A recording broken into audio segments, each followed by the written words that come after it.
Hello and welcome. You're watching India Fights Back with your host, Rajat. Well, in this episode, we'll talk about the significance of taking a vaccine jab. Now, vaccination, as has been reiterated by the leaders and also medical experts, along with COVID-appropriate behavior, is the only way so as to fight, contain, and ultimately defeat the COVID-19 pandemic. Vaccination. We'll once again underline that whosoever is eligible as per the medical guidelines should get their jab, either first or second, and be safe. Well, to discuss further on this important issue, we're joined with a panel of two guests, Dr. Raman Ganga-Kherkar, he's member National Task Force for COVID-19, and Dr. K. Madan Gopal, he's Senior Consultant Health from Niti Aayog. Many thanks, gentlemen, for joining the show. Let me start with you, Dr. Kherkar. Say once again, you know, a lot of leaders are once again emphasizing, underlining the importance of vaccination. What would you like to say or sum up about the current vaccination in the country? Yeah, one of the things which all of us have to realize is there is a definitive evidence that second wave is on decline. If people don't adhere to COVID-appropriate behavior and also not take vaccines wherever they are available, perhaps there is a risk that there might be resurgence that we might see as of now. Now, with respect to vaccines, we know that we are not getting vaccines in larger quantities as we would love to have. However, at the same time, we must remember that the states continue to have balanced vaccines that the central government has always been trying to inform the states. Now, given that fact, I think it is important for all of us to recognize that we are getting a period of lull. In that period, if you want to ensure that you will be able to reduce either the intensity of the third wave or try to prevent the third wave altogether, all of us need to take vaccine. Even if there is a single dose of vaccine that a person gets, we know that in India, most often you might find more than 90% dosages are coming from Covishield. The vaccine efficacy of a single dose of Covishield is almost 69%. And couple that with COVID-appropriate behavior, we would be largely protected if we use this opportunity of a decline in taking the vaccine and ensuring that we adhere to COVID-appropriate behavior. Right. That's really important. Many thanks, Dr. Ganga-Kherkar, for your opening remarks. Let me have Dr. Madan Gopal here, sir. Sir, as you know, as we're discussing more and more about vaccination, at the same time, how it's really important to keep once again a surge of cases in bay. You also agree that this is the only way, coupled with COVID-appropriate behavior, to at least contain another surge. Yes, Rajat, I agree with that, because another surge is not. We are still in the second wave. If you look at the way things are progressing, the first wave was more or less concentrated in the urban, densely populated area. Then it was urban areas with focusing, spreading to the peri-urban areas. Now it is spreading to the rural areas and the other areas which were untouched during these two waves. Wherever the COVID-appropriate behavior, that is from use of mask, the social distancing, and the hand hygiene and other things are not followed, you can see surge in the cases. Apart from that, as Dr. Raman sir has pointed out, that the vaccination, even a single dose of vaccination can provide at least 70% of your protection. If you look at the surge of cases in UK, though majority of the population there has received first dose of vaccination. But if you look at the hospitalization and the deaths due to this third wave, you will appreciate the role of the vaccination. Over to you. Right, sir, right.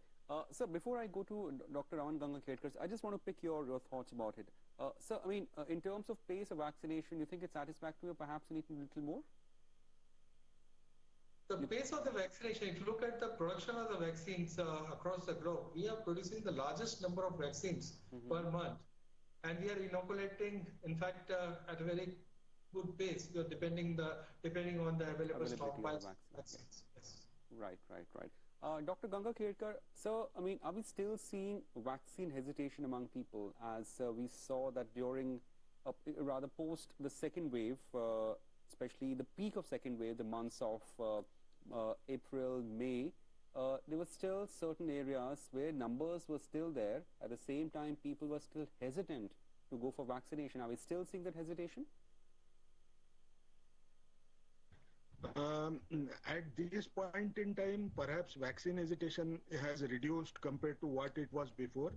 But at the same time, we must also remember that if people repeatedly go to take their vaccine jabs, and if the jabs are not available, perhaps people they would have another cushion, another defense that they can always have, saying that the infections are declining, not many people are now dying, not many people are getting infected. Perhaps there is a room for them to develop vaccine hesitancy. And I think that kind of fear would always be there, mainly because you have another surrogate marker that people are going out without using mask and try to holiday. No, just knowing the fact that the new cases are declining, perhaps it may also spill over on vaccine uptake as well. And therefore, it is important to first involve the community, engage the community, try to ensure that they take the vaccine, they get the vaccine. If we do that really well, perhaps we should be better placed. It's important, as you mentioned, the importance of communication here. So, I mean, did those visuals of people, partying or going to vacations on tourist destination at the at the mountains, did they come out as extremely worrisome, given the large, vast volume of people, being at one place, and many of them were not following COVID-appropriate behaviors? At least that seemed from the visuals. No, that's right. No, in a way, if you actually look at it, that was a reflection of risk perception, that despite the fact that all of us have been grumbling about the second wave, the kind of stress that the healthcare infrastructure underwent, the issues that related to supplies, but we tend to forget very rapidly and tend to go back, or what is classically called as reversal to mean, like you go back to behavior that you want to adopt. No, that I think has to be avoided. It also told us one thing, that fear-based campaigns or fear can reduce the adherence to certain behaviors. But what you want, if you want it to be sustained, you have to involve peer leaders. You have to community leaders, so that people don't forget that part as easily as we have seen in the second wave now. Right. Yeah, Dr. Madan Gopal, I mean, as let's confront, or let's discuss this issue of a large number of people assembling at hill stations, going to vacations. I know commercial activities are important. Rozgar is important for people. The day-to-day life has to go on. But at the same time, how do we communicate to public at large so that they can at least follow these norms? This is one of the very, very important but very difficult to answer question. How to communicate to the people that the risk is not there.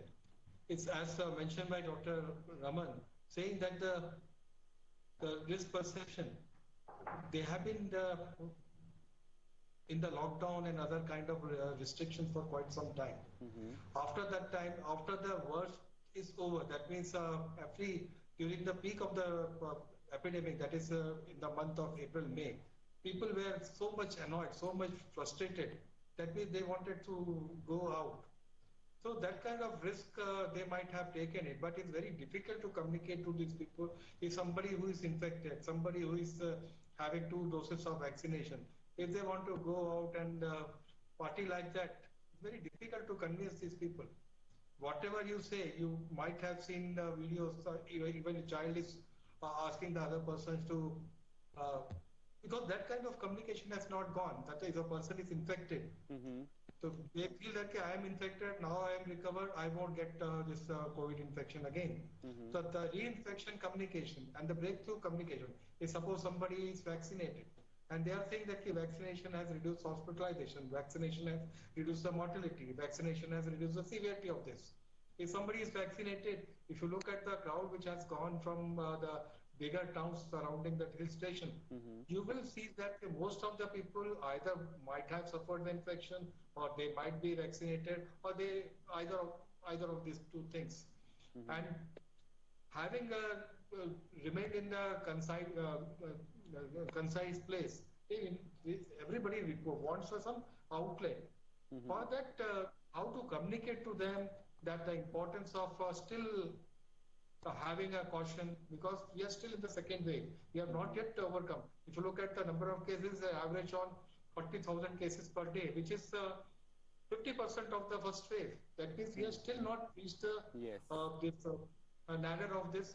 We can say that the wave is over.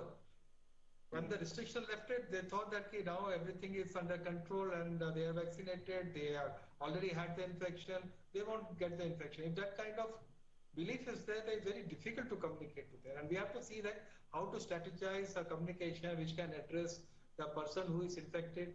He can also get reinfection if he doesn't follow COVID appropriate behavior.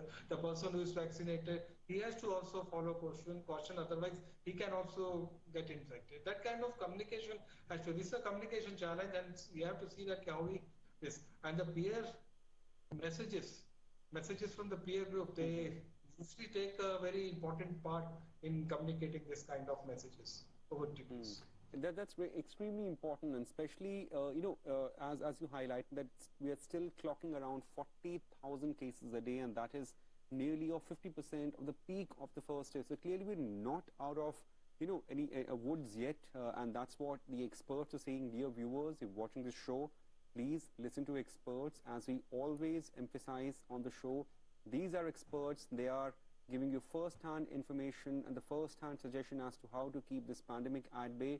So vaccination plus COVID-appropriate behavior is extremely essential. Dr. Raman Gangakherkar, sir, this is another question that we keep often hearing from people. There are people who have recovered. There are people who are waiting for the second dose. The gap between the two doses and gap from recovery to another dose, you think there is a need for revision of that, or at this point of time it's fairly optimal to have 12 to 14 weeks of gap? Will reduction, or to say any revision of the gap, would spurt up the vaccination numbers? See, one thing which I would say, if we believe in the statistics that 69% of the people could perhaps be protected if they receive even single dose. Now, we also know at the same time that the number of dosages that are available are not increasing as dramatically or as one would have loved to. So given that issue, even if today you maintain that period which looks apparently very long, we should be able to prevent many infections if we give single dose to many. Now, if we try to focus more on bringing that particular thing to 4 weeks or 6 weeks as people may demand, or some people may demand, not only it is perhaps not based on evidence as of now, but at the same time what is also important is it can affect a public health response that could come by. And we also need to remember, though we know that even against Delta, the current evidences that are emerging, that Delta variant perhaps requires 2 dosages to occur, we also need to reflect within, this is a lab data, and you look at what happened within our own communities where Delta variant, now it is expected that 92% of the cases are occurring because of Delta variant in India. Now, if this is so, there is still a decline. So to my mind, there is a room to think that we can defer this decision making for a little while, for both public health reasons, for the scientific reasons, And what is also important for us to recognize is the feasibility related issue that might crop up. We would still be able to do that really well as of now by deferring that decision making. Otherwise, my fear would be that if you reduce the interval again, people would get frustrated that every 2 months you are changing the interval all the time, and this issue may be added to the issue of vaccine hesitancy furthermore. Right, right. Dr. Madan Gopal, your take, I mean, in terms of the vaccine protocol of the gap between 2 doses and post-recovery, is it the optimal period, or perhaps it requires a relook? It is the expert group to decide. We are having a national expert group for vaccine thing. They will be deciding on that. But the available evidence from the Western world, that is especially from UK, where they have increased the duration of the gap of the first and the second dose. The theory is very simple, that they want to give the first dose to as many people as possible. They have completed the inoculating the sizable portion of the population with first dose. That's why you can see the results of that. That means even after a surge of Delta variant in UK, the hospitalization is not that high, the mortality is not that high. So we have to stick to, as the Dr. Ganga Khedkar sir has rightly pointed out, that we should not be changing the duration of the gaps. But it is the expert group to decide. We are having a national task force for this vaccination. They usually take a call, what should be the gap on that. But looking at the evidence from the other countries, it is better to stick to the gap which has been between them, so that we can inoculate at least a sizable population with single dose of this vaccination. Right, right. That's important. Many thanks, Dr. K. Madan Gopal. I know you have to go for the meeting. I wish you all the best, and many thanks for once again becoming a part of the show. Dr. Raman Ganga Khedkar, sir, you know, there is, as we know, that last week around, Prime Minister and a lot of other, medical officers, they've held a meeting with the representatives and the leadership of the northeastern states. So does some areas in the country continues to be area of concern? Absolutely. No, that has been a classical pattern in this particular second wave that we have witnessed. You find that second wave is particularly severe in rural areas more than urban areas. If you look at why that is happening, it is perhaps not only reflection of population density, despite the fact that population density is low, you tend to get it more in the rural area. It is only because in the first wave, rural areas were spared to a larger extent because of extremely successful lockdown as well as reduced mobility. And similarly, you find for Northeast, which was completely, if you look at the first wave statistics, you find Northeast was hardly there. One of the fears, if I recall, during the first wave time, people used to say to us that people may travel from other parts to Northeast because it has not reached Northeast, and Northeast is a good picnic spot. So essentially what is happening now is the vulnerable population size was larger in Northeast, and therefore the surge has been higher there. You cannot try and make changes in people's behavior without involving communities. So what Honorable Prime Minister did is perhaps the best example to set in, and that is to try and ensure that students, those opinion leaders, you have to try your best to ensure that people understand the gravity and adhere to COVID appropriate behavior while taking the vaccine, or even if they have not received the vaccine. Involvement of the local community and also responsible leadership of a particular area is extremely essential so as to make a mark and of course at the same time contain the spread as soon or as quickly as possible.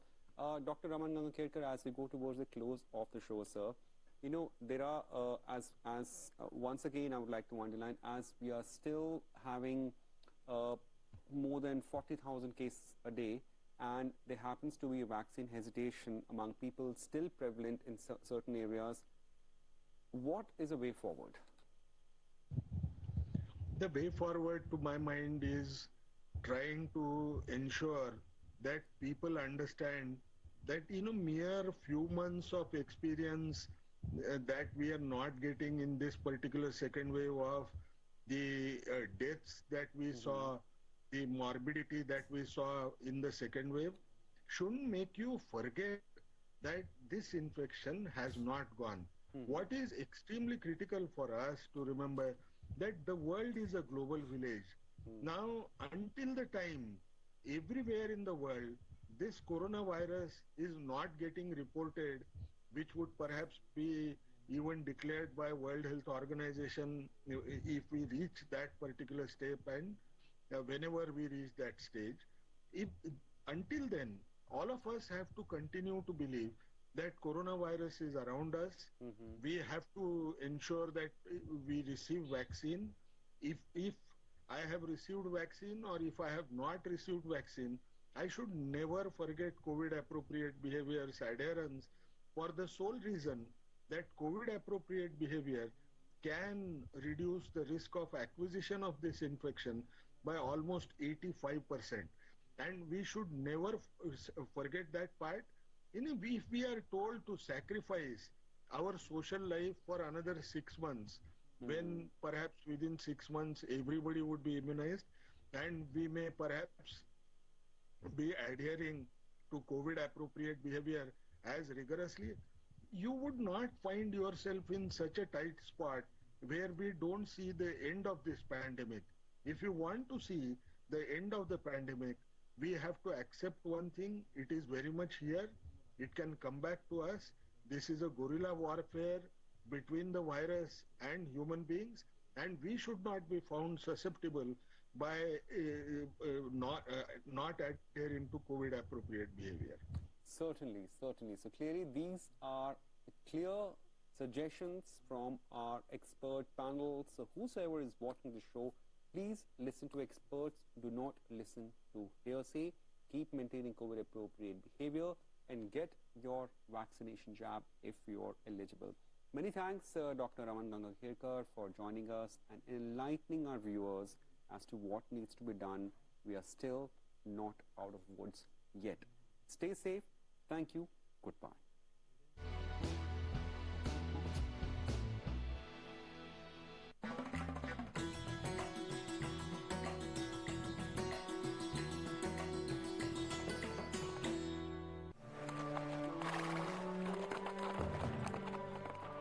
As the British decided to move capital from Calcutta to New Delhi, the foundation of new imperial capital was laid on the hillock called Raisina Hill.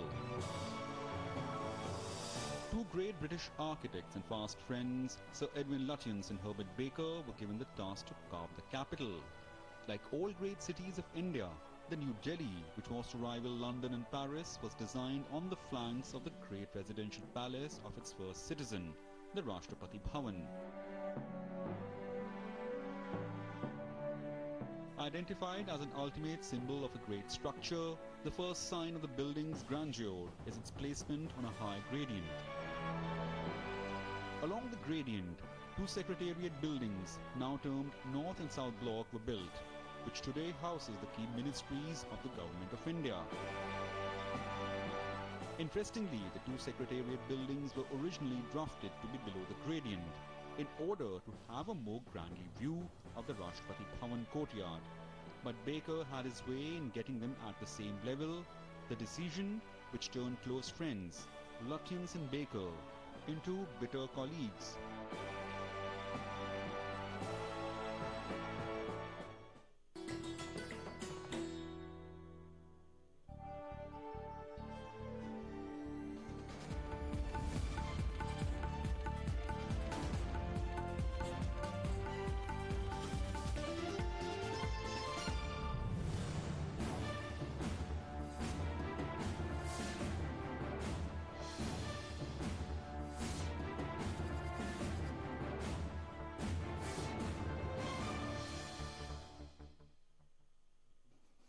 and welcome. You're watching Big Picture with me, Vishal Dahiya, and today we're going to talk about the draft drone rules 2021, which have been recently released by the Ministry of Civil Aviation.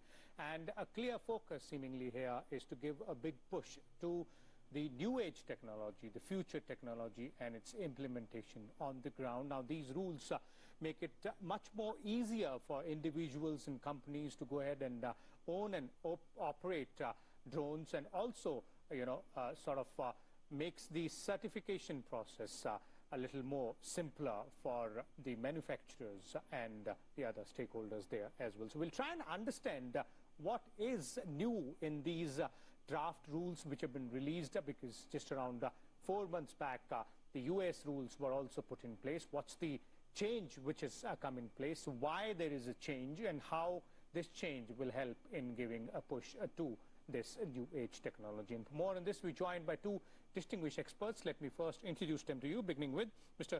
Rajan Luthra is with us. He is the chairman of FICCI's Drone Committee. And we're also joined by Director Group Captain Ajay Lele, Senior Fellow with the MP IDSA. Welcome, both of you gentlemen. Let me begin with you, Group Captain Lele, and let's start by understanding, before we talk about the draft rules, let's first understand as to why do we need a sort of a rules or a policy or a regulatory mechanism in place for drones? I think now drones in a relative sense is a new system, a system which has got tremendous amount of a potential. At the same time, there are certain amount of a concerns also that if you allow without rules sort of a usage of drone systems, then there could be many challenges. Only recently we have seen what happened, a terrorist attack on the Air Force Station Jammu. So everybody understands that drone in a sense is a double-edged sword, where if you don't have proper rules and regulations, you will not be able to use the system effectively. On the other hand, you should not get bogged down because drones have been used by the terrorist organizations, and there is a possibility that this system could be used as an asymmetric weapon.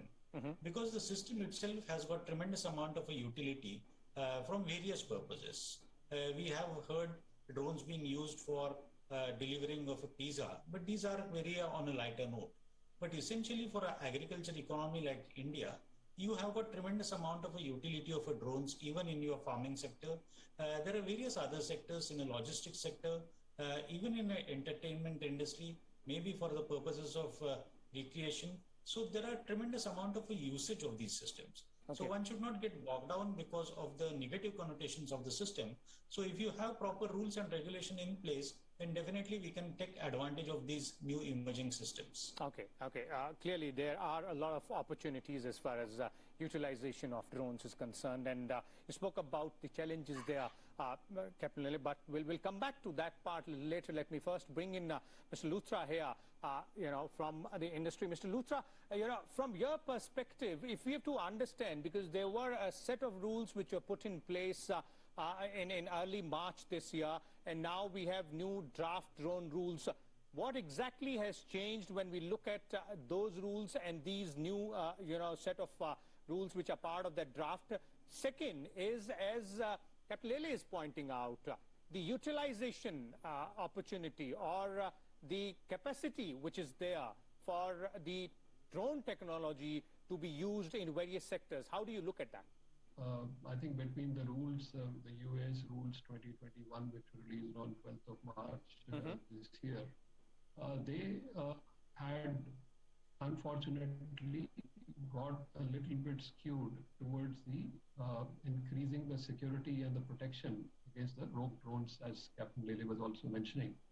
The new rules which have just been announced, the draft drone rules 2021, actually are transformational in the sense that they are now enabling a lot of positive change.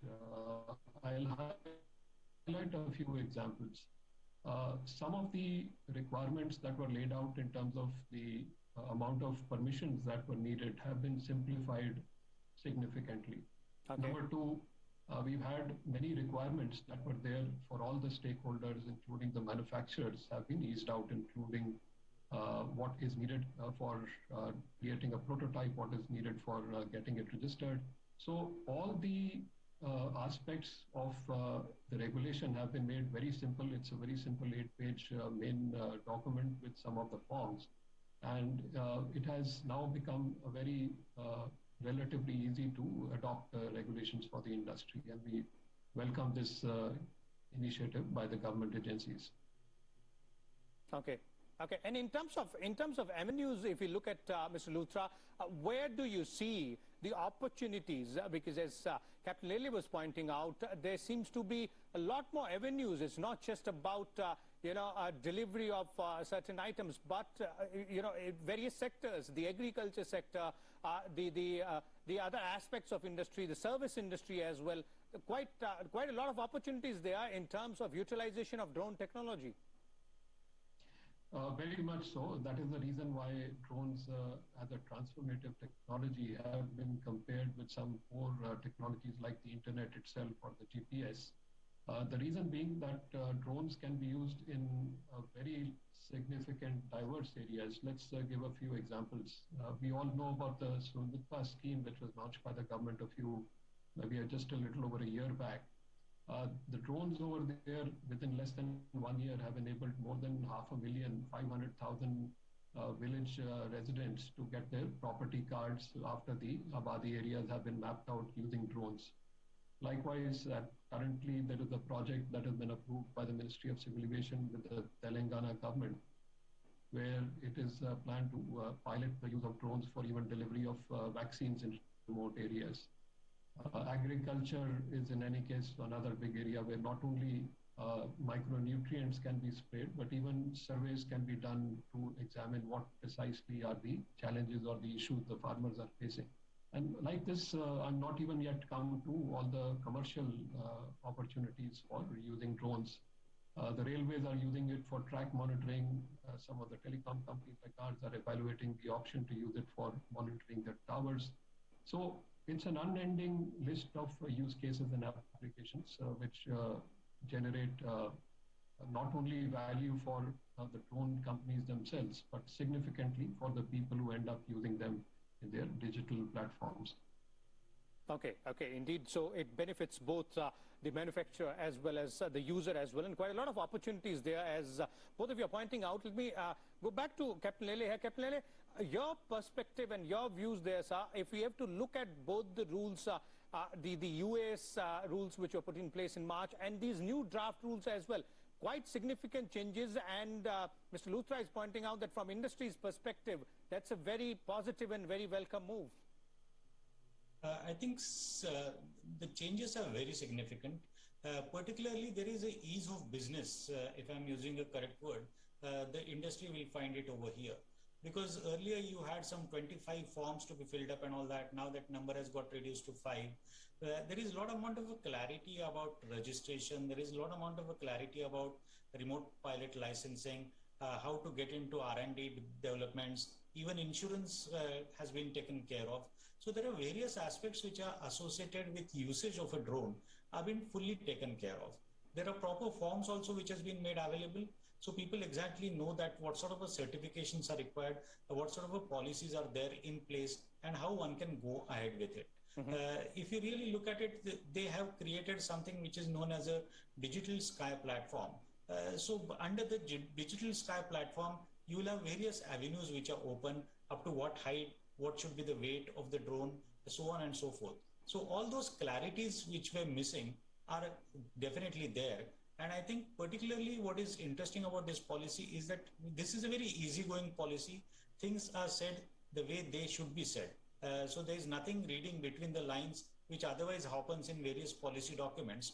So there is a more amount of clarity, to put it simplistically, I can say, over here. Okay. Let's now talk about how these rules will impact the overall industry or the overall ecosystem there. When we talk about, Mr. Luthra, I'd like to bring you in here. You spoke about the way there are avenues, the opportunities for utilization of drone technology. Now, if you have to look at all the stakeholders involved, from the manufacturer to the end consumer as well, where do we stand in India, in terms of the ecosystem which is in place, and with these new draft rules when they get implemented, how will things from your view will move ahead from here onwards, and what more the stakeholders will need to do? So recently, in September of last year, drones had been identified as one of the 24 sectors which are being taken up by the Government of India, the Ministry of Industry and Commerce, as the area where Atmanirbhar Bharat scheme can be well implemented. Not only do we have a very extensive R&D being carried out at not many of our educational institutes, including IIT Kanpur, IIT Bombay, IIT Delhi, and many others. But at the same time, at the research, it's being transformed into actual products. We have more than 130 startups which are registered with the IIT at last count. And the startups are then also being invested in by, let's say, companies which are now keen to leverage drones in multiple application areas within themselves, and also offering these services to others.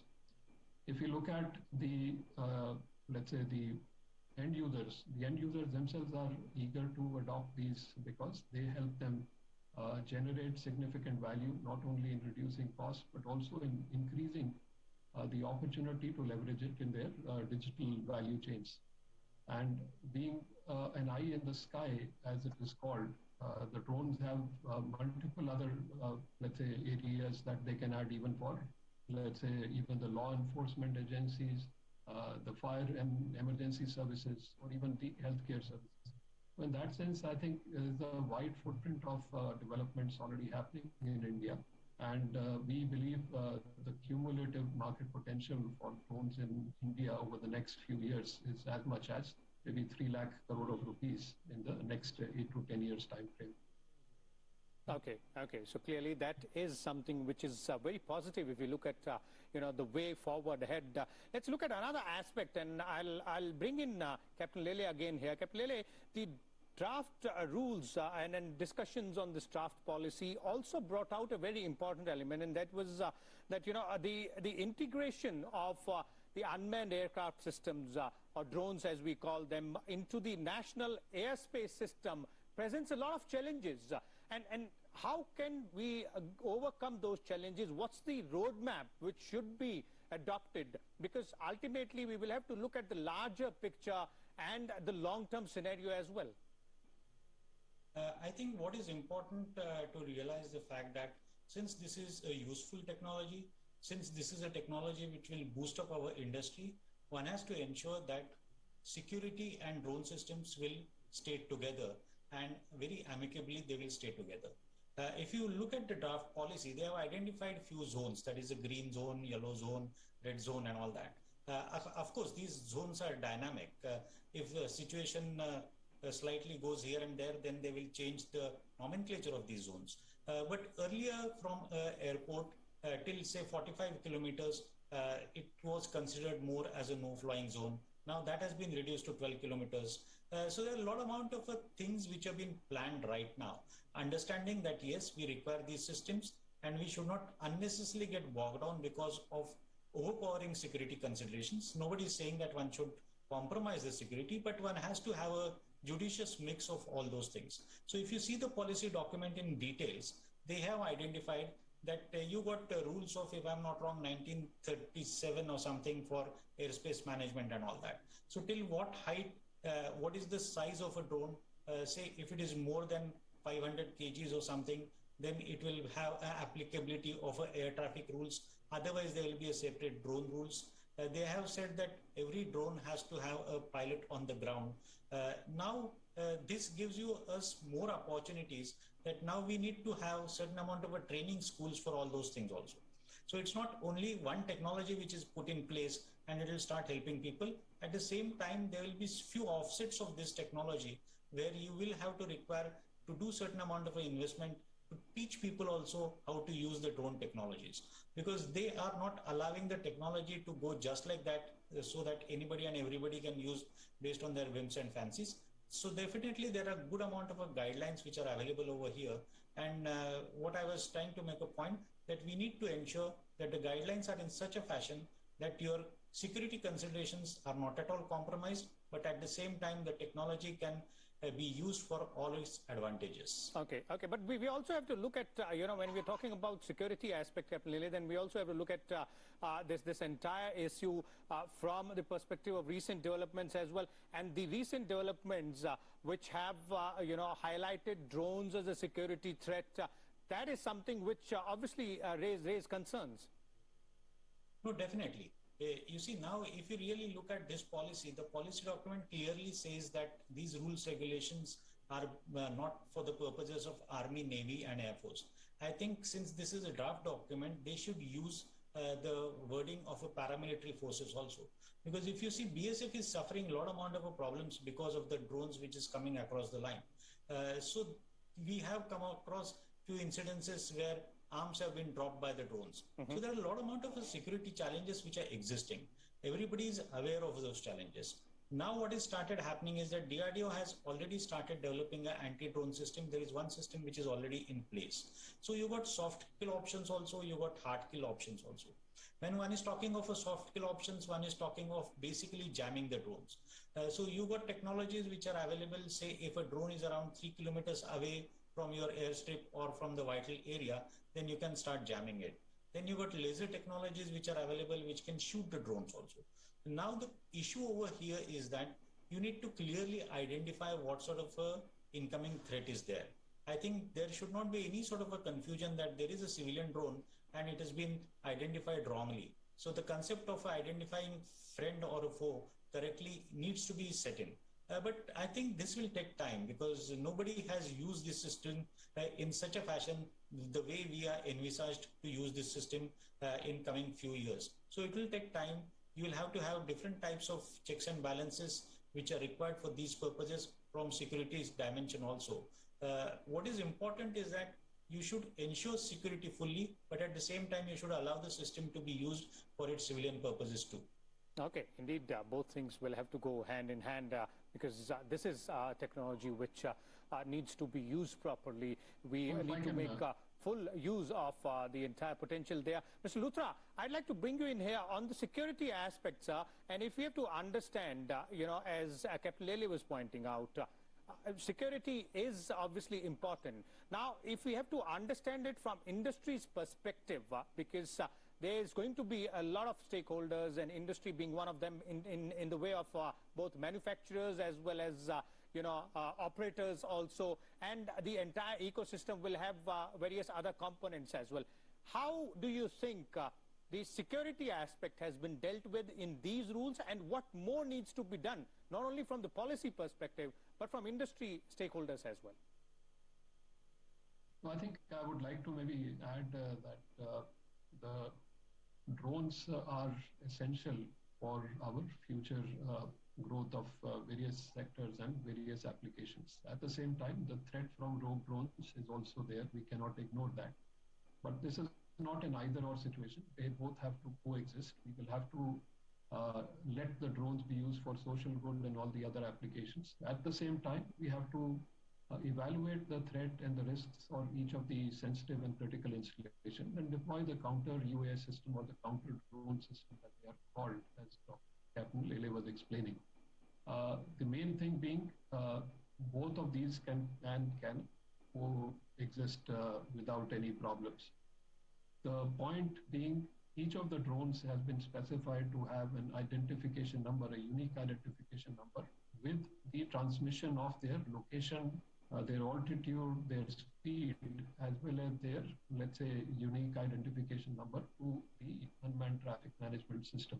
This is the standard that is being followed all over the world, and this is what will enable you to identify that if any drone not emitting the unique identification number with all the other details, then it's obviously not a rogue drone. Number two, each and every flight of the drone will be monitored in the digital sky platform. So when any remote pilot is trying to fly a drone, he'll have to automatically register the flight path and get the permissions for what is called the no permission, no takeoff rule or capability of the drone. And based on that, all this data will be shared with the relevant agencies so they can also be able to monitor and make sure that what they are, if any incoming threat is there, whether it's one of the verified drones or it's potentially a rogue drone, they can clearly identify that. Okay. One more question before we bring this discussion to an end. Quickly, starting with you, Mr. Luthra, is now that the draft rules are in public domain and suggestions are being sought for, you've pointed out several aspects. In terms of suggestions, in terms of more changes, room for improvisation, room for improvement here as well when we are talking about these set of rules to tackle the drone technology in a holistic perspective? Yeah, so when the UAS rules 2021 had come out, FICCI had taken the lead in coordinating with all the different stakeholders. And we had given exhaustive feedback to the concerned officials, specific recommendations that were coming. I'm happy with the Western recommendation already. And we are now going to study the rules in more detail, work with all the other stakeholders, then come back with a formal recommendation to Ministry of Civil Aviation as they have requested. Okay. Quick concluding comment from you as well, Captain Lele, in terms of not only these rules and more suggestions, you are pointing out certain aspects with the security, but if you have to also understand the way forward from here onwards for this particular technology. In present context, as far as these rules are concerned, they have clearly identified that we will have drone corridors, we will have drone traffic management. So as far as security aspects are concerned, as far as identification of a friendly drone is concerned, everything has been taken care of. But if you really ask me, sky is the future for the entire drone technology. It can be used in various types of business activities. It will make your life much more simpler, particularly in the far-flung areas, right from disaster management to say your oil industry, high-rise buildings, everywhere where you require a remote access, where you feel that sending a human is going to be problematic, challenging for the health of the human being only, then you can have drone systems. Again, these systems are going to come in a very cost-effective manner, because the more amount of emphasis the industry starts giving it to it, the more amount of orders they get it, the cost of a system is also going to go down drastically. Okay. So in years to come, I think this is going to be the most cost-benefit analysis if one gets into it. This will be the most utilized system, both in a civilian domain as well as in the military domain. Okay, definitely there is a lot of potential out there, as both our experts are pointing out. Thank you so much, Rajan Luthra, as well as Group Captain Ajay Lele, for sharing your views and insights. So this is all about the draft drone rules 2021, which have been put in public domain by the Civil Aviation Ministry, and a lot of changes have been made from the previous rules, which were there starting early March this year onwards, and all this has been done to go ahead and ensure that better utilization of drone technology can be made, and the services can be utilized by all, including the individuals and companies, and the entire process, the certification process, the licensing process has been more simplified. We'll come back again with a different topic. Till then, keep watching.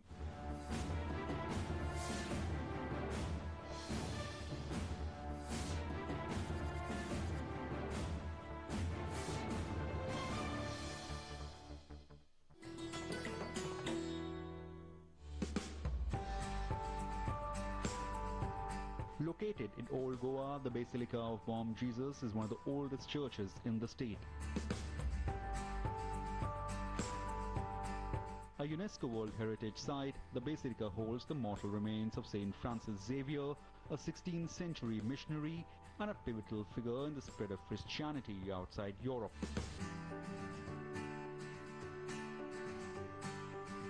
Bom Jesus, literally meaning good or holy Jesus, is a term often used in the countries of Portuguese colonization. The construction work on the church began in 1594 and it was consecrated in May 1605. One of the oldest churches in Goa and in India has a marble floor inlaid with precious stones, and the main altar holding a large statue of Saint Ignatius of Loyola, the founder of Society of Jesus. Styled in Baroque and adorned with the figures of Christ and his apostles at the Last Supper, the altar table is used in Holy Mass. Nestled in the heart of Goa, the place is thronged by hundreds of tourists every day and is also a symbol of India's composite and secular identity.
माननीय सभासदों, माननीय सभापति जी। Question number 16. கேள்வி நேரம் Sanjay said. கேள்வி எண் 16. Question hour, please. கேள்வி நேரம் Question hour. माननीय members का समय है. Question hour. மதிப்பிற்குரிய அவையினர்களுடைய நேரம் இது. கேள்வி நேரம். Please question hour चलने दे माननीय members. தயவு செய்து கேள்வி நேரத்தை நடத்த விடுங்கள். आपका समय है. இது உங்களுடைய நேரம். தயவு செய்து இதை நடத்த விடுங்கள். मेरा आग्रह होगा question hour है, इसको कृपया चलने दे. நான் உங்களிடம் கேட்டுக்கொள்கிறேன், இந்த கேள்வி நேரத்தை நடத்த விடுங்கள். कृपया ये चीजें लेकर बेल में न आए, मैं फिर आग्रह करता हूं. தயவு செய்து இந்த பொருட்களை எடுத்துக்கொண்டு உள்ளே வராதீர்கள். इसका मतलब आप हाउस नहीं चलाना चाहते. एक मिनट, एक महत्वपूर्ण सूचना प्लीज. நீங்கள் இந்த கூட்டத்தொடரை நடத்த விருப்பப்படவில்லை என்று தெரிகிறது. ஒரு முக்கியமான அறிவிப்பு. ஒரு நிமிடம், தயவு செய்து ஒரு நிமிடம். இந்த அறிவிப்பு ஒரு முக்கியமான அறிவிப்பு. மிக முக்கியத்துவம் வாய்ந்த ஒரு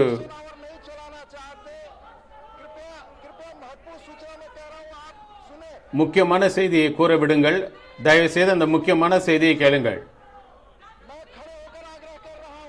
நான் எழுந்து நின்று கொண்டு உங்களை கேட்கிறேன். தயவு செய்து மிக முக்கியமான ஒரு அறிக்கை.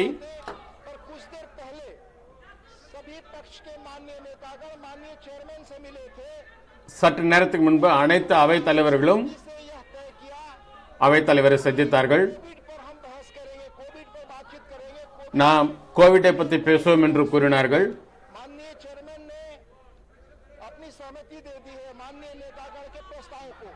மதிப்பிற்குரிய அவைத் தலைவர் அதற்கு அனுமதி அளித்திருக்கிறார். நேரடியாக கோவிட்டை பற்றிய வாத விவாதம் நடைபெறும்.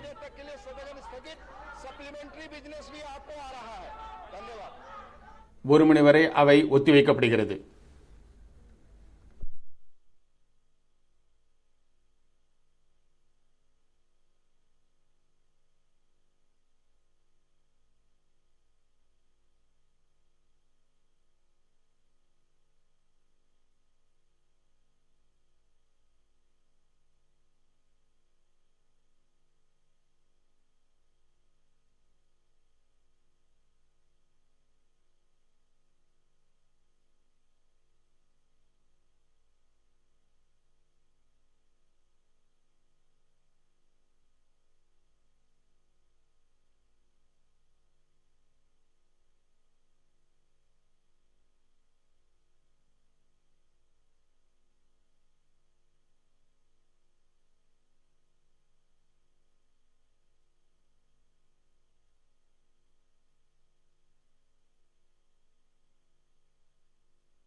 नमस्कार, स्वागत है आप सभी का देश देशांतर के आज के अंक में। मैं हूं आपके साथ अमृता चौरसिया। जर्मनी बेल्जियम में उफनती नदियों ने कहर ढाल दिया है।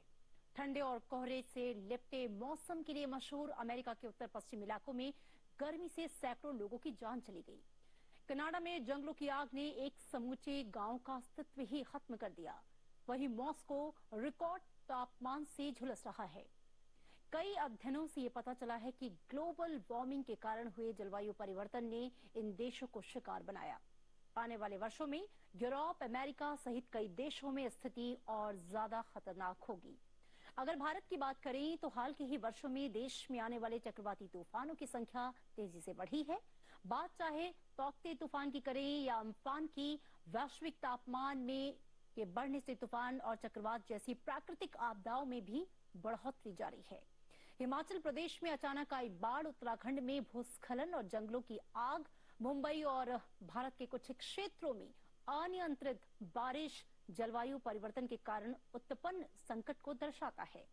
वैज्ञानिकों ने साफ तौर पे ये आगाह किया है कि औसत ग्लोबल तापमान में बढ़ोतरी को 1.5 डिग्री सेल्सियस से कम नहीं रखा गया तो विनाशकारी नतीजे होंगे। देश देशांतर में आज हम चर्चा करेंगे जलवायु परिवर्तन और पूरी दुनिया पर उसके असर की, उसके कारणों की। जानेंगे कि दुनिया अपनी धरती को बचाने के लिए कितना संजीदा है, भारत का इसमें क्या रोल है, पेरिस जलवायु समझौते के लक्ष्य को लेकर हम कितनी दूर आगे बढ़े हैं और क्या अब ये वक्त आ गया है कि जलवायु परिवर्तन पूरी दुनिया के एजेंडे में सबसे ऊपर यानी कि टॉप पर होना चाहिए। चर्चा में मेरे साथ दो बेहद खास मेहमान जुड़े हैं। अविनाश मोहंती हैं, आप प्रोग्राम लीड हैं CEEW। बहुत स्वागत है अविनाश जी आपका। साथ ही उर्मी गोस्वामी हैं, आप असिस्टेंट एडिटर हैं इकोनॉमिक्स टाइम्स। आप दोनों का बहुत स्वागत। चर्चा की शुरुआत अविनाश सबसे पहले मैं आपसे करना चाहूंगी। पूरी दुनिया और न सिर्फ दुनिया, भारत में पिछले कई वर्षों से जो हम देख रहे हैं मौसम जिस तरीके से एक तरह से कह सकते हैं कि प्रलयकारी रूप अपना दिखा रहा है। मौसम का मिजाज इस कदर बदल चुका है कि अब कई बार वो समझ से परे हो जाता है। जो अध्ययन सामने आ रहे हैं, जो अभी तक की रिसर्च आई है, उसमें जो सबसे बड़ा कारण है वो जलवायु परिवर्तन माना जा रहा है। मैं सबसे पहले चाहूंगी जलवायु परिवर्तन के इन दुष्परिणामों पर आप अपनी बात रखें। धन्यवाद अमृता। जलवायु परिवर्तन जो है इसके हाइड्रोमेट डिजास्टर के हिसाब से अगर हम देखें तो ये जो प्रलयधारी रूप आ रहे हैं, चाहे वो चक्रवाती तूफान है या फिर बाढ़ हो या फिर सूखा हो, ये सारे जो कॉम्प्लेक्सिटीज हैं ये हम देख पा रहे हैं कुछ पिछले 5 से 10 सालों के अंदर, या फिर पिछले दशक में ही सबसे ज्यादा एक्सट्रीम इवेंट्स हम देख पा रहे हैं। अगर CW की स्टडी के बारे में हम एक बातचीत करें, जो हमने रिसर्च के बदौलत पाया है, ये फाइंडिंग है कि 2005 के बाद जो एक्सट्रीम इवेंट्स की संख्या है वो 378 प्लस एक्सट्रीम इवेंट्स भारत ने अकेला ही विटनेस किया है। एंड ये जो एक्सट्रीम इवेंट्स विटनेस किया गया है, ये इनका जो नेचर और कॉम्प्लेक्सिटी है वो काफी बढ़ चुका है।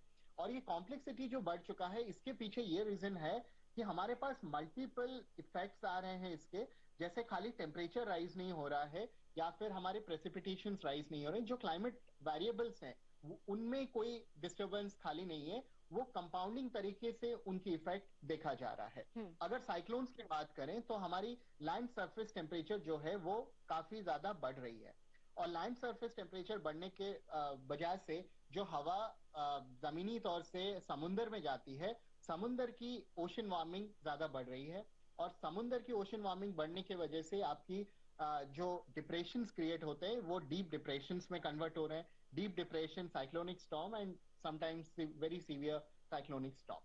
और एक चीज है कि और जब ये साइक्लोन्स हिट करते हैं तो एक चीज है कि साइक्लोन आया, साइक्लोन का लैंडफॉल हुआ जिस एरिया में, बट उसका जो इफेक्ट है हेवी रेनफॉल, फ्लडिंग या फिर बाढ़ और सी लेवल राइज, टाइडल वेव्स, ये सारे इसको इतना कंपाउंड कर देते हैं उसकी इम्पैक्ट को कि आप बेसिकली कम्युनिटीज को रिहैबिलिटेट, रिस्टोर और कम्युनिटी प्रिपेयर्डनेस जो है आपकी वो काफी अफेक्ट हो जाती है इन अ नेगेटिव वे। दूसरा चीज ये है कि ये सारे जो इनकी जो इंटेंसिटी एंड फ्रिक्वेंसी है वो काफी बढ़ चुका है। अगर हम लास्ट दशक की बात करें तो बेसिकली साइक्लोन इंटेंसिटी 4 गुना बढ़ चुका है। अगर 50 साल में लास्ट दशक की ही सिर्फ कंपैरिजन करें तो 4 से 5 गुना साइक्लोन की इंटेंसिटी बढ़ चुकी है। फ्लड्स की इंटेंसिटी 6 गुना बढ़ चुकी है। ड्राउट्स की इंटेंसिटी 3.5 गुना बढ़ चुकी है एट एन इंडिया लेवल, जो कि डिस्ट्रिक्ट लेवल मैपिंग से हमें पता चला है। एंड 75% जो हमारी स्टडी कहती है कि 75% of the district are actually extreme event की हॉटस्पॉट्स हैं। और इनमें बेहद ही एक इंटरेस्टिंग ट्रेंड जो हमें देखने को मिला है हमारे रिसर्च के थ्रू, वो ये है कि 40% डिस्ट्रिक्ट जो हैं उनमें स्वैपिंग ट्रेंड दिखाई दे रही है। मतलब जो बुनियादी दौर में फ्लड प्रोन एरियाज थे या फिर बाढ़ जहां पे रेगुलरली हो रहे थे, वहां पे ड्राउट या सूखा जो है वो ज्यादा देखा जा रहा है, और सूखे जहां पे थे वहां पे फ्लड्स आ रहे हैं। सिमिलरली साइक्लोन का ट्रेंड अगर देखें, जो ईस्टर्न कोस्ट है हमारा, हर साल ऑलमोस्ट एक या ऑल्टरनेट ईयर में एक साइक्लोन आता था जो कि वेरी सीवियर या फिर सीवियर साइक्लोनिक स्टॉर्म के फॉर्म में आता था। बट वेस्टर्न कोस्ट में अब वो फ्रिक्वेंसी काफी बढ़ चुका है एंड ऑलमोस्ट एवरी ईयर एक साइक्लोन या फिर चक्रवात जो है वो चक्रवाती तूफान जो है वो हिट कर रहा है। तो हमें समझना पड़ेगा इनके पाथ को, इनके कॉम्प्लेक्सिटीज को, एंड साथ ही साथ ये अकेले में हम सिर्फ चक्रवाती तूफान को नहीं देखना चाहिए, उनके एसोसिएटेड इवेंट्स जो हैं उनको भी मैप करनी होगी, और ये टोटल कॉम्प्लेक्स नेक्सस जो है उसको समझना पड़ेगा। और समझने के साथ हमारी गवर्नमेंट की फंक्शनरीज क्या है, हमारी लेवल ऑफ प्रिपेयर्डनेस क्या है, और हमारी कम्युनिटीज की प्रिपेयर्डनेस लेवल क्या है, उसको भी मैप करनी पड़ेगी। तभी जाके क्लैरिटी आ पाएगी हमारी वल्नरेबिलिटी के ऊपर। हम सिर्फ चक्रवाती तूफान आते हैं या बाढ़ आते हैं या फिर जो सूखा है वो आ रहा है, उसकी इंटेंसिटी बढ़ रही है, उससे हम वल्नरेबल हैं वो नहीं बोल सकते। रादर हमें जब एक्सपोजर और सेंसिटिविटी का पूरा ज्ञान होगा, फिर जाके हम अडेप्टिव कैपेसिटी के साथ मैप करेंगे, तभी हम वल्नरेबिलिटी के बारे में बता पाएंगे। और बेहद ही ये इंटरेस्टिंग ट्रेंड है जो हम देख पा रहे हैं, और पूरी दुनिया इससे जूझ रही है। लेकिन साउथ एशियन कंट्रीज में इंडिया, अफगानिस्तान, पाकिस्तान, बांग्लादेश काफी वल्नरेबल कंट्रीज हैं, और इंडिया को सबसे ज्यादा नुकसान भी सहना पड़ रहा है इसके वजह से, ये जो हाइड्रोमेट डिजास्टर्स हैं या फिर एक्सट्रीम इवेंट्स हैं। जी बिल्कुल बिल्कुल, इन बातों पर आगे भी जिक्र करेंगे। चर्चा में मैं उर्मी को लाना चाहूंगी। उर्मी जी, सवाल आपसे ये है कि ये जो प्रकृति का प्रलयकारी रूप हम देख रहे हैं सिर्फ भारत में बल्कि पूरी दुनिया में, और जिस तरीके से आप बता भी रहे थे इससे पहले जो हमारे गेस्ट हैं कि जो ट्रेंड भी बदला है, जिस तरीके से स्वैपिंग हुई है, चाहे वो सूखे की या बाढ़ की हो, या बहुत ज्यादा मौसम का मिजाज बदल रहा हो, तापमान का हद से अधिक ऊपर चले जाना, ग्लेशियर्स का पिघलना, समुद्र का जो है वो तल बढ़ना, ये सारी जो चीजें हैं उसके लिए मुख्य रूप से जलवायु परिवर्तन को आप कितना जिम्मेदार मानती हैं? देखिए, जलवायु ऐसे कोई भी प्रलयकारी जो घटना है उसमें आप बता सकते हैं, आप मान के चल सकते हैं इसमें जलवायु परिवर्तन का काफी हिस्से की जिम्मेदारी है। ये पर जलवायु परिवर्तन हम जब बोलते हैं, एक हम भूल जाते हैं कि हम इंसान हैं जो इस जलवायु परिवर्तन को एक रूप देते हैं। हमारे बहुत सारे जो चॉइसेस हैं, हमारे जो एक्शंस हैं, वो जो नेचुरल सिस्टम्स हैं उनके साथ एक हिसाब से खिलवाड़ करते हैं। उनको हम एक, जैसे आप सोचिए कि आपने एक रबर बैंड लिया, आप खेलती गई, बढ़ाती गई, एक ऐसा समय आएगा जब वो रबर बैंड आइदर उसको आप शेप में वापस नहीं ले आ पाएंगे, वो खुद टूट जाएगा। ये एक हिसाब से हम जो एनवायरनमेंट के साथ हम इस हिसाब से खिलवाड़ किए जा रहे हैं, और हम ये नहीं सोच रहे कि हर एक चीज का लिमिट होता है। जो अविनाश जी जो बोल रहे थे अबाउट जो सेंसिटिविटी और वल्नरेबिलिटी की बात जो बोल रहे थे, कि कितना ले पाती है, कितना आप उसमें बोझ डाल सकते हैं। आप ऐसे सोचिए ना, एक सूटकेस है, उसमें आप कितना सामान रखेंगे। एक समय आएगा तो जो आप सूटकेस में सामान भरती गई और सूटकेस ही ना बंद हो, तो हम उस चीज को भी हमें समझना पड़ेगा। तो जलवायु परिवर्तन का लगभग हर एक प्रलयकारी जो कांड है उसके साथ कुछ मतलब हर लेवल पर, कुछ लेवल पर एक रिलेशनशिप है। मतलब कि कुछ ऐसे घटनाएं होंगे जहां हम बोलेंगे कि मैक्सिमम जो है ये क्लाइमेट चेंज की वजह से हुआ, जलवायु परिवर्तन की वजह से होगा। कहीं और किसी और घटना में देखा जाएगा कि हाँ, जलवायु परिवर्तन का हिस्सा जो रिस्पॉन्सिबिलिटी है वो समझ लीजिए 50% है। ये मैं आपको एग्जाम्पल के तौर पर दे रही हूँ, पर उसको और बिगड़ने के कारण कुछ और हैं। मतलब वो नेचुरल हो सकते हैं, वो एक्स्ट्रा कोई कंस्ट्रक्शन का हो सकता है, जैसे हम पहाड़ों में बहुत देखते हैं जी। हमारे यहाँ हिमालय के जो पहाड़ हैं, हिमालय को सब बोला जाता है फ्रेजाइल इकोसिस्टम है, वो सबसे यंग इकोसिस्टम है। आप पहाड़ों में, दुनिया के पहाड़ों में देखेंगे ये सबसे यंग है, पर तो इसका मतलब अभी भी वो एक हिसाब से वेल फॉर्म्ड नहीं है। मतलब सिंपल तरीके से अगर मैं आपको ये बताऊं, आप उसमें हम टनल बनाए जा रहे हैं, रास्ते बनाए जा रहे हैं, हम ये नहीं सोच रहे, अच्छा हाइड्रो प्रोजेक्ट्स बनाए जा रहे हैं, मैं ये नहीं बोल रही हूँ कि नहीं करना चाहिए, पर सोच समझ के करना चाहिए। आपका कितना बोझ वो ले पाएगी। एक टाइम आएगा ना जब बोलेगा कि हम नहीं कर सकते। और जो प्रकृति का बोलने का तरीका है वो है प्रलय। पर मैं आपको एक और चीज की तरफ ध्यान आकर्षित करना चाहती हूँ। हम बात जब करते हैं जलवायु परिवर्तन की, हम प्रलयकारी कांड पर बहुत ध्यान देते हैं, पर हम वो कांड पर, वो चीजों पर नहीं ध्यान देते हैं जो कल जाके प्रलयकारी कांड बनेंगे। एक एग्जाम्पल के तौर में मैं आपको देती हूँ, जो हमारे यहाँ जो विंड स्पीड है, जो सदर्न इंडिया में हम देख रहे हैं विंड स्पीड है, उसमें मॉनसून के जो चेंजेस की वजह से, वो जलवायु परिवर्तन के वजह से जो मॉनसून में जो चेंजेस आ रहे हैं उसके हिसाब से विंड स्पीड का थोड़ा कमी हुई है। मतलब ये एक स्टडी है, अविनाश जी और बोल पाएंगे इस पर। उसमें उससे क्या दिक्कत हो रहा है, उससे हो रहा है कि हमारे जो वायु ऊर्जा है उसका हमारा जो प्रोडक्शन है उसमें एक चेंज आ रहा है। तो हर एक चीज कनेक्टेड है। तो हमें प्रलयकारी कांड पर भी ध्यान देना चाहिए, पर जो दूसरे चीजें हैं जो प्रलयकारी आज नहीं है और कल को जाके हो सकते हैं, या जिसके इम्पैक्ट और एक हिसाब से और ज्यादा है पर क्वाइटली हो रहे हैं, उस पर भी ध्यान देना चाहिए। बिल्कुल, जिसके लॉन्ग टर्म इम्पैक्ट जो है वो आने वाले समय में देखे जा सकते हैं। अविनाश, मैं आपका रुख करना चाहूंगी, और जो बातें उर्मी जी कह रही थी कि प्रकृति जो प्रलयकारी रूप दिखा रही है और बहुत हद तक इसका जो जिम्मेदार है वो मानव ही है, क्योंकि उसके ही कृत्यों से जलवायु परिवर्तन की जो इतनी भयावह स्थिति है वो हमारे सामने आई है। हम विकास और पूरी दुनिया की जो एक आगे बढ़ने की जो ललक है या जो विकास है, उसके साथ प्रकृति के साथ कैसे सामंजस्य बिठाया जाए, पेरिस जलवायु समझौते को लेकर हम कहां तक आगे बढ़े हैं, चर्चा करेंगे आगे। लेकिन जो बातें उर्मी कह रही थी कि जो कुछ हुआ है अभी तक उस पर हमारा ध्यान है, लेकिन अगर ऐसे ही चलता रहा तो आने वाले समय में मानव जाति के सामने क्या क्या समस्याएं और पैदा हो सकती हैं, या जो पूरा वायुमंडल है, ये पूरी जलवायु है, वो किससे प्रभावित होगी। मैं चाहूंगी आप इस पर भी थोड़ा सा प्रकाश डालें। उर्मी जी ने जो कहा उसको मैं दो डिविजन्स में बोलना चाहूंगा। एक है कि कैरिंग कैपेसिटी की बात आती है। कैरिंग कैपेसिटी का मतलब है कि एक कोई जियोग्राफी है जो कितना सस्टेन कर पाएगा different kinds of anomalies and normalities, right. Anomalies and normalities है कि आपको डेवलपमेंटल पाथवे में भी चलना है, जहां पे आपको roads, bridges, tunnels, hydro electric projects और बाकी सारे चीजों के ऊपर आपको ध्यान देना होगा। And at the same time आपको ये देखना होगा कि आपकी इकोसिस्टम की जो इम्बैलेंस है वो नहीं हो, राइट। इसके लिए हमें कैरिंग कैपेसिटी की मैपिंग करनी चाहिए। दूसरा चीज ये है कि हम लोग हमेशा जो रिस्क की बात है वो रिस्क को एक साइलोड अप्रोच में देखते हैं, एक बहुत ही ज्यादा ब्लिंकर्ड अप्रोच में देखते हैं।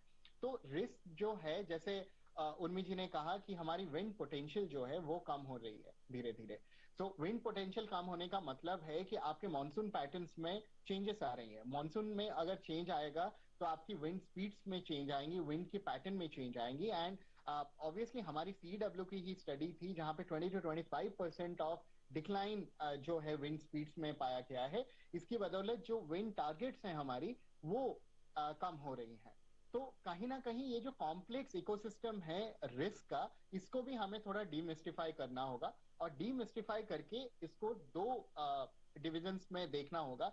एक है कि एक्सट्रीम इवेंट्स, जो चक्रवाती तूफान हो गए, फ्लड्स हो गए या बाढ़ हो गए या फिर जो सूखा हो गया, इनको एक कैटेगरी में लें। और जो स्लो ऑनसेट इवेंट्स है, स्लो ऑनसेट इवेंट्स जहां की मॉनसून पैटर्न चेंज हो रही है, जहां पे आपकी हीट वेव्स आ रही है, हीट वेव के साथ जहां पे आपकी प्रॉब्लम आ रही है, जहां पे आपका जो हीट इंडेक्स है या फिर वेट बल्ब टेम्परेचर जिसे कहा जाता है, वो काफी चर्चा में रहा था जब दिल्ली में हीट वेव्स कुछ हफ्तों पहले तक हम लोग विटनेस कर रहे थे।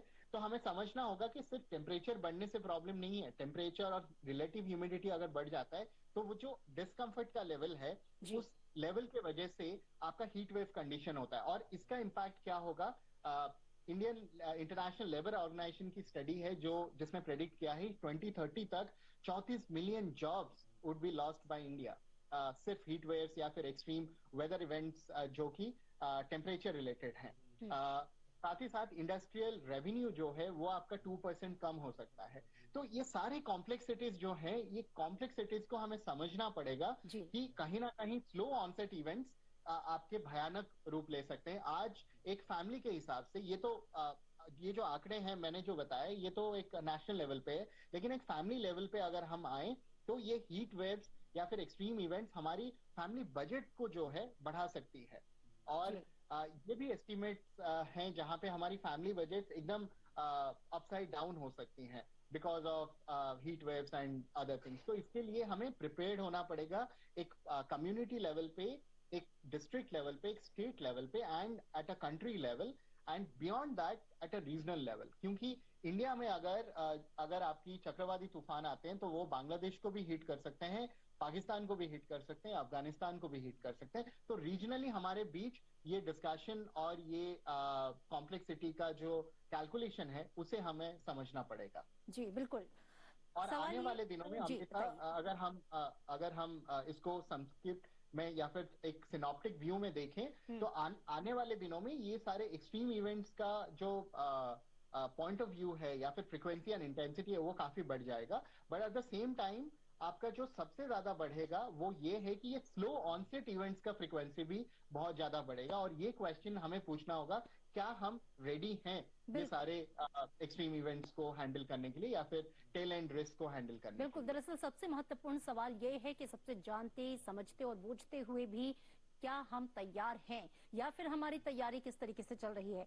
उर्मी, मैं आपका रुख करना चाहूंगी। पेरिस जलवायु समझौता और उसके बाद से उसको लेकर जो लक्ष्य निर्धारित किए गए, पूरी दुनिया इसे लेकर कहां तक आगे बढ़ी है? देखिए, इस पेरिस जो समझौता है उसके तहत हर देश को एक एनडीसी यानी कि नेशनल डिटरमाइंड कंट्रीब्यूशन सबमिट करने का था। उन्होंने 2014-15 में सबमिट किया और उसके बाद उसको रिवाइज किया। एक अपेक्षा थी कि 2020 में, क्योंकि पेरिस जो समझौता है वो 2021 से लागू थी, तो एक अपेक्षा थी दुनिया को कि या देशों को या यूएन को कि जो सब देश हैं जिन्होंने ये समझौता पर हस्तक्षेप किया वो एक रिवाइज एनडीसी सबमिट करेंगे। क्योंकि 5 साल निकल गए, हमारी अंडरस्टैंडिंग इम्प्रूव हो गई, हर देश देख पाएगा वो और क्या कर सकती है और कितना ज्यादा कर सकती है। भारत ने फॉर्मली तो कोई नया एनडीसी नहीं दिया है, पर प्रधानमंत्री नरेंद्र मोदी उन्होंने जो पिछले पेरिस +5 की जो समिट थी, जो हुई थी ऑनलाइन वर्चुअल समिट थी, उसमें उन्होंने बोला था कि भारत 2030 तक 450 गीगावाट रिन्यूएबल एनर्जी, मतलब इसमें वेरी क्लियर ये है कि सोलर, विंड और स्मॉल हाइड्रो होगा, मतलब इसको हम रिन्यूएबल कहते हैं। जो 2015 में जो हमने एनडीसी सबमिट की थी उसमें हमने बोला था कि हमारा लक्ष्य ये था कि 40% जो हमारी जनरेशन कैपेसिटी है ऊर्जा की वो होगी नॉन फॉसिल फ्यूल। तो उसमें न्यूक्लियर भी आता है, लार्ज हाइड्रो भी आता है। तो इसे ये एक हिसाब से हमने अपना जो टारगेट, रिन्यूएबल टारगेट, अनऑफिशियली एक हिसाब से, क्योंकि हमने अभी तक सबमिट नहीं किया एनडीसी, हमने बढ़ाया है। ऐसे बहुत सारे देश हैं, पर ऐसे बहुत सारे देश भी हैं जिन्होंने नए टारगेट भी सबमिट किए हैं। कुछ ऐसे देश हैं जो नए टारगेट की बात किए हैं ऐसे ही फोरम में जैसे प्रधानमंत्री मोदी ने किए हैं, पर वो अभी तक फॉर्मली नहीं सबमिट किए। अब इसकी एक समीक्षा जो UNFCCC है, जो बॉडी क्लाइमेट चेंज पर देखती है, UN की जो बॉडी है, जो कन्वेंशन की रखवाली करती है, उन्होंने एक समीक्षा की थी और उसमें ये देखा गया था कि जो नए प्रॉमिसेस हैं, जो नए प्लेजेस हैं, उसके बावजूद हम जो हमारा जो पेरिस का लक्ष्य है कि बिलो 2 डिग्री, मतलब 2 डिग्री सेंटीग्रेड से कम, और कोशिश करेंगे कि 1.5 डिग्री सेंटीग्रेड की बढ़ोतरी तक ही हम सीमित रखेंगे, वो लक्ष्य नहीं हम पहुंच पाएंगे। ये मुश्किल है, नामुमकिन है अभी। जी बिल्कुल। तो ये जरूरत है कि हर देश और ज्यादा करे, जितना वो कर सके ज्यादा करे। तो वो उसका तो खैर अपना एक इंटरनेशनल पॉलिटिक्स भी आ जाता है, रिक्वायरमेंट भी हो सकता है। एक तो अपनी पॉलिटिक्स है, जो विकसित देश है और डेवलपिंग कंट्रीज है, उसका एक तालमेल की बात है। दूसरी ये बात है कि बहुत सारे ऐसे देश हैं जो करना चाहेंगे पर उनके पास साधन नहीं है। कुल मिला के उर्मी जी, जो पेरिस जलवायु समझौते के जो लक्ष्य थे उससे अभी भी हम पीछे हैं और स्थिति जो है वो बार-बार बहुत दूर है और बार-बार ये आगाह कर रहा है कि भाई हमें बहुत ज्यादा सतर्क और बहुत तेजी से सतर्क होने की जरूरत है। अविनाश जी, मैं आपका रुख करना चाहूंगी, चूंकि उन लक्ष्यों से हम दूर हैं दरअसल जिसे हमें प्राप्त कर लेना चाहिए अगर हम अपनी दुनिया को, इस पृथ्वी को और जलवायु को बचाना चाहते हैं। मैं उन फैक्टर्स को चाहूंगी आप उनका जिक्र करें कि क्या कारण है कि दुनिया ये समझ रही है कि जलवायु परिवर्तन के इतने नुकसान हैं और हमने जलवायु समझौता भी किया, लक्ष्य भी निर्धारित किए, बावजूद हम इसके पीछे हैं। एक बहुत ही ये जो क्वेश्चन है ये काफी कॉम्प्लेक्स क्वेश्चन है और इसकी कॉम्प्लेक्स पॉलिटिक्स भी है। हमेशा क्लाइमेट नेगोशिएशंस की अगर बात करें हम लोग, तो क्लाइमेट नेगोशिएशंस में सबसे बड़ी प्रॉब्लम ये होती है कि ये कहा जाता है कि डेवलप्ड कंट्रीज ने अपनी डेवलपमेंट के लिए काफी ज्यादा कार्बन एमिशंस किया है और डेवलपिंग कंट्रीज जो अभी डेवलप हो रहे हैं, जैसे इंडिया डेवलपिंग कंट्रीज से डेवलप्ड कंट्री की ओर बढ़ रही है, ये अपनी डेवलपमेंटल ट्रैजेक्टरी जो है ये प्लेज क्यों ज्यादा करे जबकि डेवलप्ड कंट्रीज का ज्यादा रोल है। तो इसकी अपनी ही पॉलिटिक्स है। लेकिन अगर नंबर्स के बारे में हम बात करें, क्लाइमेट चेंज के बारे में हम बात करें, तो जितने सारे इफेक्ट्स हम देख रहे हैं अभी एटलीस्ट इंडिया लेवल पे जितने भी इफेक्ट्स देख रहे हैं जो हमारी रिसर्च बता रही है वो 0.6 डिग्री टू 0.7 डिग्री राइज के बदौलत है। और हमारी टारगेट जो है वो 1.5 डिग्री तक लिमिट करने की है। तो क्लियरली आप देख सकते हैं कि जो इम्पैक्ट है वो काफी ज्यादा बढ़ा हुआ है। इसी वजह से हमारा एक फोकस है कि हम अपनी जो एग्जिस्टिंग कार्बन एमिशंस है या फिर कार्बन एमिशंस इंटेंसिटी है उसको कैसे कम करें in terms of our development. उसके लिए मिटिगेशन एफर्ट्स काफी ज्यादा चल रही है और इंडिया की जो एफर्ट्स हैं वो काफी बहुत अच्छी भी हैं, बिकॉज इंडिया ने ग्लोबल थॉट लीडरशिप के हिसाब से अपना मिटिगेशन पोर्टफोलियो काफी ज्यादा बढ़ाया हुआ है और काफी अच्छे काम कर रहे हैं। लेकिन अगर हमें बेटर प्रिपेयर्ड होना है तो हमें ये चीज करना होगा अमृता कि हमारी जो एडेप्टेशन पोर्टफोलियो है और उसको थोड़ा और स्ट्रेंथन करना होगा। इसको स्ट्रेंथन करने के लिए पहला पॉइंट ये है कि हमें यूनिफाइड इमरजेंसी मैनेजमेंट सिस्टम बनाना होगा जहां पे आपको पता होना चाहिए एक ऐसा प्लेटफॉर्म जहां पे आपको ये पता होना चाहिए कि अगर चक्रवाती तूफान आते हैं तो आपको क्या करना चाहिए, आपको किसको कांटेक्ट करना चाहिए आपके डिस्ट्रिक्ट लेवल में, आपके ब्लॉक लेवल में, आपके विलेज लेवल में, और उसके बाद क्या क्या प्रोटोकॉल्स हैं एंड स्टेप्स हैं। अगर जापान में एक साइक्लोन आता है, अर्थक्वेक आता है, तो स्कूल के बच्चों से लेके बुजुर्ग जो हैं उनको सबको पता है कि एग्जैक्टली क्या करना चाहिए। उस तरीके की यूनिफाइड इमरजेंसी मैनेजमेंट सिस्टम हमें बनाना चाहिए। दूसरा चीज ये है कि हमें एक high resolution climate risk Atlas बनानी चाहिए जहां पे हमें पता चले कि रिस्क जो है वो कितनी कॉम्प्लेक्स है, वो कितनी अनआइडेंटिफाइड है और कितनी इम्पैक्ट होंगी उनकी। बिल्कुल बेहद अहम जानकारियां अविनाश आपकी तरफ से, चूंकि वक्त की कमी है और क्लोजिंग कमेंट के साथ मैं चाहूंगी उर्मी आप अपनी बात रखें। सबसे बड़ी बात ये है कि ये सही है कि भारत काफी कुछ कर रहा है और वो उन देशों में से है जो 2 डिग्री की जो टेम्परेचर की बढ़ोतरी है उस लाइन में है। पर पेरिस समझौते की जो रिक्वायरमेंट है वो 2 डिग्री से काफी कम और चाहे तो 1.5 डिग्री तक। तो इसका मतलब ये है कि हमें और कुछ करना है। पॉलिटिक्स, जो इंटरनेशनल पॉलिटिक्स है, वो अपनी जगह में है और उसमें हमें काम और बात करनी पड़ेगी, पर हमें एक दूसरे नजरिए से भी इस समस्या को देखना चाहिए। हम पॉलिटिक्स की बात करते रहेंगे, हम बोलते रहेंगे कि विकसित देशों को और ज्यादा पैसा और ज्यादा साधन जो गरीब देश हैं, जो डेवलपिंग कंट्रीज हैं, उनको देना है। वो सही है, पर हमें भी बहुत सारे मेजर्स लेने हैं, क्योंकि जब तूफान आती है, जब समस्या आती है, तब हमारे यहाँ आती है। और क्योंकि हमारे देश में हमारी क्षमता कम है, तो उसका जो इम्पैक्ट होता है वो सबसे ज्यादा हमारे ऊपर सबसे ज्यादा होता है जाहिर तौर पे। और सबसे बड़ी बात यह है कि हमारे पास, आप एक एडवांटेज के हिसाब से सोच लीजिए या एक अपॉर्चुनिटी के हिसाब से सोच लीजिए, हमारे देश में जो लगभग जो ज्यादातर जो इंफ्रास्ट्रक्चर है, बिल्डिंग्स हैं, वो अभी भी बनने को है। हमारी ऊर्जा की जो रिक्वायरमेंट है अभी बढ़ेगी। आप सोच लीजिए, हमारे पास 2 ऑप्शन है। एक, हम ऐसे कर सकते हैं जहां हमारी ऊर्जा बिल्डिंग्स ऐसे बनाए ताकि ये जो आफत है उससे डील करने में की क्षमता हो। बिल्कुल, हम इन आपदाओं को मिनिमाइज कर सकें। चूंकि वक्त की कमी है उर्मी, आप बहुत दूसरा ये बात है कि आप करें ऐसे कि कल जाके फिर से आपको करना पड़ेगा। चॉइस आपकी है, आपके पास साधन लिमिटेड है, आप सोच लीजिए आप कैसे जाएंगे। जी बिल्कुल, और जलवायु परिवर्तन से आ रही जो प्राकृतिक आपदाएं हैं, उसको लेकर भी कहीं ना कहीं चॉइस जो है वो मानव जाति की ही है। भारत और पूरी दुनिया को इसे लेकर और ज्यादा संजीदा होने की जरूरत है। जो लक्ष्य हमने निर्धारित किए हैं अपनी दुनिया को बचाने के लिए, उसे पूरा करने के लिए पूरी ताकत से जुटने की जरूरत है, ताकि उन लक्ष्यों को प्राप्त किया जा सके और धरती को बचाया जा सके। आप दोनों खास मेहमानों का शुक्रिया चर्चा में शामिल होने के लिए।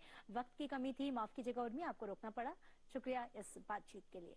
देश देशांतर के आज के अंक में इतना ही, दीजिए इजाजत, नमस्कार।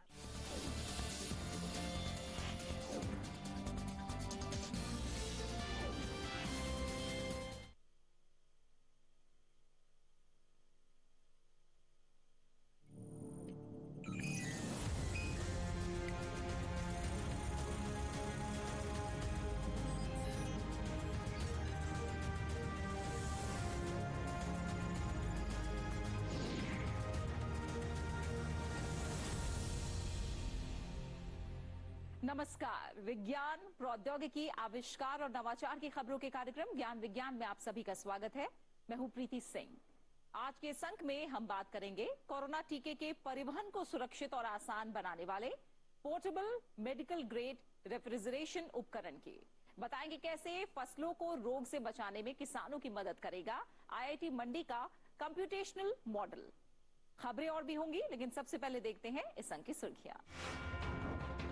भारतीय स्टार्टअप ने विकसित किया पोर्टेबल मेडिकल ग्रेड रेफ्रिजरेशन उपकरण। कोरोना टीके को अंतिम व्यक्ति तक पहुंचाने में मददगार हो सकती है DBT समर्थित ये तकनीक। कंप्यूटेशनल मॉडल से होगी आलू में लगने वाले झुलसा रोग की त्वरित पहचान। छोटे किसानों के लिए भी मददगार होगी भारतीय प्रौद्योगिकी संस्थान मंडी के शोधकर्ताओं की ये खोज।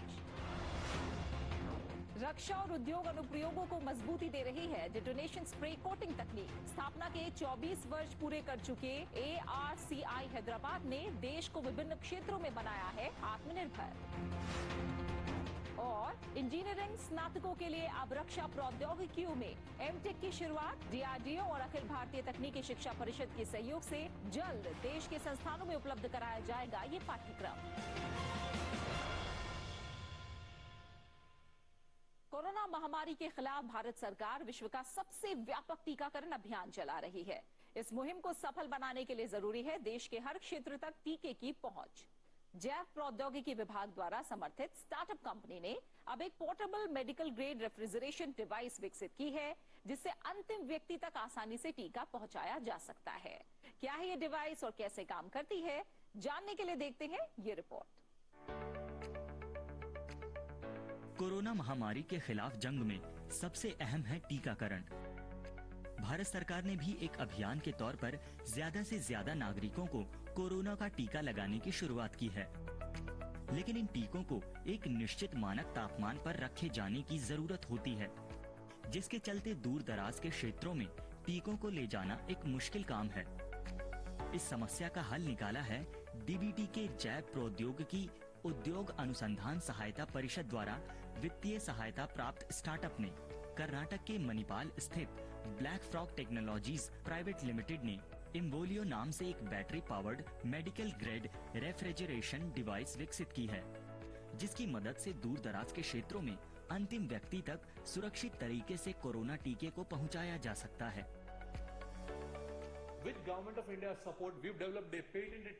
भारत सरकार के सहयोग से हमने इम्बोलियो नाम से पेटेंट तकनीक विकसित की है। ये अंतिम व्यक्ति तक वैक्सीन पहुंचाने की पोर्टेबल मेडिकल ग्रेड रेफ्रिजरेशन प्रणाली है। इसमें हमने कूलिंग चैम्बर की तरह 2 से 8 डिग्री सेल्सियस पर बनी रहने वाली एक समान कूलिंग सुनिश्चित की है। दूसरा, इसका एल्गोरिदम स्वचालित सुरक्षा सुनिश्चित करता है। कोविशील्ड और कोवैक्सीन दोनों ही फ्रीज संवेदनशील हैं, यानी 0 डिग्री सेल्सियस से नीचे इनका तापमान नहीं होना चाहिए, जबकि मौजूदा परिवहन तंत्र में इस्तेमाल हो रहे आइस बॉक्स में तापमान गिर जाता है। हमारा उत्पाद टीके पहुंचाने की जगह तक सुरक्षा का आश्वासन देता है। 2 लीटर क्षमता वाले इस उपकरण इम्बोलियो में टीके की 30 से 50 तक शीशियों को रखा जा सकता है। इस अत्याधुनिक उपकरण में अन्य संकेतकों के साथ साथ निरंतर तापमान निगरानी, लोकेशन ट्रैकिंग, लाइव ट्रैकिंग द्वारा मुख्यालय से संपर्क और महत्वपूर्ण डेटा एंट्री की सुविधा है। यह उपकरण 12 घंटे तक हर स्थिति में 2 से 8 डिग्री सेल्सियस के बीच तापमान बनाए रखता है, जो कि टीकों के लिए मानक तापमान है। इस तरह मुख्यालय से दूर दराज के क्षेत्रों तक जरूरत के मुताबिक टीकों का कुशल परिवहन किया जा सकता है।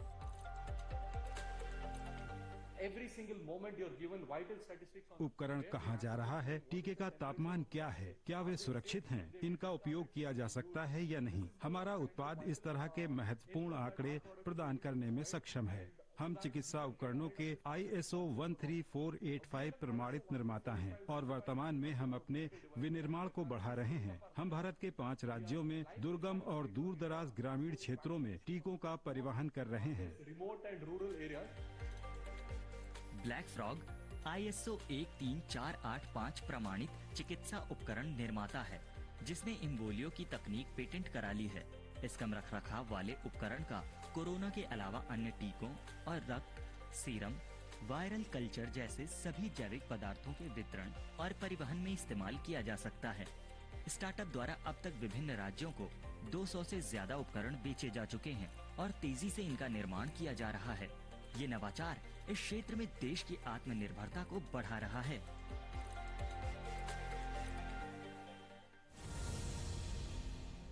किसानों की आय को दुगनी करने की मुहिम में देश के वैज्ञानिक संस्थान भी लगातार प्रयास कर रहे हैं। इस कड़ी में अब IIT मंडी के शोधकर्ताओं ने आलू की फसल में लगने वाले झुलसा रोग का पता लगाने के लिए कंप्यूटेशनल मॉडल विकसित किया है। आर्टिफिशियल इंटेलिजेंस आधारित ये मॉडल पत्तों की तस्वीरों से ब्लाइट यानी झुलसा रोग की सही समय पर पहचान कर सकता है। ज्ञान विज्ञान की एक रिपोर्ट। आलू भारत में उगाई जाने वाली प्रमुख फसलों में से एक है। देखा जाए तो तमिलनाडु और केरल को छोड़कर आलू लगभग पूरे देश में उगाया जाता है। फिर भी विश्व औसत उपज की तुलना में हमारे यहाँ पैदावार काफी कम होती है। इसकी एक वजह है आलू में लगने वाला ब्लाइट यानी झुलसा रोग।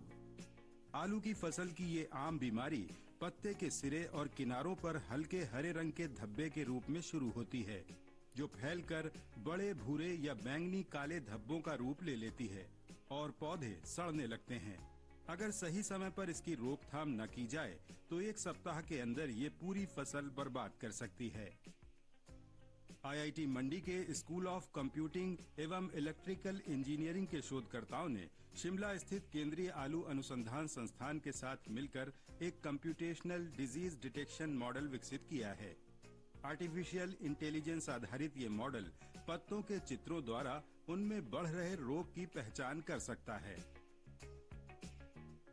We have developed a model based on the masked region-based convolutional neural network that identifies the presence of blight automatically. हमने मास्क क्षेत्र आधारित कॉन्वोल्यूशनल न्यूरल नेटवर्क के आधार पर मॉडल विकसित किया है, जो आलू के पत्तों पर स्वचालित रूप से झुलसा रोग की उपस्थिति की पहचान करता है। इस मॉडल को विकसित करने के लिए हमने पंजाब, उत्तर प्रदेश जैसे देश के विभिन्न राज्यों से आंकड़े जमा किए और उसका इस्तेमाल कर यह मॉडल विकसित किया।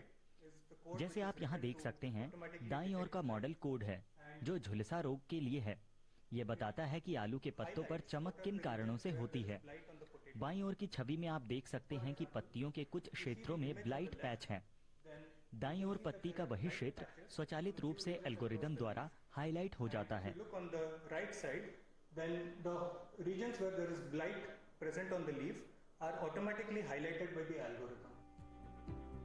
इस अनुसंधान को भारत सरकार के जैव प्रौद्योगिकी विभाग ने वित्तीय सहायता दी है। शोधकर्ताओं द्वारा विकसित ये मास्क क्षेत्र आधारित कॉन्वोल्यूशनल नेटवर्क आर्किटेक्चर मॉडल पौधे और मिट्टी की जटिल पृष्ठभूमि होने के बावजूद पत्तों के रोगग्रस्त हिस्सों को सटीकता से दर्शा सकता है। परीक्षण में इसने 98% तक सही नतीजे दिए हैं। किसानों तक पहुंच बनाने के लिए इस मॉडल का स्मार्टफोन वर्जन भी तैयार किया जा रहा है, जिसे फार्मर जोन ऐप के अंतर्गत दूर दराज के किसान भी इस्तेमाल कर सकेंगे। ऐप पर फसल की फोटो डालते ही ये वास्तविक समय में रोगग्रस्त पौधे की पहचान कर लेगा। हर जगह स्मार्टफोन की पहुंच बढ़ने से अब हमें एक फायदा ये है कि अब किसानों के लिए तुरंत पौधे की छवि लेना आसान हो गया है, जिससे वो पता लगा सकते हैं कि रोग हैं या नहीं। साथ ही किस प्रकार की बीमारी है ये भी पता चल सकता है। यह अनुप्रयोग है जहां उन्नत मशीन लर्निंग और डीप लर्निंग एल्गोरिदम काम करता है। इसी पर हम लोग काम कर रहे हैं।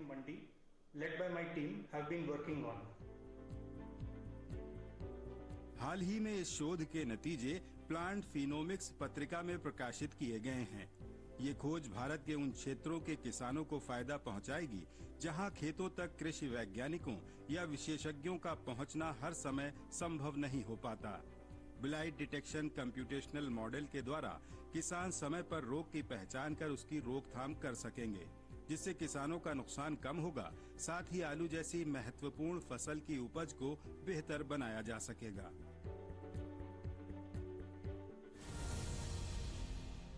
ज्ञान विज्ञान में फिलहाल वक्त एक छोटे से ब्रेक का, आप कहीं जाइएगा नहीं, हम जल्द वापस लौटते हैं।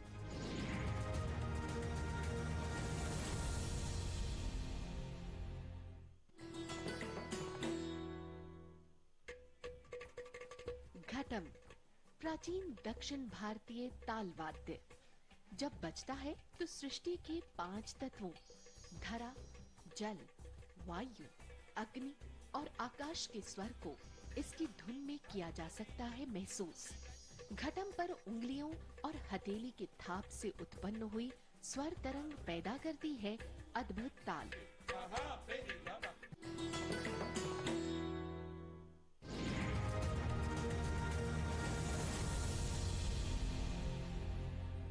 ब्रेक के बाद आपका स्वागत है। आप देख रहे हैं ज्ञान विज्ञान।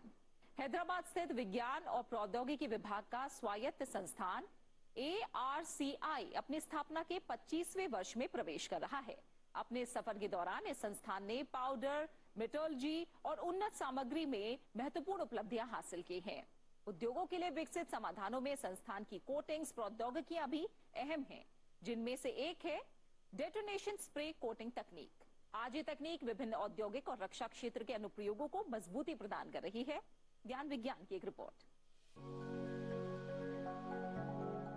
विभिन्न उद्योग और उत्पाद विनिर्माण में आज मजबूत, ज्यादा टिकाऊ धातुओं और सामग्री की जरूरत पड़ती है। खासकर भारी दबाव, उच्च ताप या जटिल परिस्थितियों में बेहतर कार्य क्षमता वाले क्षेत्रों के लिए दक्ष सामग्री चाहिए होती है। हैदराबाद स्थित international advanced research centre for powder metallurgy and new materials इस दिशा में लगातार उन्नत समाधान उपलब्ध कराता आ रहा है। डीएसटी के इस स्वायत्त संस्थान ने पाउडर और सामग्री विकास के साथ विभिन्न कोटिंग तकनीक का भी विकास किया है, जो अलग अलग अनुप्रयोगों में उपयोगी साबित हो रही हैं। इसी कड़ी में संस्थान ने डिटोनेशन स्प्रे कोटिंग तकनीक भी विकसित की। ये तकनीक स्टील, कपड़ा, कागज, ऊर्जा उद्योगों सहित सामरिक अनुप्रयोगों में कारगर साबित हो रही है।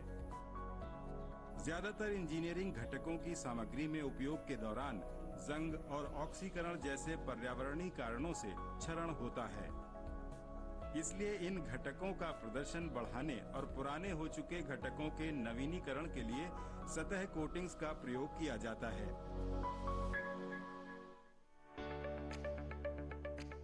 Detonation spray coating thermal spraying coating का ही एक प्रकार है, जिसके द्वारा उच्च तापमान और दबाव वाले नियंत्रित गैसीय उत्पादों से मिश्रित धातु पाउडर, सिरेमिक जैसी सामग्री को गर्म कर उच्च वेग में कोटिंग की जाती है। यह तकनीक जटिल आकार वाले बड़े क्षेत्रों पर एक समान मोटी कोटिंग प्रदान करती है। डिटोनेशन स्प्रेड कोटिंग में कम सरंध्रता स्तर, अच्छी बंधन शक्ति और कठोरता घटकों के प्रदर्शन में कई गुना सुधार करती है। बेहतर सतह फिनिशिंग और उच्च सहनशीलता पर्यावरणीय तनाव के तहत परत उतरने और दरार पड़ने की समस्या पर काबू पाने में मदद करती है। ARCI ने समय के साथ साथ इस तकनीक में कई उन्नत बदलाव किए हैं। अब ये कोटिंग तकनीक कम रखरखाव के साथ बेहतर नतीजे देने वाली बन गई है। बिना तापमान गिरावट के अब इसमें 50 से 2000 माइक्रोन मोटाई तक की कोटिंग्स की जा सकती हैं। इस तकनीक का इस्तेमाल स्टील उद्योग में ब्रिडल रोल जैसे अनुप्रयोगों, कपड़ा और कागज उद्योग में wire passing pulley, plunger, stepped cone pulley, gas compressor अनुप्रयोगों जैसे spindle valve, compressor disc, shaft, aerospace अनुप्रयोगों जैसे HP, LP turbine blade, compressor disc, LCA nozzle, thrust bearing sleeves, propeller shaft seal में किया जा रहा है। इनके अलावा ये प्रौद्योगिकी जल विद्युत क्षेत्र के अनुप्रयोगों जैसे हाइड्रो टरबाइन ब्लेड्स में सुरक्षात्मक कोटिंग के लिए कारगर साबित हो रही है। 2.5 दशक से ज्यादा की अपनी यात्रा के दौरान ARCI ने महत्वपूर्ण प्रगति की है और देश सहित दुनिया को हर क्षेत्र में उन्नत सामग्री समाधान उपलब्ध कराए हैं। ARCI के ये समाधान रक्षा क्षेत्र और उद्योगों की गति बढ़ाने के साथ देश को इस दिशा में आत्मनिर्भर बना रहे हैं।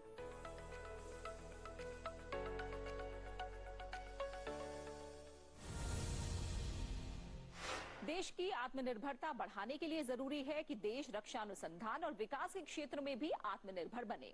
इस दिशा में अब DRDO ने अखिल भारतीय तकनीकी शिक्षा परिषद के साथ मिलकर एक रक्षा प्रौद्योगिकी में MTech कार्यक्रम की शुरुआत की है। 8 जुलाई को एक वर्चुअल कार्यक्रम के द्वारा इस कार्यक्रम का शुभारंभ किया गया। इस पाठ्यक्रम का उद्देश्य रक्षा प्रौद्योगिकियों के ज्ञान के आधार को विस्तार करके सीधे रक्षा अनुसंधान के क्षेत्र के लिए कुशल मानव संसाधन तैयार करना है। एक रिपोर्ट। रक्षा अनुसंधान और विकास संगठन DRDO अत्याधुनिक रक्षा प्रौद्योगिकियों का विकास कर भारत को सशक्त बनाने का काम करता है। यह संगठन लगातार महत्वपूर्ण रक्षा प्रौद्योगिकियों और प्रणालियों में देश को आत्मनिर्भर बनाने का प्रयास कर रहा है।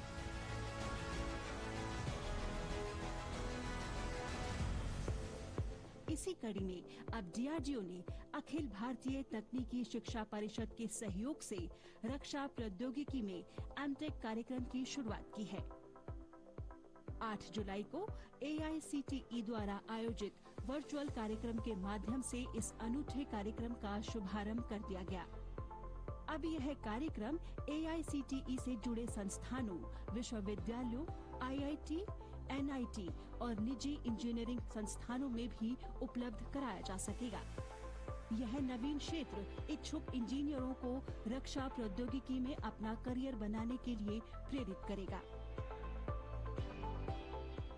हमने DRDO की सहायता लेते हुए पहले करिकुलम रिवीजन किया। MTech के 6 प्रोग्राम्स, जो एक तो हमारे 3 दल जो है आर्मी, एयरफोर्स, नेवी, उसके लिए जरूरत पड़ने वाली जो इक्विपमेंट है, तो ये सारी जो टेक्नोलॉजी हमको तैयार करनी है या हमारे देश में बनानी है, तो जो जॉब करने के लिए जाएंगे उसको उसमें एक तो रुचि होनी चाहिए और उसमें शिक्षा होनी चाहिए।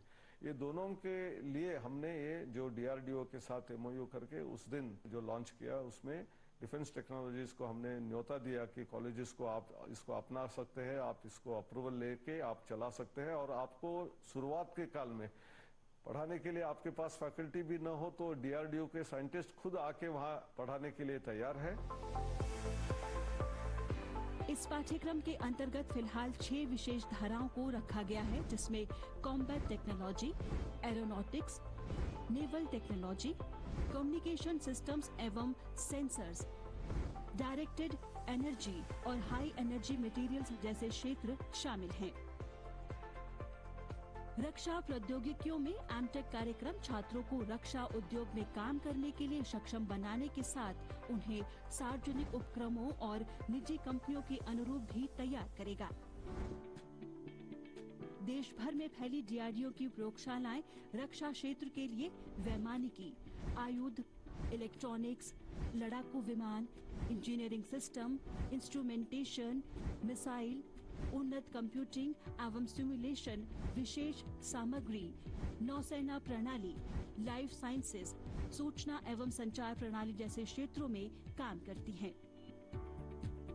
डीआरडीओ की प्रयोगशालाओं का ये नेटवर्क एमटेक पाठ्यक्रम करने वाले छात्रों को वास्तविक अनुसंधान से जोड़ने का अवसर प्रदान करेगा। इस एमटेक कार्यक्रम को रक्षा क्षेत्र में परा स्नातक तैयार करने के लिए डिजाइन किया गया है। इंजीनियरिंग के विभिन्न क्षेत्रों में स्नातक कर चुके छात्र रक्षा प्रौद्योगिकी पोस्ट ग्रेजुएट पाठ्यक्रम में आवेदन कर सकते हैं। यह पाठ्यक्रम देश के विभिन्न वैज्ञानिक और शैक्षणिक संस्थानों में ऑनलाइन और ऑफलाइन दोनों स्वरूपों में उपलब्ध कराया जाएगा। आज एमटेक प्रोग्राम में हमें जो जिस तरह के चैलेंज आते हैं, इंडस्ट्रीज ये कहती है कि आपने 2 साल एमटेक तो जो है कराया, लेकिन अभी भी जिस तरह की नई टेक्नोलॉजीज हमें डेवलप करनी पड़ रही है, करनी होती है, या जो एमटेक का बच्चा हमारा टीचर बनता है उसके अंदर उस लेवल की अभी भी कैपेबिलिटीज नहीं होती है जो बच्चों के साथ भी न्याय कर सके या इंडस्ट्री में जाके इमीडिएटली काम करना शुरू कर दे। तो ये सबसे इस तरह की बड़ी शुरुआत है कि उनकी जो अपेक्षाएं हैं डीआरडीओ की, उनके जो डेवलपमेंट के काम चल रहे हैं, रिसर्च के काम चल रहे हैं, उसमें पहले दिन से उनकी सहभागिता हो जाएगी और क्वालिटी स्टूडेंट्स हम जो है उनको देंगे। और ये तो सिर्फ 6 एरियाज ही हैं और 52 लेबोरेटरी जो देश में डीआरडीओ के, उनका करीब स्पेशलाइजेशन अलग अलग है। हो सकता है आने वाले टाइम में हम इसको एक्सपांड करें और हर एरिया के लिए बच्चे हम जो है उनको देंगे। छात्रों का चयन करने के बाद उन्हें रक्षा क्षेत्र के विशेषज्ञों द्वारा प्रशिक्षित किया जाएगा और समय की जरूरत के अनुसार अत्याधुनिक रक्षा प्रणालियों और प्रौद्योगिकियों से अवगत कराया जाएगा। रक्षा अनुसंधान क्षेत्र में अभी अलग अलग विशेषज्ञता वाले लोगों को लाकर उन्हें इस्तेमाल किया जाता रहा है, जिन्हें डीआरडीओ में प्रशिक्षित किया जाता है। इस क्षेत्र में प्रत्यक्ष तौर पर शिक्षित और प्रशिक्षित मानव संसाधन की कमी रही है। नया एमटेक कार्यक्रम इस कमी को दूर कर कुशल और अनुभवी कार्यबल तैयार करेगा, जिससे रक्षा क्षेत्र में नए स्टार्टअप स्थापित होंगे और रोजगार के अवसर बढ़ेंगे। ये कार्यक्रम आत्मनिर्भर भारत की सोच को और बल देगा।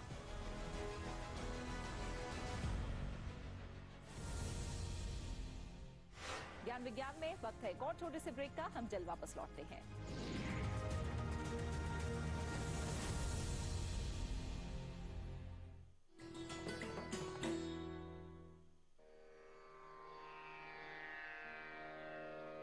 The sacred relics of Buddha were unearthed in Piprava in Uttar Pradesh.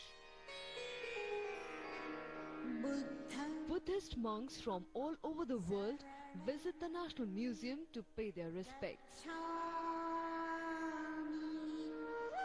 These charred bone fragments of Buddha are housed in the gold canopy gifted by the royal family of Thailand.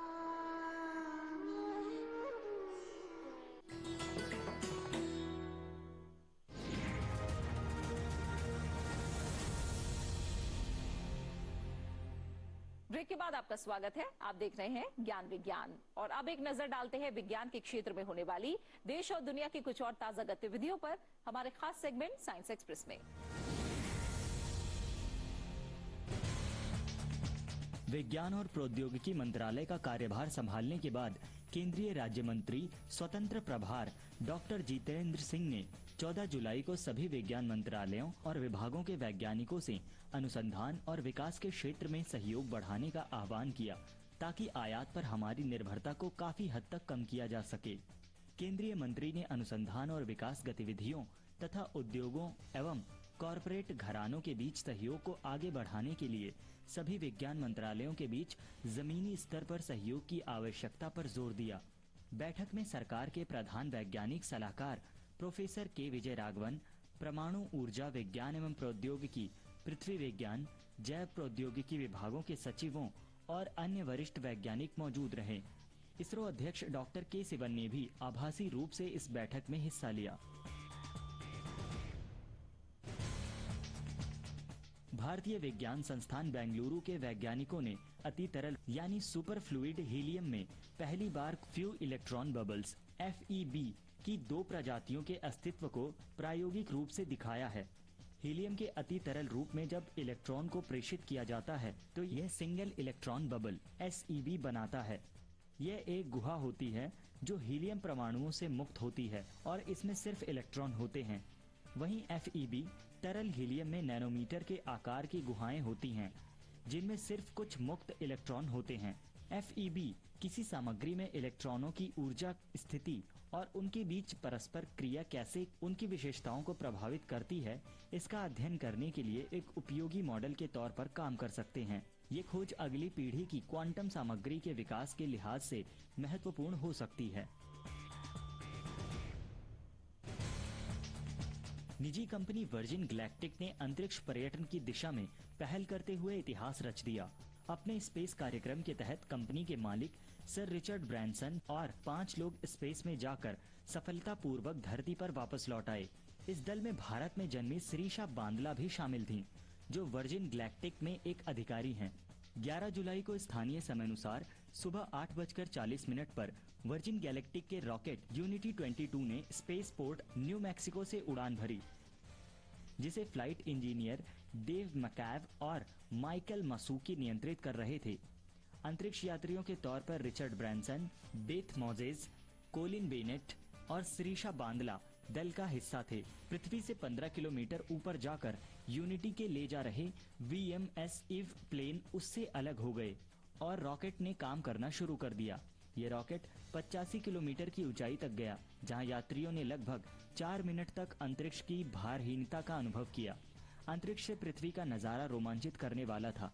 इसके बाद unity ने वापस पृथ्वी का रुख किया। लगभग 2 घंटे की उड़ान के बाद यूनिटी सकुशल लैंड कर गया। ये टेस्ट फ्लाइट थी, जो निजी स्पेस कंपनियों द्वारा अंतरिक्ष पर्यटन की शुरुआत है। ब्रिटिश व्यवसायी रिचर्ड ब्रैंसन ने इस प्रयास में अन्य कंपनियों को पीछे छोड़ दिया है। भारत के लिए भी ये हर्ष का मौका था। श्रीशा बांदला भारत में जन्मी दूसरी और भारतीय मूल की तीसरी महिला हैं जो अंतरिक्ष में गईं।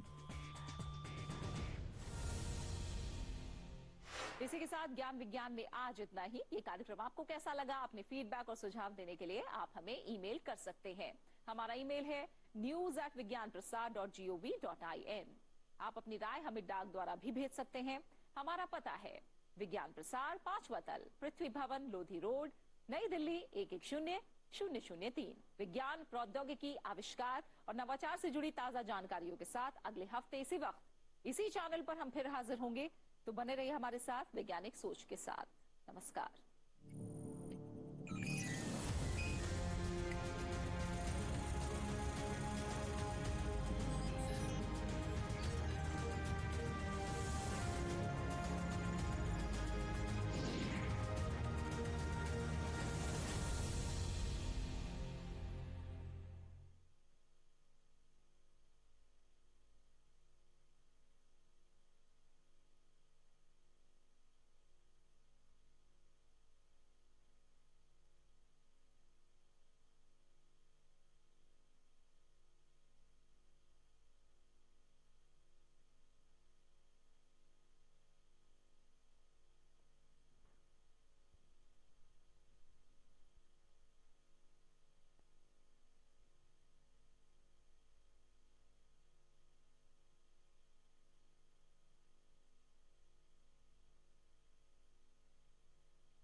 माननीय चेयरमैन साहब ने उसके बारे में स्थिति स्पष्ट कर दी है। बिजनेस बिजनेस बिजनेस माननीय एलओपी श्री मल्लिकार्जुन खड़गे साहब, please please.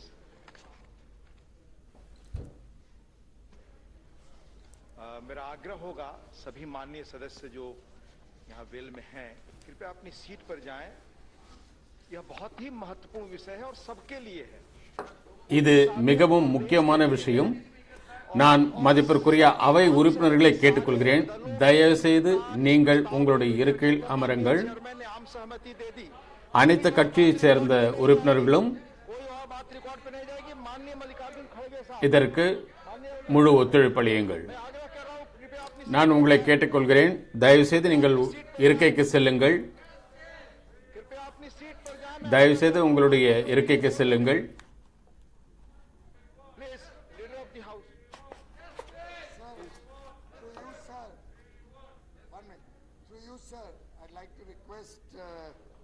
Honorable Member of Parliament Shri Vijay Sai Reddy ji, a very senior leader who understands the decorum of Parliament, understands the importance of continuity and starting the discussions on this very important subject which has affected the whole world. It's not about one state, another state, a political party or another party. இது ஒரு மிக முக்கியமான விஷயம்.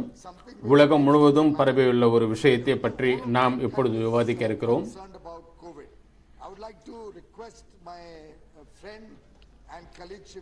நான் என்னுடைய நண்பர்களை கேட்டுக்கொள்கிறேன், கோவிட்டை பற்றிய இந்த விவாதத்தை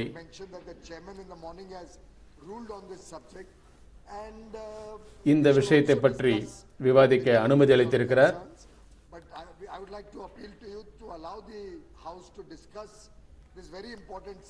நான் உங்களை கேட்டுக்கொள்கிறேன், உங்கள் மூலமாக இந்த அவையிடமும் கேட்டுக்கொள்கிறேன், இந்த உலகம் முழுவதும் பரவியுள்ள இந்த தொற்று நோயை பற்றிய இந்த விவாதம்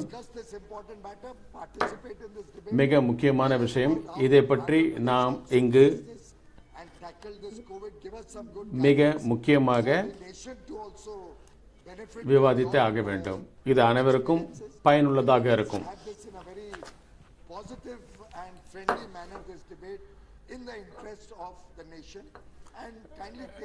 நாட்டினுடைய நலனை கருத்தில் கொண்டு அனைவரும் அவைத் தலைவருக்கு உங்களுடைய ஒத்துழைப்பு அளியுங்கள். தயவு செய்து நீங்கள் உங்களுடைய இடத்திற்கு செல்லுங்கள்.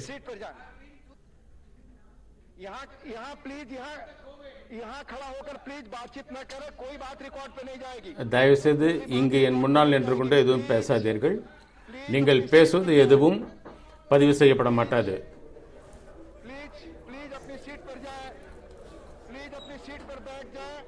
தயவு செய்து நீங்கள் உங்களுடைய இருக்கையில் அமருங்கள். நீங்கள் பேசும் எதுவும் பதிவு செய்யப்பட மாட்டாது. இது மிகவும் முக்கியமான விஷயம், மிக மகத்துவம் வாய்ந்த விஷயம். இதை பற்றி நாம் விவாதித்தாக வேண்டும். நான் மறுபடியும் உங்களை கேட்டுக்கொள்கிறேன், தயவு செய்து உங்கள் இடத்திற்கு சென்று அமருங்கள்.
माननीय सदस्यों से मेरा आग्रह है कि अपनी सीट पर जाएं, बैठें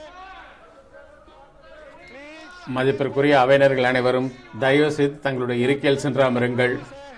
இது மிகவும் முக்கியத்துவம் வாய்ந்த ஒரு விஷயம்.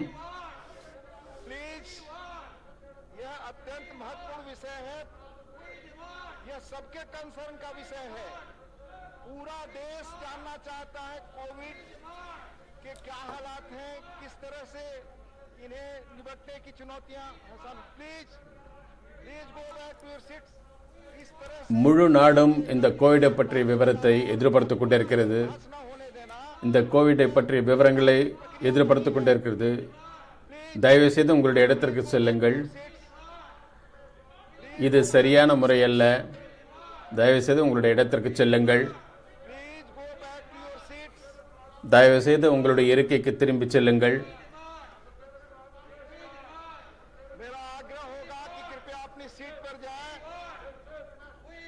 நான் உங்களை கேட்டுக்கொள்கிறேன். தயவு செய்து உங்களுடைய இருக்கைக்கு சென்று அமருங்கள்.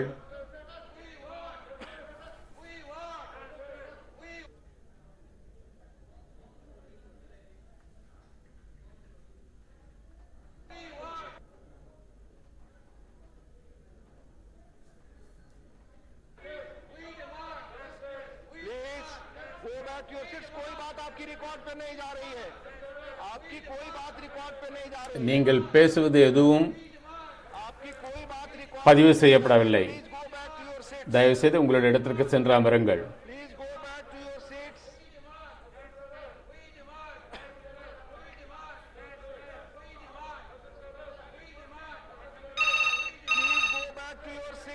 தயவு செய்து உங்களுடைய இருக்கைக்கு திரும்பி செல்லுங்கள்.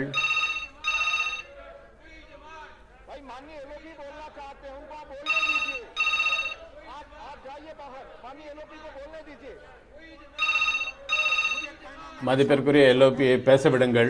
தயவு செய்து உங்களுடைய இருக்கைக்கு செல்லுங்கள்.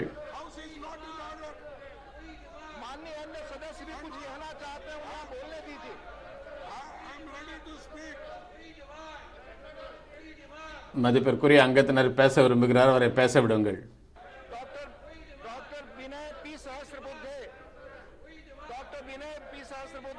டாக்டர் வினோத் சகஸ்ரகுப்தா,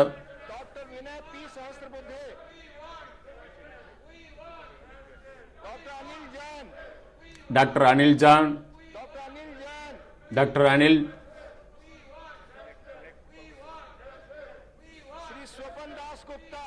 ஸ்ரீ ஸ்வபன் தாஸ் குப்தா,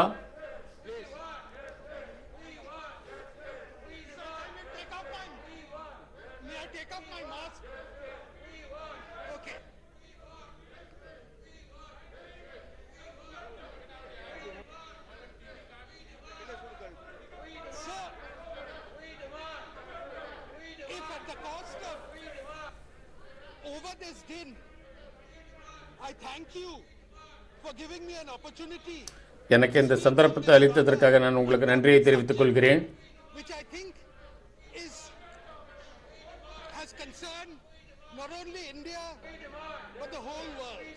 இந்த விஷயம் இந்தியா சம்பந்தப்பட்டதுமல்ல, முழு உலகமும் சம்பந்தப்பட்ட ஒரு விஷயம்.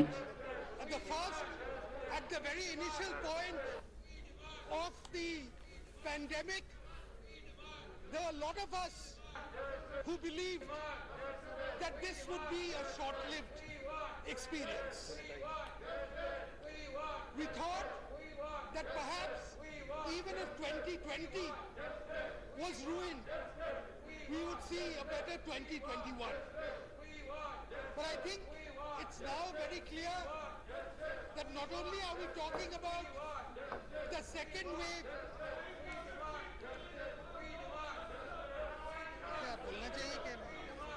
we are not only talking about the second wave, we are also anticipating a third wave. நாம் இந்த கோவிடினுடைய இரண்டாவது அலையை பற்றி மட்டும் பேசவில்லை, நாம் கோவிடினுடைய மூன்றாவது அலையையும் எதிர்பார்த்து இதை துவக்கியிருக்கிறோம். இந்த விவாதம் கொரோனா மூன்றாவது அலையையும் கருத்தில் கொண்டு துவக்கப்பட்டிருக்கிறது.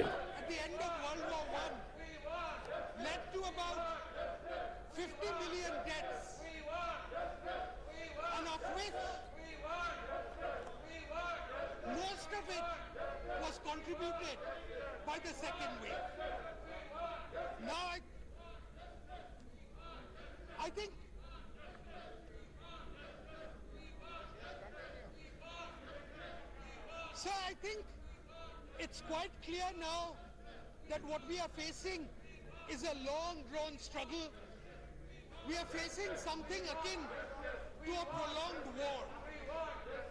And this prolonged war is something which is not only something, which is not something which affects only India, but it's something which affects every country. இது முற்றிலும் தவறானது. தயவு செய்து நீங்கள் அனைவரும் உங்களுடைய இருக்கைக்கு திரும்பிச் சென்று அமருங்கள்.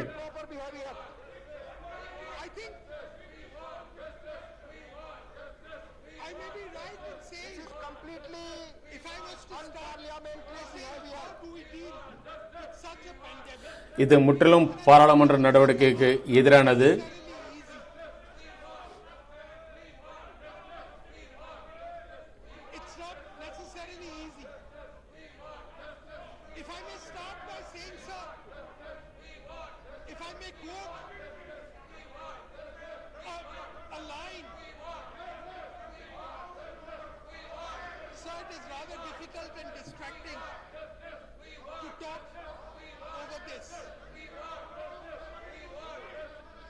I think all the same I'll try. I think a lot of us may be aware, or at least those, my friend Mr. O'Brien there might be aware of the passage I might be reading, because the author of that passage is someone who the state government of West Bengal appointed in the Global Advisory Board to contain the pandemic. And I quote, "The goal of social policy in these times of change and anxiety is to help people absorb the shocks that affect them without allowing those shocks to affect their view of themselves." In other words, how do we cope with the crisis without destroying the very esteem of people who've been affected by the crisis? This is a quote from the Nobel Prize winning Adithanar. I think when we, in terms of social policy, have to decide, it's basically we have to take a balance of risks. That is what it's all. Choice in this matter, policy is always about. It's about how do we balance the various risks at play. There is, of course, one way of just saying to seal off yourself from the rest of the world. Some of you may remember the case of Sir Isaac Newton, who in the time of the Great Plague shut himself off in a village for 3 years and produced some of his best and most creative works. Alas, that is a luxury I think we can ill afford today.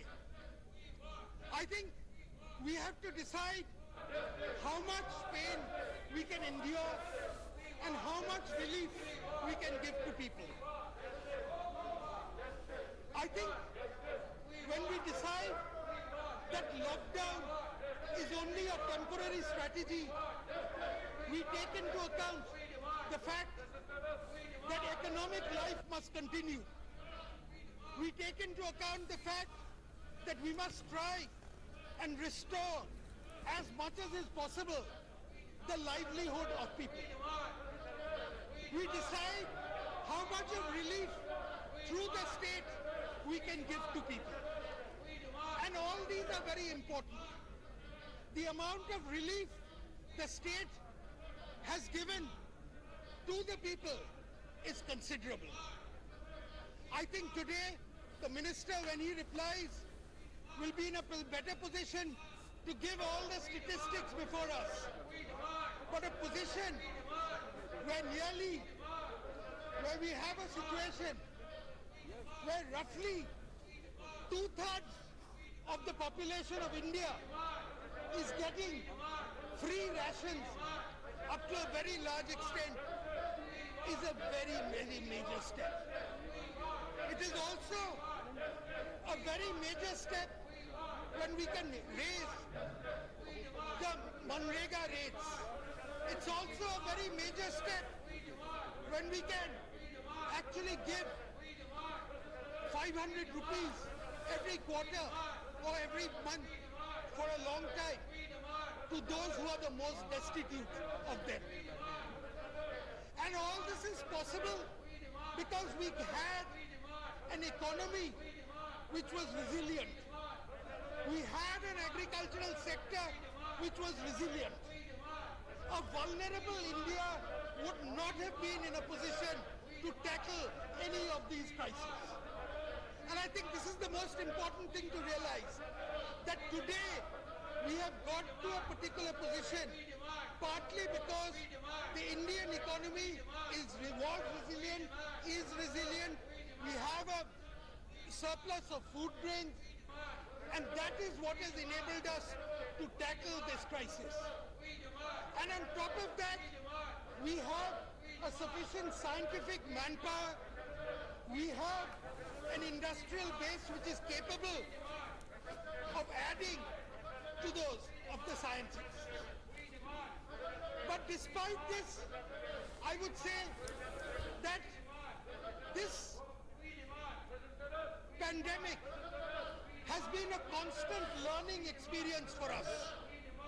And I would just like to point out 3 or 4 features of this pandemic which I think should really take it.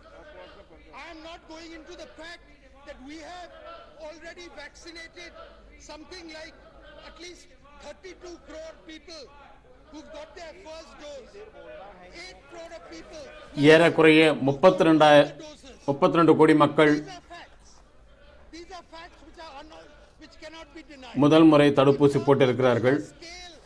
And the magnitude of the operation, I think this is phenomenal. But at the same time, we must realize that there are few things we must think from which we can learn and which we can tackle as far as this is concerned. The first is the importance of open-mindedness. I think a lot of us say that we go by scientific evidence. We go by the guidance of scientists. The problem really arises when there is no unanimity among the scientists themselves. I think some of us may remember at the fag end of the budget session of 2020, when certain people wore masks and came into the house. That was at the very initial stages of the pandemic. And I think 15 minute के लिए सदन स्थगित कर रहे हैं. 15 minute के लिए सदन स्थगित. At that point, objected. 15 நிமிடத்திற்கு இந்த அவை ஒத்திவைக்கப்படுகிறது.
Hello and a very warm welcome to Science Monitor, your weekly update on what's happening in the field of science, technology, research and innovation in and around the country. I'm Tina Jha. From an innovative device to ensure last-mile delivery of COVID-19 vaccines to a computation model for automated disease detection in potato crop, we have plenty in store for you on this edition of Science Monitor. But as always, let's begin with the top stories of the week. Portable, battery-operated medical-grade refrigeration device developed by an Indian startup, the innovation supported by DBT's BIRAC is enabling safe and efficient transportation of vaccines to remote locations in the country. A computational model will now help in quick identification of potato blight disease. Developed by IIT Mandi, the model will prove highly beneficial to the farmers in the form of smartphone application.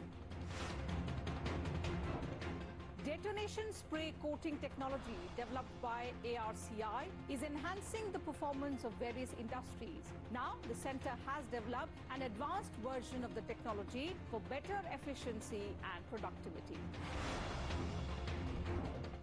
And DRDO and AICTE launch a regular MTech program in defense technology. The program will be conducted in online and offline formats to create skilled manpower for the defense industry.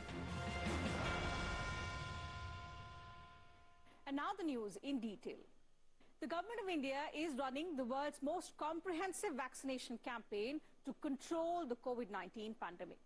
To make this campaign a success, every region of the country must have easy access to the vaccine.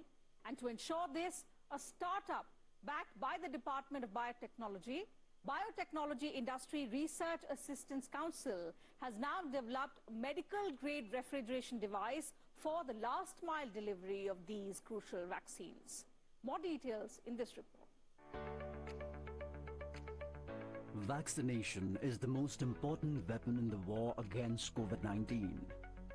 The Government of India is also endeavoring to vaccinate more and more citizens of the country against the deadly disease in what is the most extensive vaccination campaign anywhere in the world.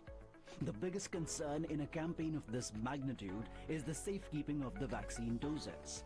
We all know that the vaccines need to be kept at a certain standard temperature, which makes it difficult for the vaccines to be transported to remote areas. In a possible solution to this widespread problem, a startup funded by the Department of Biotechnology's Biotechnology Industry Research Assistance Council has developed a battery-powered medical-grade refrigeration device named Imvolio. The device, developed by Manipal-based Black Frog Technologies Private Limited, can ensure safe last-mile delivery of the COVID-19 vaccines in the country's remotest areas. So there's three aspects to this product. One is that we assure uniform cooling. All of the contents of the cold chamber, all of the vaccines are maintained at 2 to 8 degrees Celsius. Second aspect is that the product has a patented algorithm that ensures that there is a user-independent freeze protection. Both Covishield and Covaxin are freeze sensitive. That means they should not be subjected to temperatures below 0 degrees Celsius. And the current transport mechanism, which is using ice boxes, are notorious in dropping temperatures below 0 degrees Celsius. We assure that that never happens. All of the vaccines are safe up until the point that they're administered. Imvolio, with a capacity of 2 liters, can hold 30 to 50 vials of the vaccine. The state-of-the-art equipment features continuous temperature monitoring, location tracking, communication with the headquarters through live tracking and critical data entry, among other indicators. The device can maintain a temperature between 2 and 8 degrees Celsius in all conditions for up to 12 hours, which is the standard temperature for vaccines being used in India. This will ensure the efficient transportation of vaccines as per requirement to far-flung areas.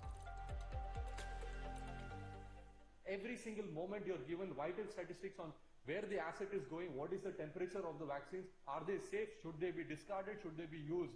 This is the kind of vital inputs that our product is able to provide. We are live in 5 states of India, transporting vaccines to some of the most farthest remote and rural areas.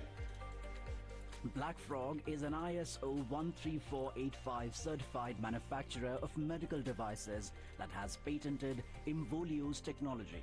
This low-maintenance device can also be used for the delivery and transportation of all biologicals such as blood, serum, viral culture and other vaccines.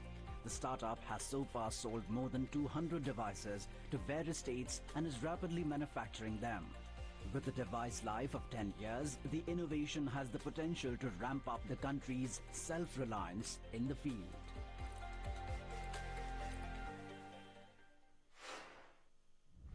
Saving crops from diseases is an important step towards increasing the incomes of farmers and strengthening the economy. Working towards this goal, researchers from IIT Mandi have now developed a computational model for automated disease detection in potato crops. This model uses photographs of potato leaves to detect potato blight and has been found to be highly precise in doing so. The researchers are now working to convert the developed tool into a smartphone application for a more practical usage. Potato is one of the major crops grown in India. It is grown almost over the entire country, except in the states of Tamil Nadu and Kerala. Yet our countrywide yield is much lower than the world average. One of the reasons for this is the blight disease in potato crop.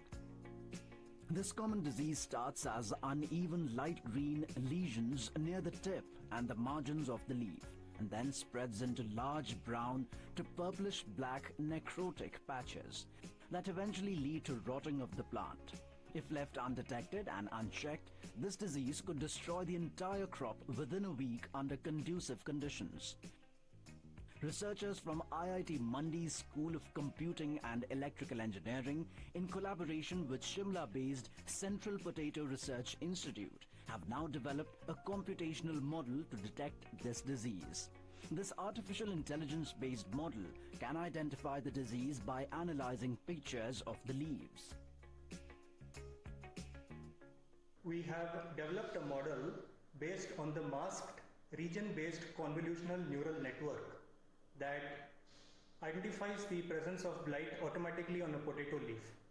To develop this model, we collected potato data from various states across India, including Punjab, Uttar Pradesh and Himachal Pradesh.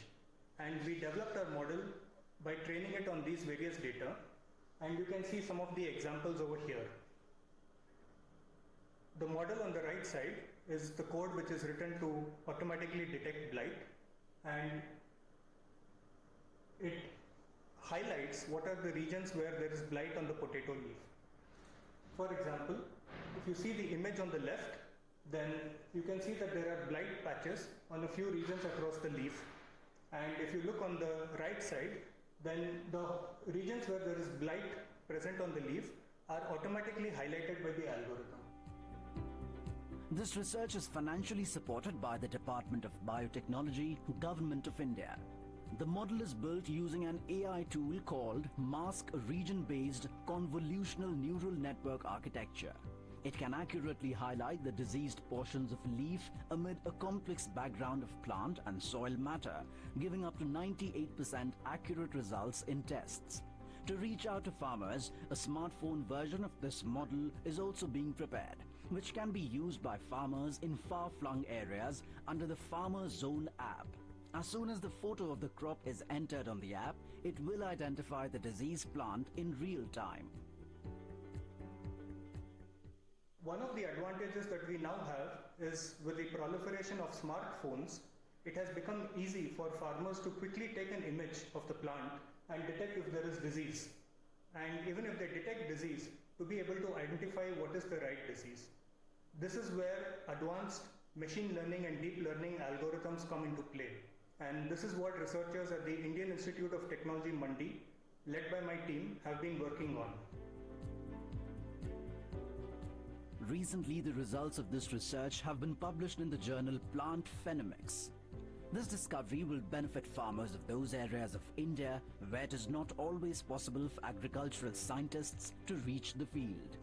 Through the blight detection computational model, farmers will be able to identify and prevent the disease in time. This will improve the yield of the crop and minimize the chances of loss.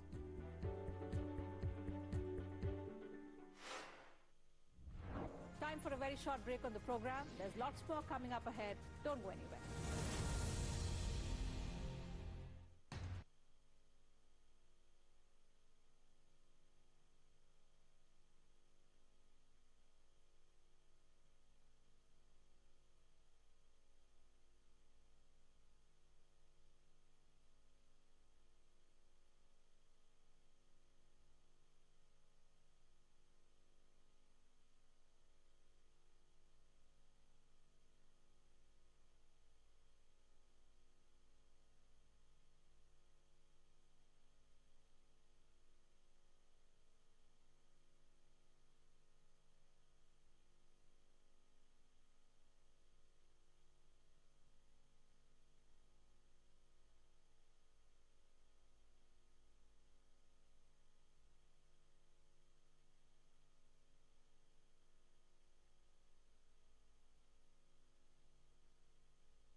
सभा माननीय सभापति जी माननीय LOP will speak देना माननीय LOP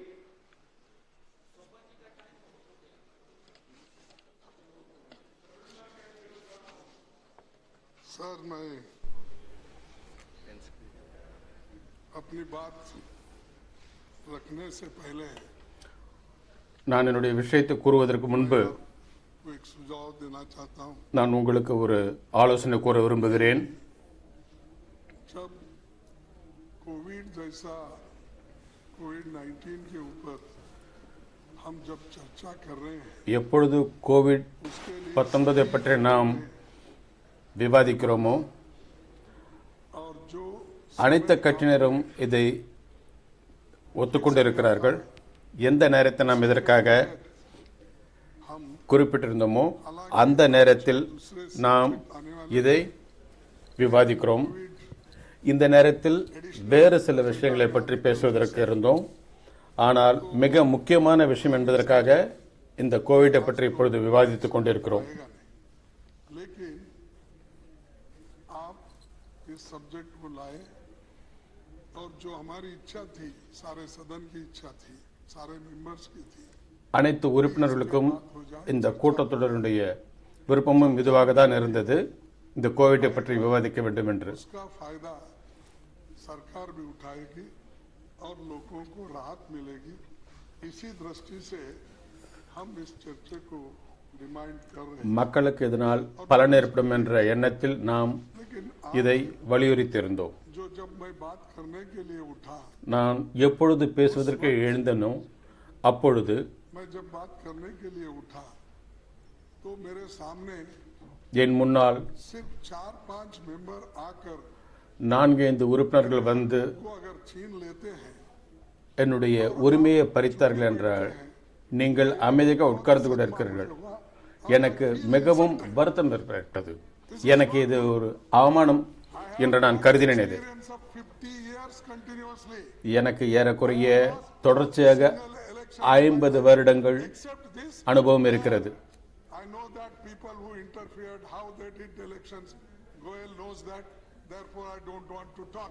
கோயலுக்கு தெரியும் எப்படியெல்லாம் நான் தேர்தலை சந்தித்திருக்கிறேன் என்று. எப்பொழுது நாங்கள் பேசுவதற்கு தயாராக இருக்கிறோமோ, மிகவும் மரியாதையாக பேசுவதற்கு நாங்கள் தயாராக இருக்கிறோமோ, நீங்கள் அப்பொழுது அதற்குண்டான ஒரு சூழ்நிலையை உருவாக்கி தர வேண்டும்.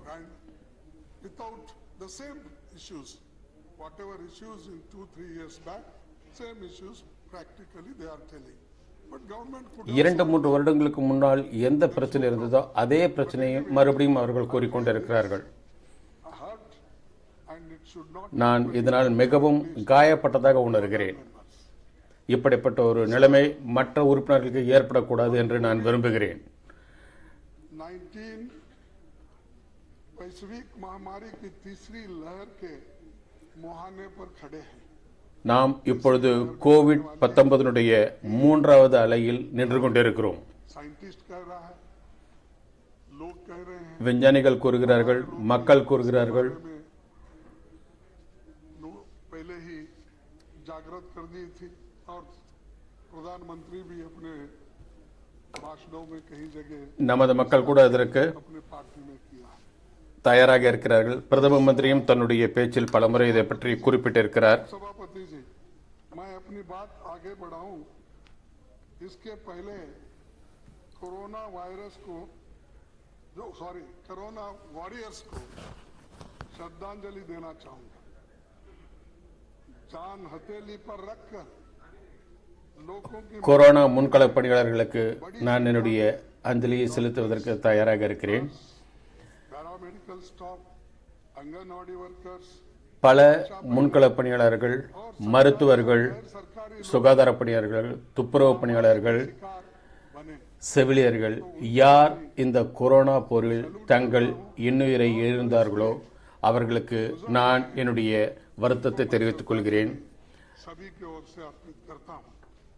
நான் உங்கள் அனைவரின் சார்பாகவும் நான் அவர்களுக்கு என்னுடைய அஞ்சலியை செலுத்துகிறேன். ऑक्सीजन की लंगर चलाने वाले सामाजिक क्षेत्रों के लोग, खासकर दिल्ली में मैं देख रहा हूं, दूसरे जगह भी देख रहे हैं, आप भी டெல்லி மற்றும் பல பகுதிகளில் ஆக்சிஜன் ஓட்டும் லாரி டிரைவர்களை பற்றி நான் கூறுகிறேன். युवा कांग्रेस के नौजवान एनजीओ लोगों के साथ सारे मददगार और डोनर्स, इनको भी मैं सैल्यूट करता हूं क्योंकि उन्होंने ऐसे संकट के घड़ी में இந்த துன்பமான நேரத்தில், துயரமான நேரத்தில் யார் யார் மக்களுக்கு தங்களுடைய சேவையை அளித்தார்களோ அவர்களுக்கும் நான் என்னுடைய நன்றியை தெரிவித்துக் கொள்கிறேன். அவர்கள் மனித குலத்திற்காக சேவை செய்திருக்கிறார்கள். முக்கியமாக ஊடகத்துறை நண்பர்களுக்கும் நான் என்னுடைய நன்றியை தெரிவித்துக் கொள்கிறேன். அவர்கள் எந்த விதத்தில் கோவிடால் பாதிக்கப்பட்ட மக்களை பற்றி, மேலும் மருத்துவமனைக்கு சென்று அவர்களை பற்றி விவரங்களை அளித்தார்களோ, அவர்களுக்கு உண்டான சிகிச்சை முறைகள் எப்படி நடந்து கொண்டிருக்கிறது என்பதை அவர்கள் ஊடகங்களின் மூலமாக தெரிவித்தார்கள். அவர்களுக்கும் நான் இந்த நேரத்தில் என்னுடைய நன்றியை தெரிவித்துக் கொள்கிறேன். அவர்களையும் நான் முக்கியமாக கருதுகிறேன்.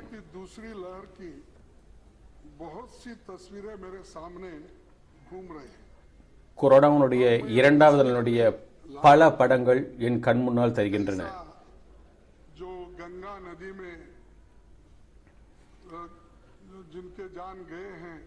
கங்கை நதியில் யாருடைய உயிர்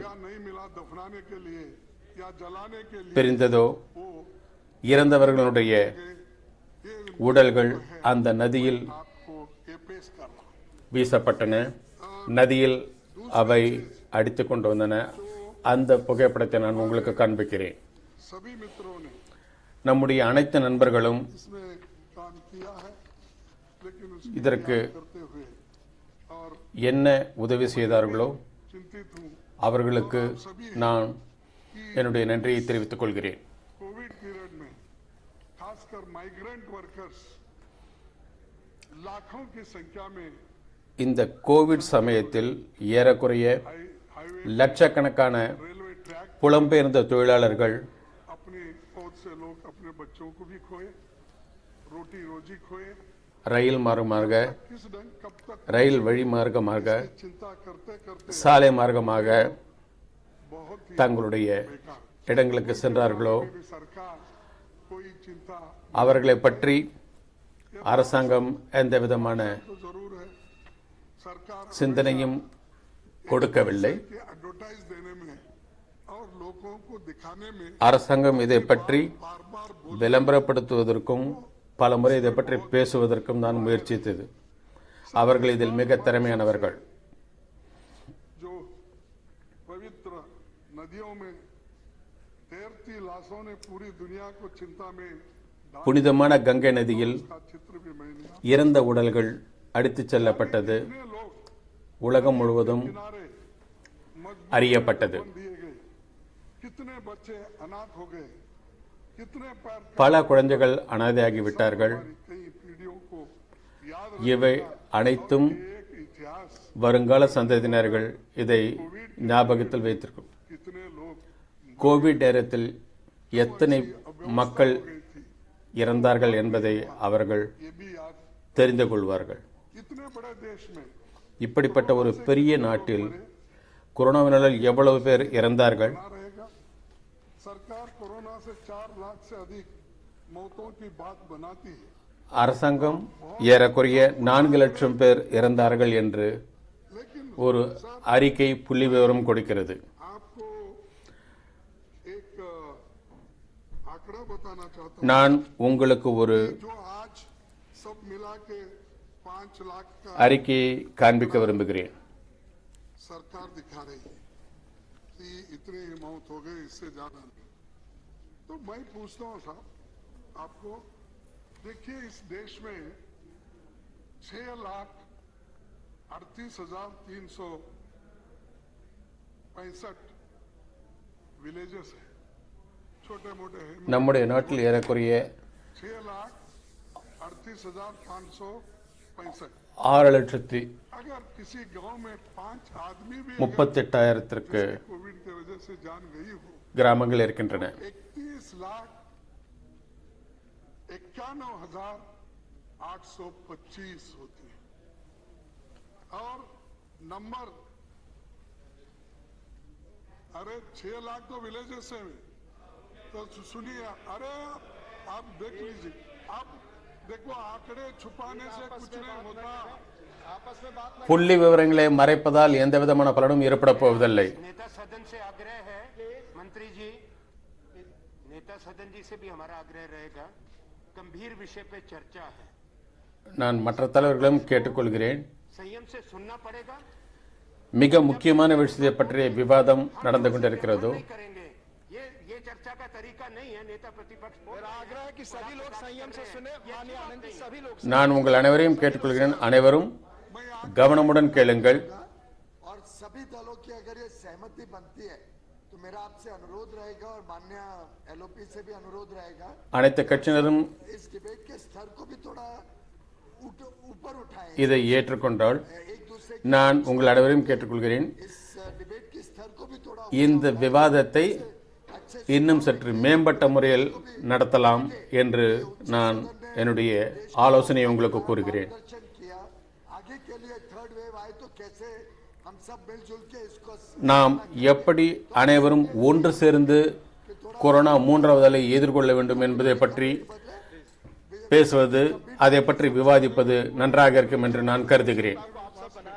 लेकिन समय की कमी होने से मैं आपको ये आंकड़े क्यों बता रहा हूं बोले तो, जो झूठे आंकड़े सरकार रिलीज कर रही है, அரசாங்கம் தவறான புள்ளி விவரங்களை தருகிறது. அதை பற்றி தான் நான் கூற விரும்புகிறேன். सिटीज, अर्बन टाउन, ये 7,935 है. तो इसमें एक 10 भी अगर अब एवरेज ले लिए तो 7,93,500। नंबर ऑफ मेट्रोपॉलिटन सिटीज 18 है, 20,000। इसका 3,60,000। तो एवरेज 52,43,000 तक आता है। इससे ज्यादा ही होगा, कम नहीं होगा। लेकिन फिर भी इन लोगों का कहना जो है कि सिर्फ 4-5 लाख हो गए हैं और उनके बारे में वो हमेशा यही बात बोलते हैं। यहाँ तक भी मैं अपने बात को ஏறக்குறைய 15 லட்சம் உயிரிழப்புகள் ஏற்பட்டிருக்கலாம். ஆனால் அரசாங்கம் 4 லட்சம் 5 லட்சம் தான் உயிரிழப்பு என்று கூறிக்கொண்டிருக்கிறது. ஆர்எஸ்எஸ் ஒரு தலைவர் ஒரு முக்கியமான விஷயத்தை கூறியிருக்கிறார். யார் இறந்தார்களோ அவர்கள் முக்தி அடைந்து விட்டார்கள் என்று கூறுகிறார். राष्ट्रीय स्वयंसेवक संघ प्रमुख मोहन भागवत जी ने कहा जो लोग चले गए वो मुक्त हो गए। उन्होंने ஆர்எஸ்எஸ் தலைவர் மோகன் பகவத் கூறுகிறார், யார் இறந்து விட்டார்களோ அவர்கள் முக்தி அடைந்து விட்டார்கள் என்று கூறுகிறார். सरकार को सपोर्ट करने वाले संघ की क्या नीति है, क्या मंशा है, इससे मालूम होता है।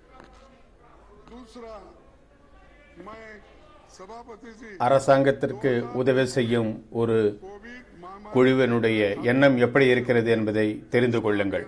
अंदाजा नहीं है, इसीलिए आरंभिक दौर में ही कोई भी इस मुकाबला करने के लिए हम तैयार रहना चाहिए और उसके लिए मेरे पास सुझाव है। हमारे नेता ने सुझाव दिया था இந்த கொரோனாவை எதிர்கொள்வதற்கு தயாராக வேண்டும். இதற்கு நான் சில ஆலோசனைகளை வைத்திருக்கிறேன். மற்றவர்களும் சில ஆலோசனைகள் கூறியிருக்கிறார்கள். ஊடகங்களும் சில ஆலோசனைகள் கூறியிருக்கின்றன. பலர் பல கேள்விகளை கேட்டிருக்கிறார்கள். அதை ஆதாரமாக கொண்டு நாம் இதை விவாதிப்போம். லாக்டவுன் ஏற்பட்டது, முழு அடைப்பு ஏற்பட்டது, எந்த விதமான முன்னறிவிப்பும் இல்லாமல் அது ஏற்பட்டது. இரவு 8 மணிக்கு முழு அடைப்பு ஏற்பட்டது. சகோதர சகோதரிகளே, நாளை முதல் எந்த ரயில் வண்டியும் ஓடாது. நீங்கள் உங்களுடைய வீட்டிலேயே இருங்கள், வெளியில் வராதீர்கள் என்று கூறினார். மார்ச் 24ஆம் தேதி இப்படிப்பட்ட ஒரு அறிவிப்பை அவர்கள் வெளியிட்டார்கள். இதனால் மக்கள் மிகவும் துன்பப்பட்டார்கள்.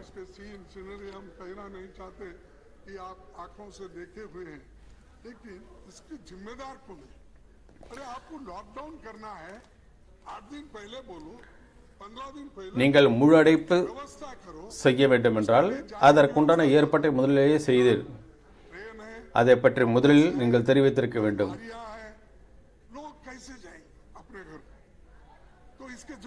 திடீரென்று அறிவித்து விட்டதால் மக்கள் எப்படி தங்களுடைய வீட்டிற்கு செல்வது? இதற்கு முழு பொறுப்பு யார்? இதனுடைய முழு பொறுப்பு அரசாங்கத்திற்கு தான். அரசாங்கம் இந்த விஷயத்தில் தோல்வி அடைந்து விட்டது.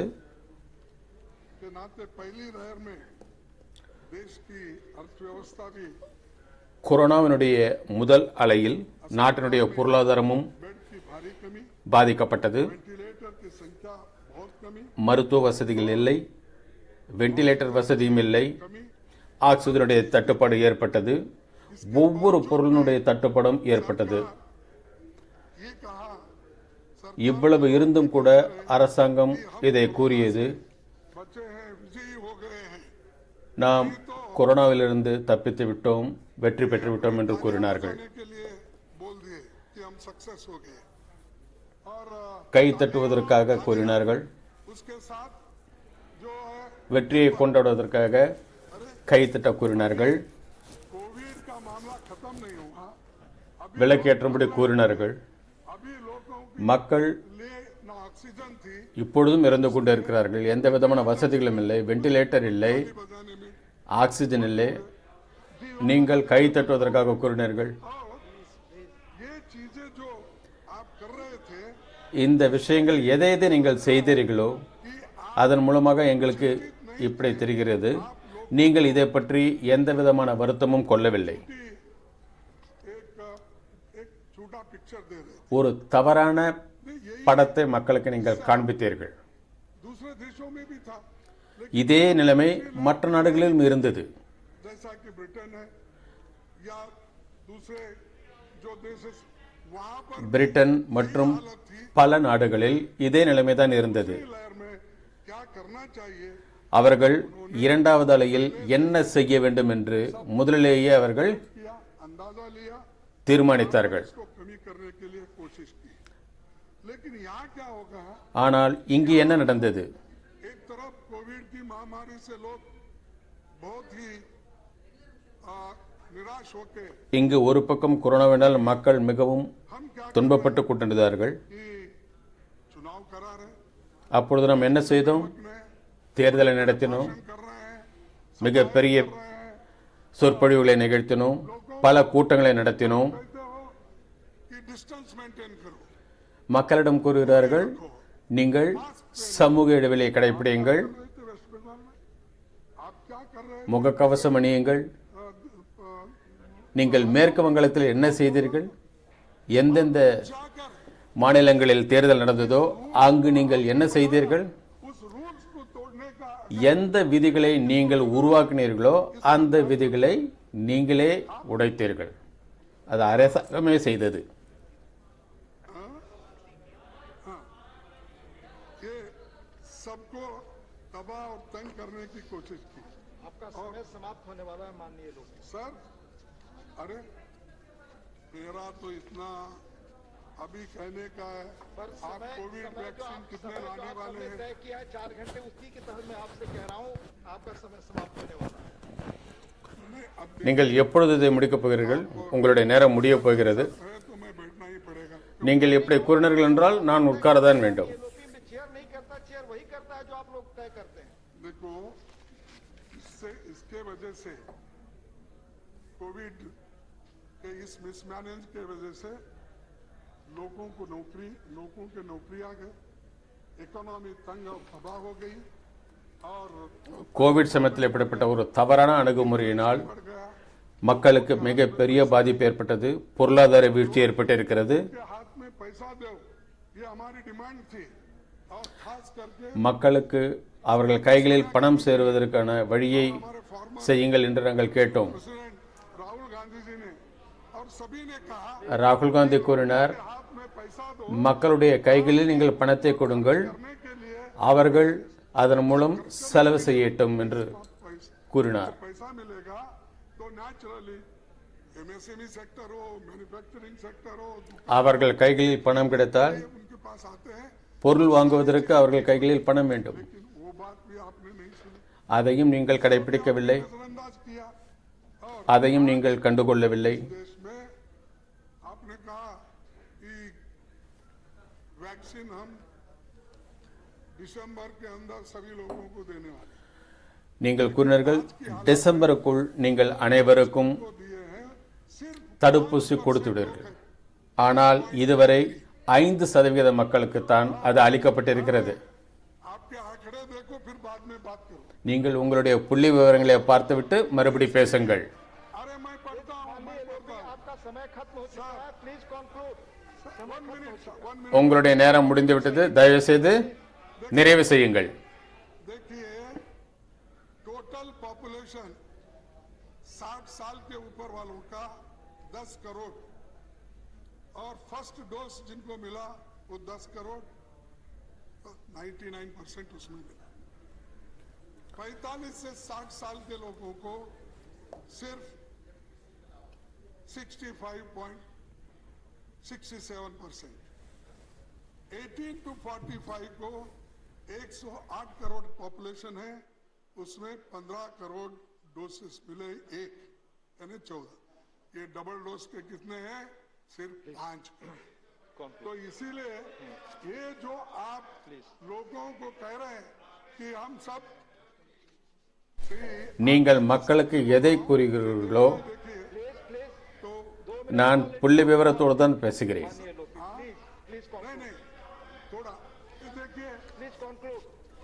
देखिए, सुप्रीम कोर्ट भी कही कि आपके इंतजाम ठीक नहीं है. यूपी में जो कुंभ मेला कर रहे थे इसकी नहीं सुने।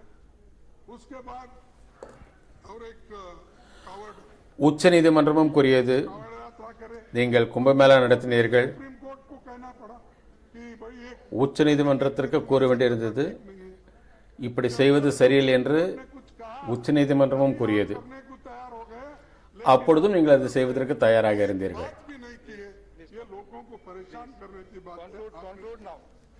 नाउ यस, अब जब आप बोल रहे हैं, मैं नहीं बोला, समय बोल रहा है माननीय। नहीं सर, मैं इतना ही कहूंगा कि समय बोल रहा है, समय के तहत हमको चलना भी है। तो मैं खुद प्राइम मिनिस्टर को मिलके 3 लेटर दिया। நான் सोनिया गांधी जी से பிரதம மந்திரியை சந்தித்து 3 முறை கடிதங்கள் கொடுத்தேன் मैं खुद लिखे सो 31 मई को खुद मिलकर उनको उनके घर में ये लेटर दिया। इतने அவரை அவருடைய வீட்டில் சந்தித்து நாங்கள் கடிதங்களை கொடுத்தோம் எங்களுடைய ஆலோசனைகளையும் கொடுத்தோம் उसका कोई उत्तर भी नहीं। ஆனால் அதற்கு எந்த பதிலும் இல்லை அதை பற்றி அவர் எதுவும் கூறவும் இல்லை मैं यही कहूंगा கடைசியில் நான் இதை கூற விரும்புகிறேன் नहीं, मैं क्यों गुस्से में दिखूंगा? जो समय आप लोगों ने तय किया है, कृपया अपनी बात मेरे ऊपर न डालें। नहीं, क्योंकि 1 घंटे में तो 1 घंटा तो चले गया। अब दूसरी बहुत से बातें थी, वो बड़ा इतना ही कहूंगा, प्रधानमंत्री मोदी जी अपील कर लोगों ने, उन्होंने अपील की, लोगों ने ताली बजाई। பிரதம மந்திரி கேட்டுக்கொண்டார் ஆகவே மக்கள் கைதட்டினார்கள் அவர்களுடைய வீட்டில் விளக்கை ஏற்றினார்கள் அவர்கள் தங்களுடைய நம்பிக்கையை காண்பித்தார்கள் ஆனால் நீங்கள் அதற்கு என்ன செய்தீர்கள் அவர்கள் உங்கள் மேல் வைத்திருந்த நம்பிக்கையை நீங்கள் ஏன் இழந்தீர்கள் धन्यवाद, धन्यवाद, धन्यवाद, धन्यवाद, प्रधानमंत्री जी अपने ऊपर नहीं लेते। धन्यवाद। किसी को बलि का बकरा बनाकर चलाकर चले जाते। धन्यवाद, धन्यवाद। आपने काफी समय दिया, दिख लिया। ऐसे है बहुत से चीजें मेरे पास है। मैं 15 पॉइंट सुझाव आपको देने वाला था, लेकिन आप समय की अभाव से नहीं है। मैं लिख के भेजूंगा, पहले भी लिखा था, आज भी लिख के भेजूंगा। अब आपको इतना ही कहूंगा, इसके बारे में अच्छी व्यवस्था होना चाहिए देश में। इसके बारे में सभी लोगों இதை பற்றி ஒரு நல்ல முடிவு எடுக்க வேண்டும் நாங்கள் ஒத்துழைப்பு தருவதற்கு தயாராக இருக்கிறோம் நமக்கு மட்டுமல்ல உலகம் முழுவதற்கும் இந்த துன்பம் ஏற்பட்டிருக்கிறது அரசாங்கம் ஒத்துழைக்க வேண்டும் மக்களுடைய உயிரை காப்பாற்றுவதற்கு அவர்கள் முயற்சி செய்ய வேண்டும் நன்றி माननीय सदस्यगण, समय जो तय हुआ उसके अनुपालन में आप सबको रहना है। मुझे सिर्फ समय की याद दिलानी है, नहीं तो समय जो आपने तय किया उस समय तक बहस आप पूरी नहीं कर। மதிப்பிற்குரிய அங்கத்தினர்களே நேரத்தை ये मेरा अनुरोध கவனத்தில் வைத்துக் கொள்ளுங்கள் Swapan Das Gupta ji, to conclude your speech, please allow me to resume the innings. I just wanted to point out that there are 3 features which I think are very important in handling the third wave, the likely third wave which we anticipate. The first is an approach of flexibility and open-mindedness. As I pointed out, there is no such thing as conclusive scientific evidence. These seem to be getting revised periodically. If I may use a terminology which is more familiar to my Marxist friends, they seem to be moving from correctness to correctness. And I think that is something we have to be we have to be wary of and not accepting anything as absolute dogma. And that open-mindedness is very necessary. Secondly, sir, you would have realized that in handling the pandemic, the role of the state has become paramount. Whatever people may have thought about how much the state should occupy in the economy or in society, in these exceptional circumstances, it has become the driving force. Now, the state to become the driving force, it requires trust. And so, trust has to be established in the state. And for trust to be established, there are 2 things. One, transparency. We must not fudge figures. மக்களிடம் நம்பிக்கை ஏற்படுத்த வேண்டும். அதற்கு இரண்டு விஷயங்கள் தான். ஒன்று வெளிப்படைத்தன்மை. Someone died of a heart attack. And that, alas, it has been happening a bit too often. I don't need to specify from where. The statistical reportage must be absolutely authentic. And I think this is a rule which applies to the central government, to the state government, to local authorities, to everybody. If the situation is bad, we must say it is bad. The second point which we must talk about is we must be fair. The government, the state must be seen to be fair. We cannot have a situation where vaccinations are meant for one section and not for another section. That is what has happened in some parts of the country. We cannot have a situation where we have a total lockdown in one part of the city and we have a complete openness in another part of the city. One festival is allowed, another festival is not allowed. That sense of unfairness cannot be allowed. And finally, sir, this is a pandemic, a global pandemic. And in India, the constitutional provisions say health is a state subject. Now that's the reality. But it is quite clear that it is beyond... இந்தியாவினுடைய சட்டமைப்பு கூறுகிறது மக்களுடைய ஆரோக்கியம்தான் முக்கியத்துவம் அளிக்கப்பட வேண்டிய விஷயம். அதற்கு முன்னுரிமை அளிக்க வேண்டும் என்று கூறுகிறது. Cooperation of the center. And at this point, we need that sense of mutual exchange, mutual cooperation, which, alas, we find is not there. Sometimes there may be legitimate objections, but we cannot have the state going the left, the center going the right. We cannot have that situation. There has to be a measure of coherence. There has to be a measure of unity of purpose. அனைவரும் ஒன்றிணைந்து தங்களுடைய முழு ஒத்துழைப்பை இதில் அளிக்க வேண்டும். மாநிலங்கள் ஒரு புறம் செல்கிறது, மத்திய அரசாங்கம் ஒரு புறம் செல்கிறது. இவர்கள் இருவரும் இணைந்துதான் இதற்கு முழு நடவடிக்கை எடுக்க வேண்டும். தங்களுடைய முழு ஒத்துழைப்பை இதற்கு அளிக்க வேண்டும். And everybody in the house knows that if we have to fight a national crisis, we need a national bent of mind. Alas, that has only been there in patches. Thank you very much. Thank you, Mr. Dasgupta. The next speaker is Dr. Santanu Sen. Good afternoon, sir. Before coming to the point, on behalf of All India Trinamool Congress, let me ensure you that till 13th of August, we are going to protest every single second of every working day against the biggest international scam involving billions of dollars, and that is nothing but this Pegasus. It has hacked not only the journalists, not only the opponents, not only the politicians, it has hacked the phone of our All India General Secretary, learned member of Parliament, Abhishek Bandyopadhyay. Come to the subject. We are not going to spare a single second. Let me tell you the facts, sir. Now, let me come to the point of COVID. Showing my homage to all the departed souls who have left us of COVID, quoting John Wooden. Sir, failure is no fatal, but failure to change might be. The problem with our present government is they are failing to change themselves. That's why it's becoming fatal. So let us remember the first COVID case. It was on 30th January in Kerala. Sir, once again I will ensure you I will maintain the gesture. Certainly I will address our Narendra Modi ji as our learned Prime Minister. I will never call him Dada, though he used to call our Chief Minister Didi sarcastically. But I will tell him learned Prime Minister. Sir, 24th and 25th of February, our learned Prime Minister was busy holding Namaste Trump. We know the fate of both the persons became same, unfortunately. He was busy in doing horse trading for Madhya Pradesh government, sir. Later on, he took whimsical decisions about the migrant labours. The entire rural India got infected of COVID. What you have seen? When the question of testing came, this government purchased testing kits from China with a profit of 145% and that found to be faulty. That found to be faulty everywhere. Thousands of migrant laborers died on the road, sir. Even the government refused to give the train fare. Come to our West Bengal. Our Chief Minister offered the train fare. Not only that, she has given employment to all those migrant laborers who have been thrown from different parts of the country.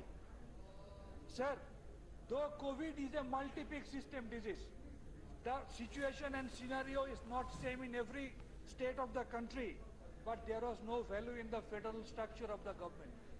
Unilateral advisories. States' hands were tied, sir. Sir, there are stringent restrictions to several issues so far the states are concerned.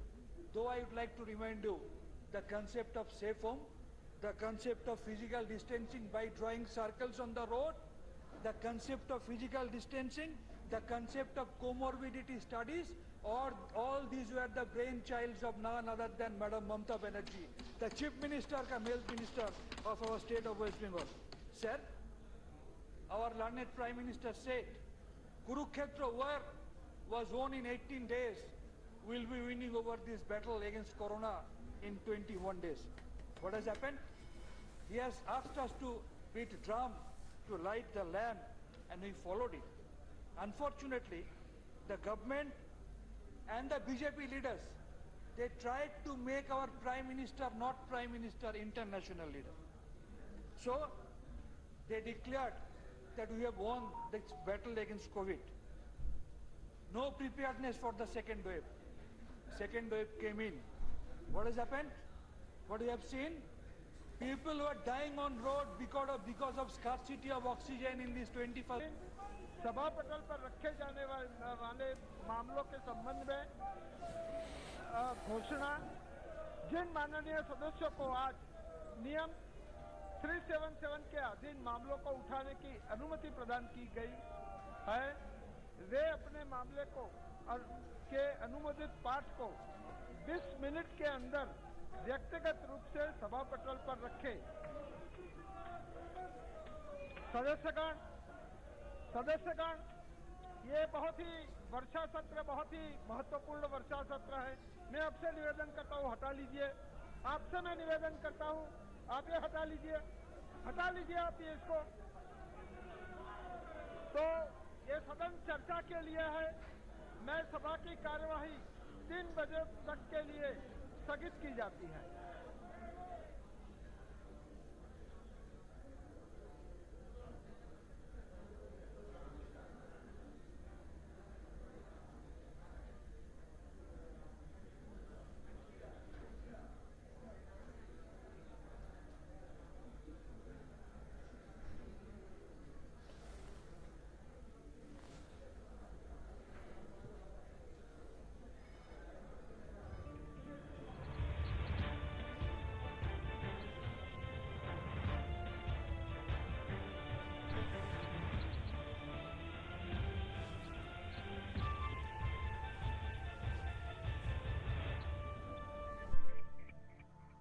Countries like Brazil, Canada, UK, they have categorically criticized the COVID fighting policy of our India.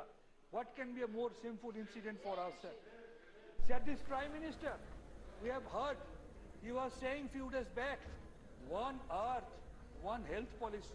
On the contrary, only few months back, he has said, one vaccine, 3 prices policy. Can you believe it? India, we have faced one vaccine, one price for central government, one price for state government, and the other price for the private sectors. They have categorically opened up the floodgates for corruption. What we have faced, sir? Sir, the vaccine producing companies are not getting paid regularly. The vaccine producing companies are not getting paid regularly. The vaccine producer has left India, and he was a gate category protectee provided by our government of India, sir. Sir, initially, they have disowned the responsibility. Our learned Prime Minister and our Health Department said, we are not going to take the responsibility to vaccinate those who are below 45. Why, sir? Are they not the voters? Are they not the Indian citizens? States decided to purchase Our state gave money, they were denied. Once again, they have centralized the power of this vaccination, sir. What has happened? We have seen our government was busy in Central Vista project, spending 80,000, 90,000 crores.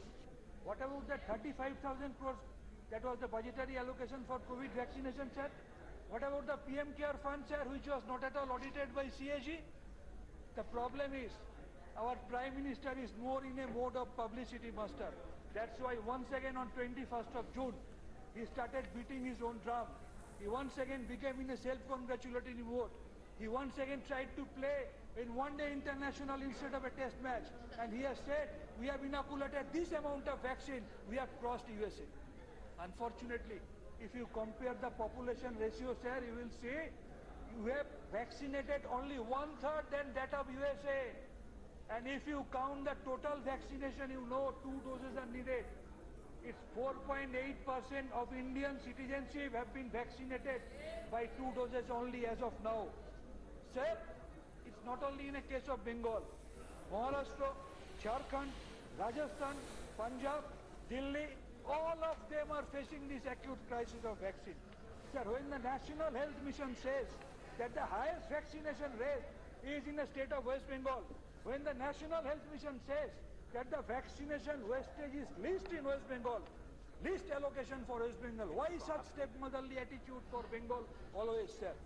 Sir, data says, if we inoculate 10 million per day, then we can tackle this third wave. And if we inoculate 3.2 million per day, then it will take 45% to be inoculated till December, and we can inoculate 60% at the end of March 2022.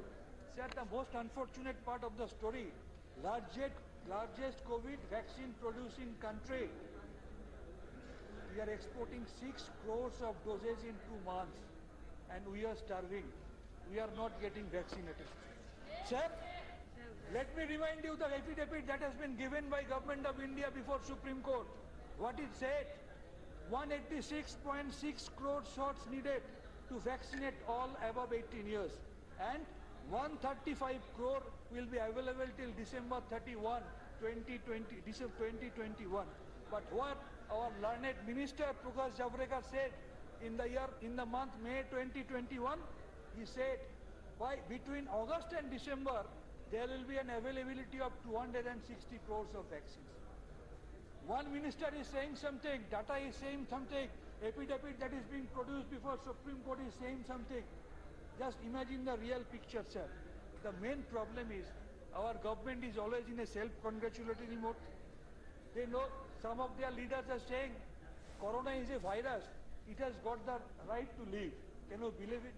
Some of their ministers saying have some Bhabiji Papor, you will get rid of corona.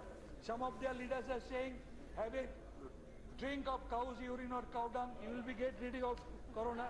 That is the main problem. And what we have seen, just to shoulder the responsibility, our previous health minister has been made a scapegoat. But we are hopeful that we have seen the dead bodies floating on the rivers during the second wave.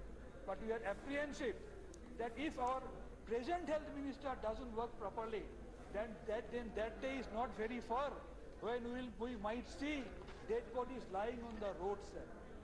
Just imagine that day, because of extreme unpreparedness during third wave, that day might come when we come across dead bodies lying on the road. I have got 3-4 proposals, sir. Sir, only mass vaccination You conclude is the in main 1 minute, solution. Dr. Sen, please. Only mass vaccination is the solution, because we all know that third wave might affect the younger group, children group. Why? Because they are not yet vaccinated. So government takes a strong note regarding the mass vaccination policy. Especially availability of pediatric ventilator, it should be a must. And the federal structure should be given importance. What's wrong in it? If a lady knows better than you, what's wrong in it to have some good ideas from that lady? Why don't you come to West Bengal for a day? Just see, you have made this infectivity rate 33%. Within a span of 1 month, it has come down to 1.3% in our state of West Bengal. What's wrong in it to learn something good from it? And my last proposal before my learned health minister will be, to give proper Your time is over, please to all conclude. those COVID warriors. Please have an idea in your mind to build up a COVID memorial in a centrally located place. Thank you very much, and we believe we will not be able to see the dead bodies on the road. Thank you. Thank you, Dr. Sen. The next speaker is Dr. Amar Patnaik.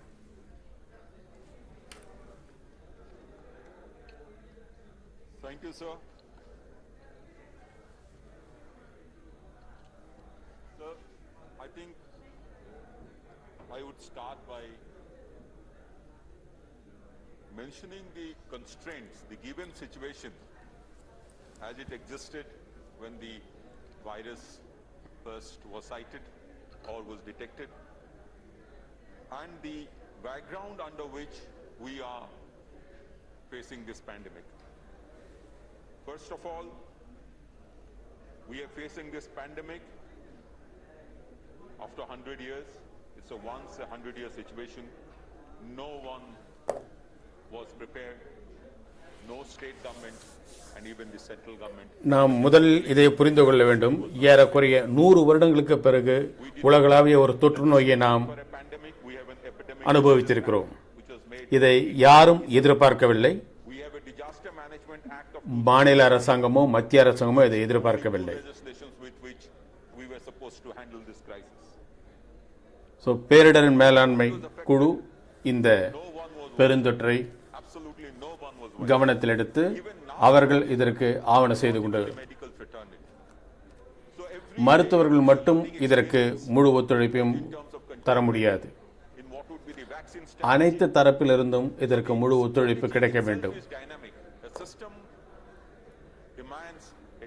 Strategy almost on a daily basis or on a weekly basis to address this situation. The speed and the spread, the R factor of the virus and the various variants of the virus is also not known. The kind of virus variants that are coming up in different parts of the world and how they travel, what is their contamination factor, that's also not known. No one knows everything. So to use hindsight to criticize is probably not the best strategy. It is most important to use hindsight to learn and improve. I remember we in this house, when we were discussing the statements made by the previous health minister, all of us clapped in glory saying that we had handled the disease, we had handled the pandemic. The concern that was supposed to be raised for subsequent waves of the virus was not present in the entire house itself. To that extent, we must admit. Now, given why I mentioned this constraint is because all this points to the fact that we cannot politicize this handling of the pandemic. There cannot be no politicization of this pandemic because no one is wiser.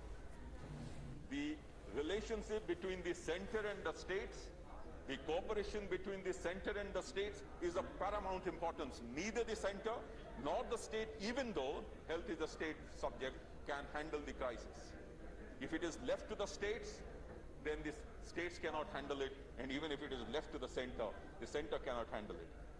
Even if both cooperate, then also they cannot handle it because the most important is community, the people's participation, community's participation, and which was the most important strategy of our Honorable Chief Minister Naveen Patnaik in Orissa, because of which we are where we are with one of the least positivity rates in the country, least vaccination hesitancy, and least fatalities. Another point which is very important, that all parties have to cooperate. The next important point that we have to realize is global cooperation. இதில் முக்கியமான விஷயம் அனைத்து கட்சியை சேர்ந்தவர்களுக்கும் இதற்கு முழு ஒத்துழைப்பு அளிக்க வேண்டும். அது மட்டுமல்ல, உலகம் முழுவதிலுமிருந்தும் இதற்கு உண்டான முழு ஒத்துழைப்பு கிடைக்க வேண்டும். And similar global cooperation is required to even get the vaccines. And therefore, the government of India and the government தடுப்பூசிகளை பெறுவதற்கு உலகளாவிய ஒத்துழைப்பும் இதற்கு கிடைக்க வேண்டும். by saying that the developed countries, the WHO has also said that we cannot have a country where they are vaccinating 12 to 18 or even 0 to 2 years or 2 to 4 years children, and there are countries in Africa which haven't even got the first dose of the vaccine. So global cooperation is required. Then another important thing that has emerged is the use of technology. Increasing use of technology is something that we have realized, whether it is in telemedicine, whether it is in education, in the other sectors that are affected by the vaccine. As far as the implementation is concerned, the most important thing that has come out is preparedness. We are prepared for the first wave. We were not prepared for the second wave. But in Orissa, let me just recount. We are the first state in India to enforce a lockdown in 40% of the states. That is, I'm talking about the first wave. It was the first state to dedicate government COVID hospitals run by professional hospitals. We divided COVID and non-COVID hospitals. There are a number of things that were taken as an early response to a pandemic. And this is what we have to learn for the second or for the third or the fourth or the fifth wave. Let me remind the House that third wave may not be the last wave. Let me also remind the House that COVID-19 may not be the last virus. And therefore, I would like to say that the process should be to build redundancies in pandemic management. Just as in natural disasters, we have built in Orissa cyclone shelters, thousands in numbers after the 1999 super cyclone. They don't really serve any purpose when there is no cyclone. But whenever there is a cyclone, we are able to manage zero loss of life, zero casualty. Similarly, ICU beds, ventilators, COVID beds, we have to build that particular thing. Now next comes genome sequencing. Genome sequencing is something that will detect the variants very quickly. Now we have to ramp up our facility. Let me not quote the figures. We as a country probably had not been prepared for it. We have to have genome sequencing in every state and maybe more numbers in single particular state. The most critical aspect, I am not going to repeat what my previous speakers have said, is vaccine production. In vaccine production, we have to increase supply. The number of suppliers are less, not just in India, all over the world. We have to improve the supply chains. We have to increase the number of manufacturers. We have to make sure that the TRIPS itself is automatically waived in an emergency situation. We should not have been countries begging to the world that please remove or waive the TRIPS. And also, தடுப்பூசி உற்பத்தியை அதிகரிக்க வேண்டும். இதற்கு பல கம்பெனிகள் முன்வர வேண்டும். As far as this make your last point. I have 2 points. I have 2 minutes, sir. So the most important thing, wherever we are currently, is that there are several unintended consequences like child marriages, abuses of women, economy, farmers, weavers, everybody has suffered. So the plan that we need to have is a consolidated, comprehensive pandemic management strategy. And this is the time to make it, and this is the House which should be contributing to making this particular strategy. Recently, Orissa's Chief Minister have made a suggestion that during the time of pandemics such as this, the SDA, State Disaster Response Fund, where the states are asked to share 25%, should be reduced to about 10%, even better if it is not there. Another point is relating to one-size-fits-all strategies. One-size-fits-all strategies don't work. In Orissa, for example, when private hospitals are not available in several districts, there is no point having 25% allocated to private hospitals. Therefore, our Honorable Chief Minister has made a request to the central government, and during the last meeting with the Honorable Prime Minister, to change this quota to 95 and 5%. I think many other states could also be facing a similar kind of situation. There is also at this particular juncture, it is very important because there is a fear that the third wave or the subsequent waves could affect the age group of 12 to 18 years. We have to think about the vaccination, how to do it quickly, how to ramp up the vaccination and its distribution in such a manner that this particular age group is addressed. Therefore, our Honorable Chief Minister, Naveen Patnaik, has made this suggestion to the Honorable Prime Minister during the last VC that the rollout strategy for 12 to 18 years should be thought of now. And a concerted, well laid out policy should be followed with required amount of delegation to the states to decide where to do it. When I say required delegation of response to the states, I'm not saying that you completely assign it to the states. What I'm saying is that implementation is always better if you involve the community at that particular level. Thank you, Dr. Patna. Your time is over. I have given you 1 minute more. Just Please. half a minute. Please conclude now. Yeah. So I would like to end by saying that we should not, we have suffered, the country has suffered in this pandemic. We should use this opportunity to be prepared much better whenever there is another pandemic. Let me remind you also that we have had Nipah, we have had Zika, we have had all kinds of viruses, maybe in localized regions in India, but it could have actually spread to the entire country. So let's be prepared. This is the time. Thank you so much. Thank you. Next speaker is Tiruchi Shivaji.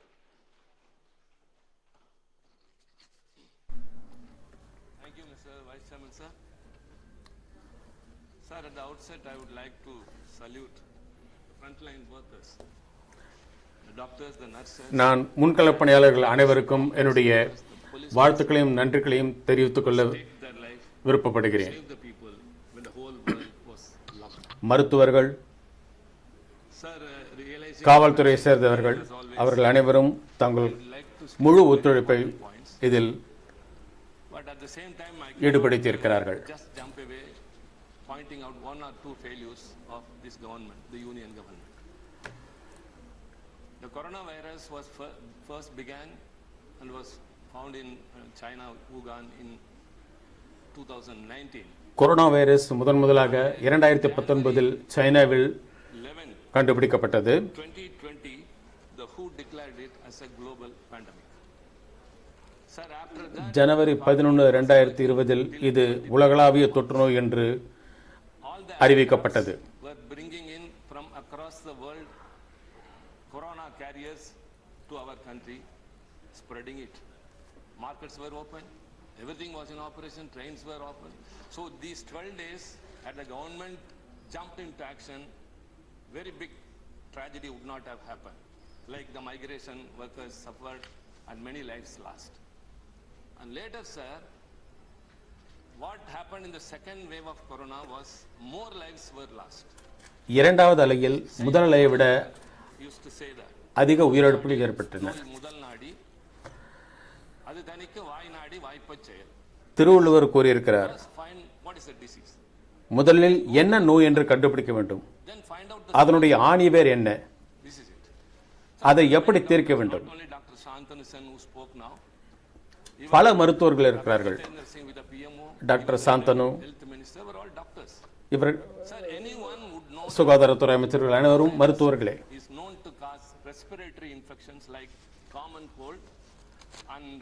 அனைவருக்கும் இது தெரியும். இது மூச்சுக்கூடலில் ஏற்படக்கூடிய ஒரு பெரிய பாதிப்பு.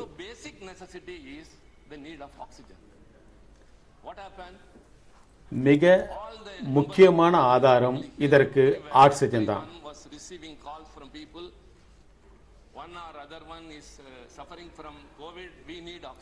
ஒவ்வொருவரும் தொலைபேசி மூலமாக மற்றவர்களிடம் கேட்டுக்கொண்டே இருக்கிறார்கள், எங்களுக்கு ஆக்சிஜன் தேவை என்று. ஆனால் ஆக்சிஜன் கிடைக்கவில்லை. ஏன் அரசாங்கம் ஆக்சிஜன் உற்பத்தி செய்யக்கூடிய நிறுவனங்களை அதிகரித்திருக்க கூடாது?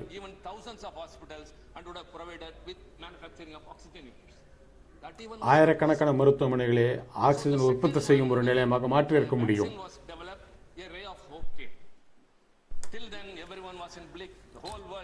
இரண்டாவது அலையில் ஒரு நம்பிக்கை ஏற்பட்டது மக்களுக்கு. ஏனென்றால் அப்பொழுது ஆக்சிஜனுடைய தட்டுப்பாடை உணர்ந்து அதற்கு ஏற்றாற்போல் வழிவகைகள் செய்யப்பட்டிருந்தன.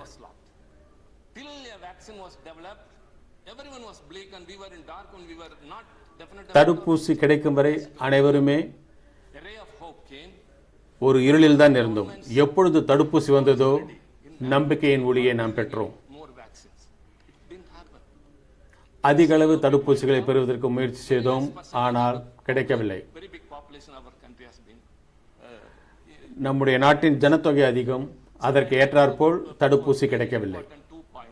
நான் இரண்டு விஷயங்களை, இரண்டு கோரிக்கைகளை, இரண்டு ஆலோசனைகளை உங்கள் முன்னால் வைக்க விரும்புகிறேன். Mandavia, who has successfully sailed the ship and has now landed with help, and I think he would take my suggestions or proposal, and I expect a positive response from him. Sir, there is a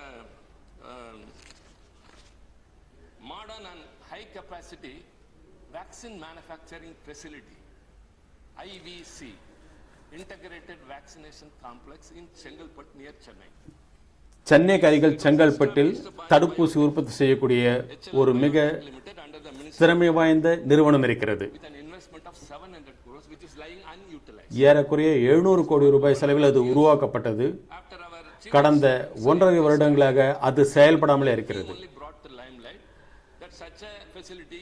எங்களுடைய முதலமைச்சர் அதற்கு முயற்சி எடுத்து அதை வெளிச்சத்திற்கு கொண்டு வர விருப்பப்பட்டார்.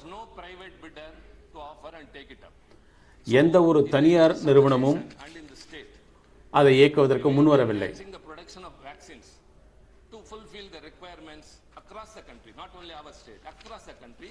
நம்முடைய நாட்டிற்கு மட்டுமல்ல, மற்ற நாடுகளுக்கும் தடுப்பூசி அனுப்புவதற்கு நாம் தயாராக இருப்போம்.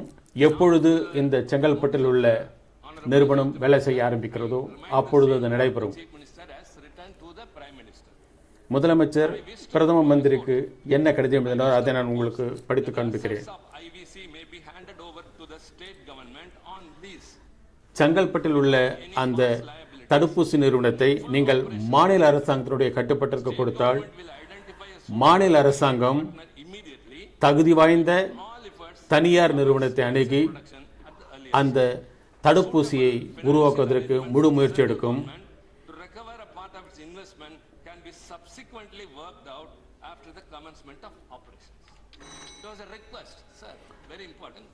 இதை முதலமைச்சர் ஒரு வேண்டுகோளாக பிரதம மந்திரிக்கு கொடுத்திருந்தார்.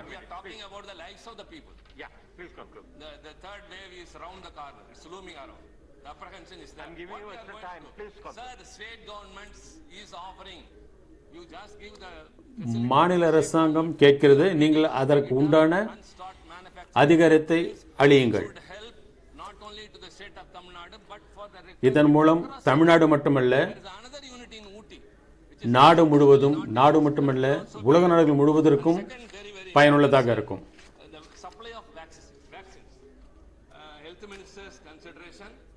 தடுப்பூசி விநியோகம் இரண்டாவது.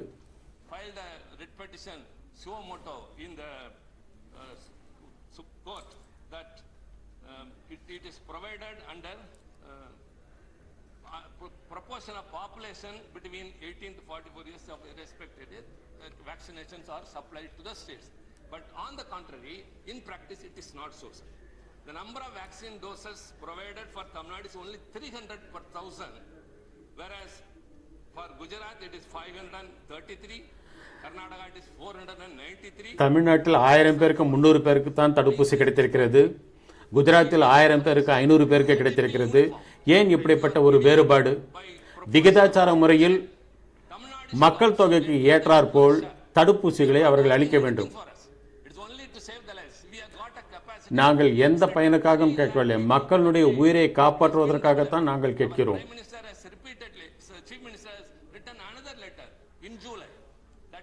முதலமைச்சர் மறுபடியும் ஜூலை மாதம் இதற்காக கடிதம் எழுதியிருந்தார். எங்களுடைய தேவைகளை பூர்த்தி செய்யுங்கள் என்று மறுபடியும் அவரிடம் கேட்டிருந்தார்.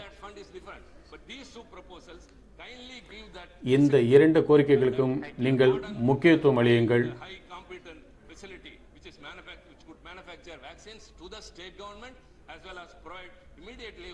இதன் மூலம் மாநிலத்திற்கு மட்டுமல்ல மத்திய அரசாங்கத்திற்கும் தடுப்பூசி கிடைக்கிறதுக்கு வாய்ப்பு இருக்கிறது. அடுத்ததாக தம்பிதுரை அவர்கள். எனக்கு ஒரு சந்தர்ப்பம் அளித்ததற்கு நன்றி. மிக முக்கியமான விஷயத்தை விவாதிப்பதற்கு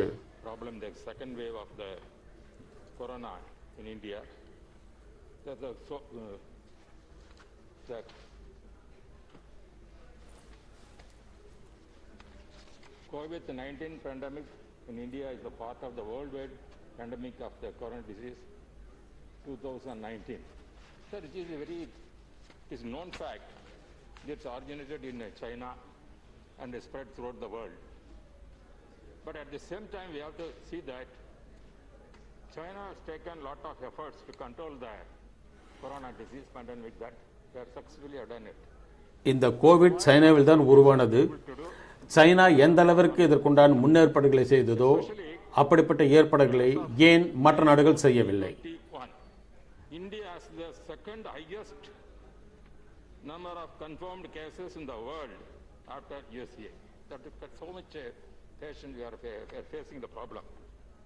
So I congratulate, first of all, as our Shiva said, the doctors, nurses, paramedical, Siva கூறியது போல் நான் and civil servants of the மருத்துவர்கள், துப்புரவு தொழிலாளர்கள், has taken lot of efforts அரசாங்க பொறுப்பில் உள்ளவர்கள் to tackle this pandemic. இந்த தொற்று நோயை எதிர்கொள்வதற்கு என்ன ஒத்துழைப்பு அளித்தார்களோ அவர்கள் அனைவருக்கும் நான் என்னுடைய வாழ்த்துக்களை தெரிவித்துக் கொள்கிறேன். So at the same time, sir, அதே நேரத்தில் what our honorable member said, health is a subject of the state government. It is known fact. ஆரோக்கியம் என்பது மாநில அரசாங்கத்தினுடைய கட்டுப்பாட்டில் வருகிறது என்று கூறினார். மாநிலத்தினுடைய உள்கட்டமைப்பு வசதிக்கு ஏற்றாற்போல் அங்குள்ள மக்களுடைய ஆரோக்கியம் இருக்கும். ஆனால் இந்த நோய் உலகளாவிய ஒரு தொற்று நோய். மாநிலம் மட்டும் இதை கட்டுப்படுத்த முடியாது. நான் நம்முடைய பிரதம மந்திரியும் வாழ்த்த விரும்புகிறேன். அவர் இதற்காக எவ்வளவு முயற்சி செய்தார், மக்களுக்கு எப்படிப்பட்ட ஒரு விழிப்புணர்வை கொடுத்தார், தன்னுடைய பேச்சுக்களின் மூலம் மக்களுக்கு எப்படிப்பட்ட ஒரு நம்பிக்கை அளித்தார். அதற்காக நான் அவருக்கு என்னுடைய வாழ்த்துக்களை தெரிவித்துக் கொள்கிறேன்.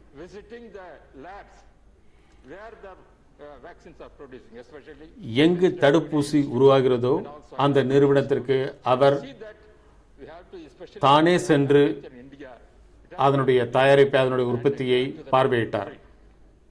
மக்களுக்கு அந்த தடுப்பூசிகளை அவர் இலவசமாக வழங்கினார். That has to be not that must be free, because this kind of vaccination must be given to the all poor people, all the people. That is our Prime Minister also recently announced. Nearly 90 crores, I think, vaccination going to be produced and given to the people. That kind of efforts, whatever Prime Minister is taking, we are congratulating him and his efforts. பிரதம மந்திரி என்ன முயற்சி எடுக்கிறாரோ அந்த முயற்சிகளுக்கு நாங்கள் எங்களுடைய முழு ஆதரவையும் தெரிவிக்கிறோம். Without the help of the state government, they cannot do anything. Therefore, sir, மாநில அரசாங்கத்தினுடைய ஒத்துழைப்பு இல்லாமல் அவர்கள் எதுவும் செய்ய முடியாது. இப்படிப்பட்ட ஒரு நிலைமையை சமாளிப்பதற்கு தடுப்பூசி மட்டுமல்ல, தடுப்பூசினால் மட்டும் இதை நாம் கட்டுப்படுத்த முடியாது. Chief Minister requested to take that vaccine producing center, the Chengalpat district. That has to be given some importance, because during the first phase also, when we are seeing our Tamil Nadu Chief Minister Adithanar has taken a lot of efforts to control this pandemic, giving a free ration. முன்னாள் முதலமைச்சர் எடப்பாடி பழனிசாமி அவர்களும் இந்த கொரோனாவை கட்டுப்படுத்துவதற்கு தடுப்பூசி முகாம்கள் பலவற்றை அவர் ஆரம்பித்திருந்தார். Because our friend said we are having a lot of production of the food grains. That has to be reached to the common man to tackle this kind of situation, because they are struggling, they are not having any money nowadays. It is only first you have to create some kind of service and confidence among the people that government is with them and giving this kind of help to them. நாம் மக்களுக்கு முழு நம்பிக்கை அளிக்க வேண்டும். அரசாங்கம் அவர்களோடு இருக்கிறது, அவர்களுக்கு உதவ தயாராக இருக்கிறது என்ற நம்பிக்கையை நாம் அளிக்க வேண்டும். Democratic country, we cannot force as China what they are doing there. We have to make awareness of the disease. இந்த நோயை பற்றிய ஒரு விழிப்புணர்வை நாம் மக்களுக்கு கொடுத்தாக வேண்டும். பிரதம மந்திரி தன்னுடைய மனதின் குரல் மூலம் இந்த நிகழ்ச்சியின் மூலமாக மக்களுக்கு பலமுறை விழிப்புணர்வை ஏற்படுத்தியிருக்கிறார். மக்களுக்கு இந்த நோயை பற்றிய முழு விழிப்புணர்வும் அளிக்கப்பட வேண்டும். அதிலிருந்து எப்படி தங்களை பாதுகாத்துக் கொள்ள வேண்டும் என்ற வழிமுறையையும் அவர்களுக்கு தெரிவிக்க வேண்டும். முகக்கவசத்தை எப்படி அணிய வேண்டும் என்பதை பற்றி நாம் அவர்களுக்கு முழுமையாக தெரிவிக்க வேண்டும். Regarding the vaccination is very, very important, I said. The first dose was given. Second dose, when they are going to get, nobody knows that. The people are fearing, after getting the first dose, sometimes they are telling 28 days is gap is enough. Somebody 6 months is enough. This kind of giving information, it's not creating any confidence to the people. We have to see that as others members are suggested, and also our Prime Minister taking a lot of efforts, we have to cooperate and see. We have to produce more vaccines in India. நாம் இந்தியாவில் அதிக அளவில் தடுப்பூசிகளை உற்பத்தி செய்ய வேண்டும். Therefore, vaccination availability is more. This is the only solution for control disease, not any other things. And also people's participation, awareness to put mask, as you are sitting there putting mask, as I am putting here. I am always without mask, I never used to speak. Therefore, this kind of effort, I hope that our honorable central government, our state minister, new minister, as guided by honorable Prime Minister, will take all the efforts and see that India can be succeeded in controlling this kind of COVID thing, as other countries like China, even though it's a big country like our India, they are controlled more or less. We have to see that what sort of things they are doing also, and not only that country, in other countries, whatever the lessons we are getting, that can be used to control this, and we have to மற்ற நாடுகளில் உள்ள உபயோகமான பழக்க வழக்கங்களை நாமும் கடைபிடிக்க வேண்டும். அதன் மூலம் கொரோனாவில் இருந்து நாம் ஓரளவிற்கு விடுபட முடியும். Next speaker is Elabaran Urim. Thank you, sir. Thank you, sir. First of all, I salute the frontline health workers, police personnel, ASHA workers, Anganwadi workers, who are fighting in the forefront to control the spreading of the coronavirus. Sir, I would like to point out some important issues related to the life of our citizens during the pandemic time. The first COVID case in India was reported in the end of January 2020. Till the date of announcement of lockdown, we had around 2 months in hand. This time was not effectively utilized by the government for planning our course of action. The incidents such as migrant exodus and unnecessary panic among the citizens as the result of lack of planning and lack of awareness among the people. Even then, we didn't learn. The alarming countrywide surge of the second wave of COVID has thrown the lives of the people in total jeopardy. The daily infection count had become the world's highest for so many days. Number of daily deaths too had surged.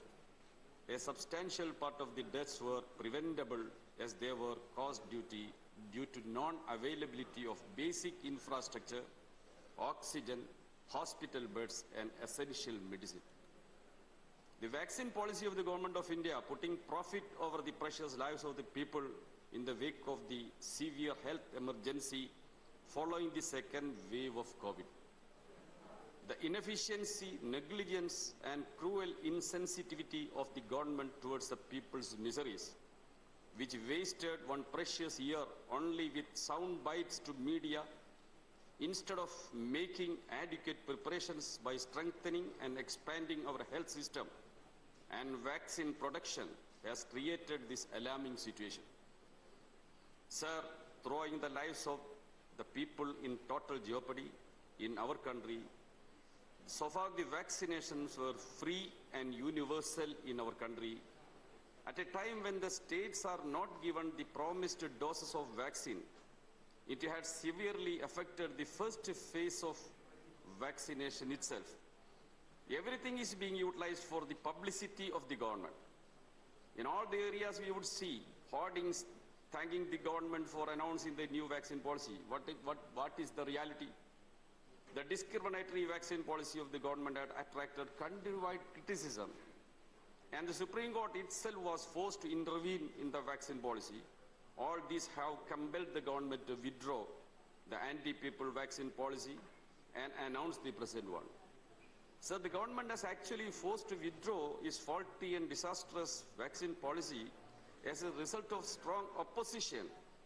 Sir, the people will reject the condemnable effort by the Prime Minister through his national broadcast to level false charges against state governments and shift responsibility. We would see that the failed vaccine policy has not been fully reversed. The government has chosen to continue dual pricing policy. As much as 25% of vaccine production is still reserved for the private sector. That vaccine goes to the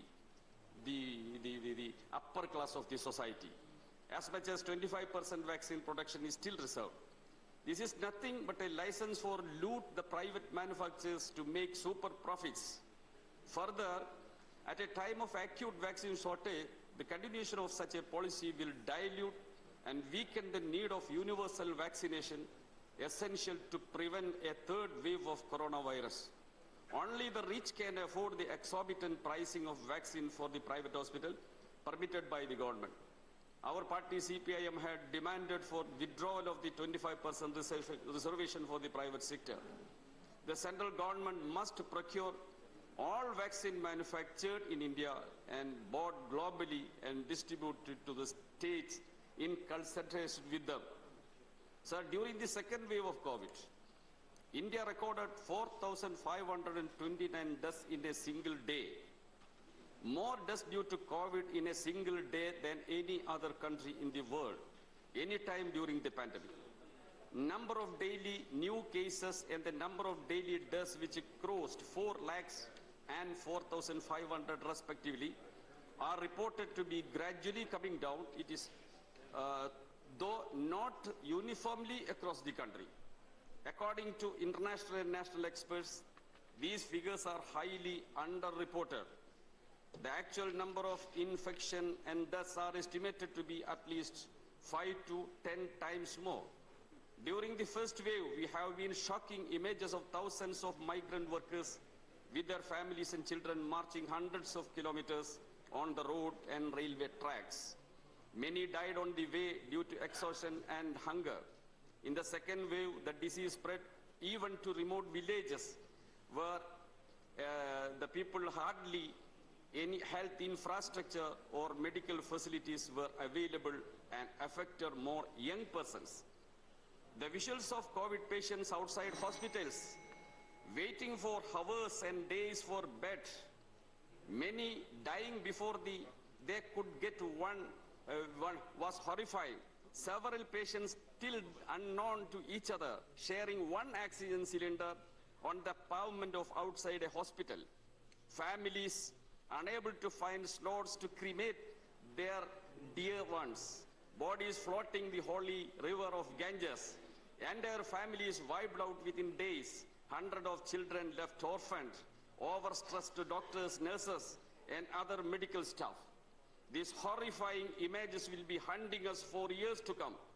Despite the disease being found in the country in January 2020 and spreading in several states, the government did not act with the required urgency to contain its spread during the first wave. The government failed in addressing the second wave also. The world have already faced second and third waves.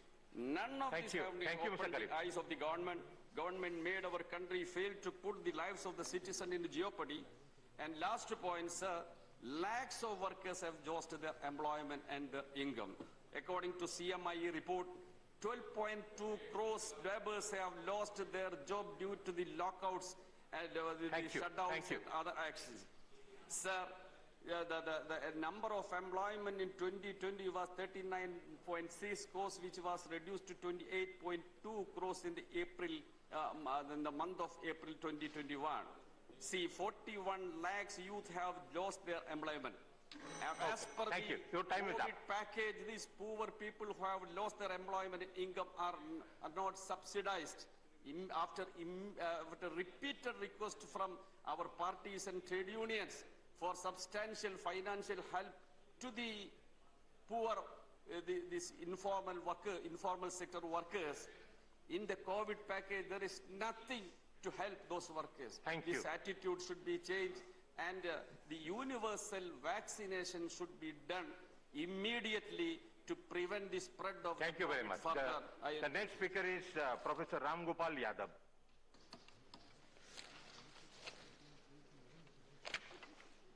धन्यवाद श्रीमान। Corona कोविड-19 से संबंधित ये चर्चा चल रही है।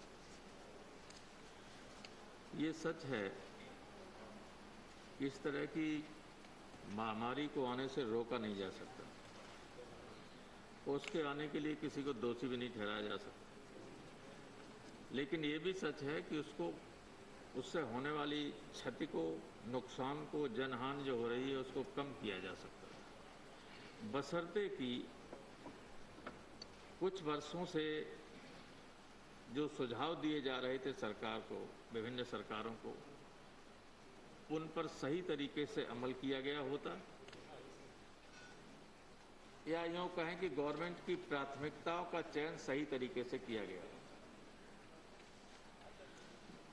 जैसे संसद की स्वास्थ्य संबंधी स्थायी समिति ने लगातार ये सिफारिश की कि जो हेल्थ एंड फैमिली वेलफेयर है उसका बजट जीडीपी का लगभग 1% या 1.2%, ये सिफारिश की गई पिछले कई वर्षों से कि इसको 22 तक 2.5% होना चाहिए जीडीपी का, 25 तक 5%।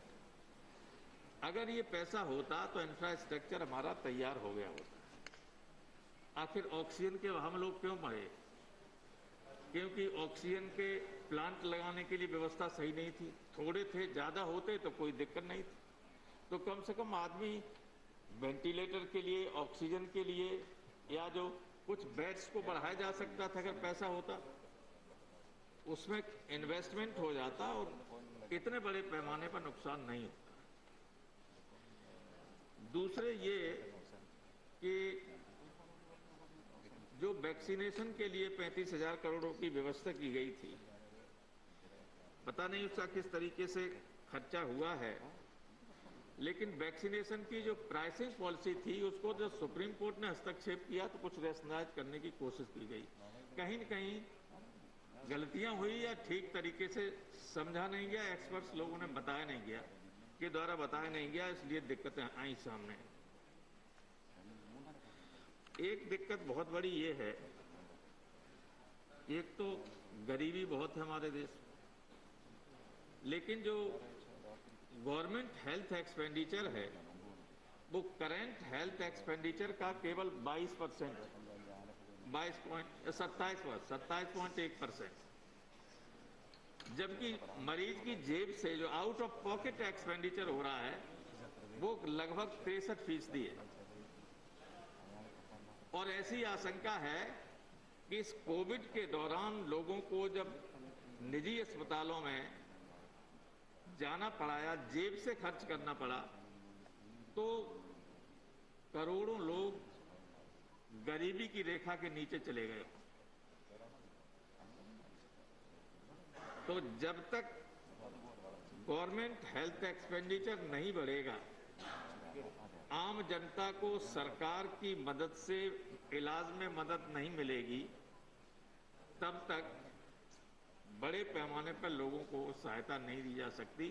कुछ लोग तब भी मिल जाती थी बेड्स, बड़े लोग थे मेदांता में चले गए, फोर्टिस में चले गए, प्राइवेट अस्पतालों में चले गए जो 5 स्टार होटल की तरह। कल ही सुप्रीम कोर्ट ने आज कहा कि जो बड़े बड़े कुछ अस्पताल ऐसे हैं जो ऐसे व्यवसायिक हो गए जैसे 5 स्टार होटल, इतने बड़े पैमाने पर इतना चार्ज होता है, एक दिन का 1-1 लाख रुपया और ज्यादा चार्ज होता है, लेते हैं। तो गरीब आदमी तो कोई दे नहीं सकता, गरीब आदमी तो परेशान था। सच बात यह है कि एक स्थिति ऐसी आ गई, उत्तर प्रदेश में एक कैबिनेट मिनिस्टर को चिट्ठी लिखने पड़ी कि डीएम हमारी फोन नहीं उठा रहा है और लोगों को ऑक्सीजन नहीं मिल पा रही, व्यवस्था नहीं हो पा रही। हमारे एक senior IAS additional chief secretary Delhi development authority के बीसीबी रह चुके दीपक त्रिवेदी जी, उनको एडमिट नहीं करवा पा रहे थे लोग। एक दूसरे एडिशनल चीफ सेक्रेटरी को एडमिट नहीं करवा पा रहे, उनकी डेथ हो गई। इतनी खराब स्थिति हो गई। अगर इंफ्रास्ट्रक्चर हमारा रहा होता तो ये नौबत नहीं आ सकती। इसलिए जीवन पहले आदमी का। अगर व्यक्ति है तो राज्य है, राज्य है तो सरकार है। तो अगर व्यक्ति का जीवन बचाना है तो अन्य प्राथमिकताओं को पीछे करके जो जीवन को बचाने के लिए जरूरी इंफ्रास्ट्रक्चर है, चाहे वो अस्पताल हो, चाहे और चीजों की जरूरत हो, और मॉनिटरिंग ठीक तरीके से होनी चाहिए। रेमडेसिविर कितना महंगा बिक रहा था ब्लैक में, एकमात्र दवा थी। अगर किसी के इन्फेक्शन हो गया है लंग्स में तो वही इंजेक्शन था जो इफेक्टिव था शुरू की स्थिति में। वो सब ब्लैक से मिल रहा, आम आदमी खरीद ही नहीं सकता, नहीं खरीद सकता। तो एक तो मॉनिटरिंग बहुत ठीक होनी चाहिए थी, लेकिन मैं, आप बहुत ही कॉम्पिटेंट मिनिस्टर हैं, आपको मैंने पहले देखा है। अब आप हेल्थ विभाग आ गया, बहुत ही महत्वपूर्ण विभाग है। आप इसके बजट को बढ़वाइएगा, इंफ्रास्ट्रक्चर को ठीक कीजिएगा, ताकि आने वाले वक्त में, क्योंकि कौन सा रोग कब आ जाए पता नहीं, इसके लिए हम किसी पर दोषारोपण न करें तो ठीक नहीं है, लेकिन इससे बचने का उपाय किया जा सकता है, लोगों को जीवन को बचाया जा सकता है।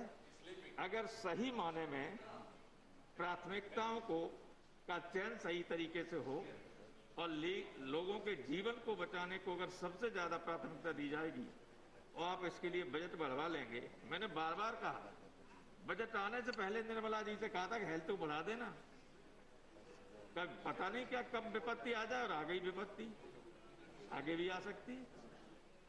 इसलिए मैं तो अपने काम से ज्यादा कभी बोलता नहीं, सिर्फ एक सुझाव यही दे रहा हूं कि आगे आने वाले वक्त में अपना बजट बढ़ाइए हेल्थ का। अभी जो 2,23,000 करोड़ बता दिया वो गलत है, फर्जी। केवल 72,000 करोड़ है। दूसरे विभागों का जोड़ दिया 1 लाख करोड़, तो वाटर और सैनिटेशन का जोड़ दिया उसमें। वो हेल्थ और फैमिली वेलफेयर का बजट थोड़ी है। 36,000 करोड़ रुपया जो है फाइनेंस कमीशन से जो उसको ग्रांट मिल रही है, इसको वाटर और सैनिटेशन को विभाग को उसमें जोड़ दिया, सब हेल्थ में, और कह दिया कि 137% बढ़ा दिया। ये चीजें मत किया करो। लोग तो सब पढ़ ही लेते हैं, सब देख लेते हैं कि वास्तविक बजट कितना है। इसलिए कभी जवाब दें तो ये मत कहिए मैंने हेल्थ का इतना बढ़ा दिया। हाँ, आगे आप 137% बढ़ाइए 72,000 करोड़ का। Thank you very much. धन्यवाद। The next speaker is Ramnath Thakur. महोदय, आपने कोविड-19 बीमारी के ऊपर बोलने के लिए समय दिया, इसके लिए आपके प्रति मैं कृतज्ञता व्यक्त करता हूं अपने दल से। ये सचमुच बहुत खराब बीमारी है और मैं इसको बहुरूपिया बीमारी के रूप में संबोधित करना चाहता हूं।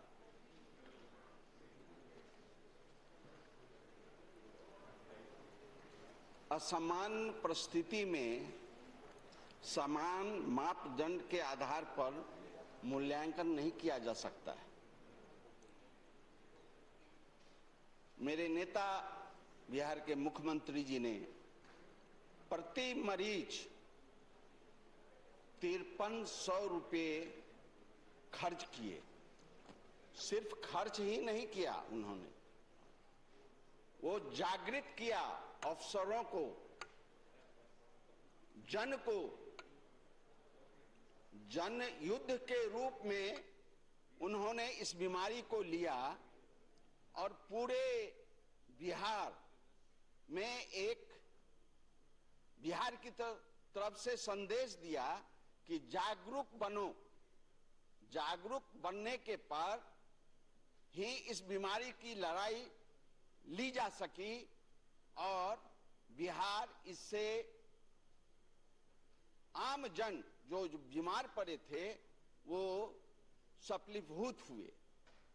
हम इस विषय पर 2 सुझाव देना चाहते हैं कि जैसा प्रोफेसर राम गोपाल बाबू ने कहा कि बजट बढ़ना चाहिए और स्वास्थ्य विभाग के हरेक नीचे से ऊपर वाले अफसरों को जागृत होना चाहिए। जब तक जागृत नहीं होगा, हिम्मत नहीं होगी बीमारी को ठीक करने के लिए, हम असफल हो जाएंगे। जिन नर्सों के द्वारा, जिन डॉक्टरों के द्वारा, जिन महिलाओं के द्वारा एक बीमारी पर रहते हुए उसको ठीक करने का काम किया, मैं उनको अपनी तरफ से, अपने दल की तरफ से बधाई देना चाहता हूं। और जो सेवा करते करते डॉक्टर, नर्स, सेविकाएं जो मर गई, उनके प्रति हम श्रद्धांजलि अर्पित करना चाहते हैं। महोदय, फर्स्ट स्टेज में बिना कहे हुए बीमारी आया, लेकिन इस बीमारी को स्वयं काढ़ा के रूप में, तुलसी के काढ़ा के रूप में लोगों ने अपनाया और उससे स्वस्थ होने का काम किया। लेकिन सेकेंड स्टेज में जो आया, भयावह रूप से आया। इसको भारत की सरकार ने जनयुद्ध के रूप में लिया और इसको हिंदुस्तान में जो इस बीमारी की दवा नहीं बनती थी उसको बनाने का काम किया और इसको अपने देश में ही नहीं विदेशों में भी भेजने का काम किया। हम इस बीमारी को मामूली ढंग से नहीं लिए हैं और इसी का कारण है कि जो मरे हैं वो तो मर गए, लेकिन इलाज के चलते बहुत आदमी बच गए। हम इस रूप में ले रहे हैं। थर्ड स्टेज की जो बात आ रही है महोदय, इसमें हमको जागरूक होना पड़ेगा और सरकार से हम निवेदन करना चाहते हैं कि इसको युद्ध स्तर पर लीजिए, दवा की पहली व्यवस्था कीजिए, लोगों को जागृत कीजिए, अफसरों को तैनात कीजिए। बिहार में महोदय, मैं आपको बताना चाहता हूं कि गांव के पीएससी के स्तर पर बिहार सरकार ने जो व्यवस्था की, उस व्यवस्था के चलते बीमारी बहुत कम फैला। और सिर्फ पीएससी में नहीं, स्कूल, कॉलेज, पंचायत भवन, पुस्तकालय में डॉक्टरों की बहाली की, डॉक्टरों को देख रेख में वैक्सीनेशन देने का काम किया, ये बिहार सरकार ने किया है। इसलिए हम आपसे निवेदन करना चाहते हैं महोदय कि सरकार, आपके माध्यम से सरकार से, कि सरकार इस बार पूरे हिंदुस्तान में ऐसी व्यवस्था करे जिससे कोई शिकायत की मौका न मिले। हमारे इस सदन के विरोधी दल के नेता शुरुआत में बहुत बात बोले, थाली बजाना, बत्ती जलाना, ये बोले।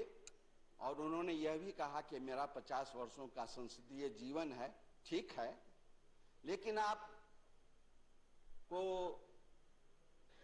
अपनी सबसे कहना चाहते हैं कि 74 में क्या हुआ था। 74 में लोकनायक जयप्रकाश नारायण जी ने इमरजेंसी के विरोध में बत्ती जलाना, जागृत करना गलत नहीं है। मैं गलत क्या है? गलत क्या है? गलत क्या है? बीमारी के बारे में उनको थाली बजाने का काम किया। Please don't disturb, let him finish. Narendra Modi please don't disturb. थाली बजाना, दीपक जलाना, इसको जागृत करने का काम किया। और हम अपनी तरफ से कहना चाहते हैं कि हमें भूलने की इजाजत नहीं है। हमें भूलने की इजाजत नहीं है, आपको याद रखने की आदत नहीं है। ये आदत आपको हो मुबारक। हमें आपसे कोई शिकायत नहीं है। इन्हीं चंद शब्दों के साथ महोदय, फिर मैं इस बीमारी को चैलेंज के रूप में लेता हूं और नरेंद्र मोदी जी से को बधाई देना चाहता हूं कि इस बीमारी पर आप कब्जा कीजिए, लोगों को बचाइए और इस बीमारी से निजात दिलाइए। इन्हीं चंद शब्दों के साथ मैं धन्यवाद करता हूं। The next speaker is professor Manoj Jha. Professor Manoj Jha. शुक्रिया वाइस चेयरमैन साहब।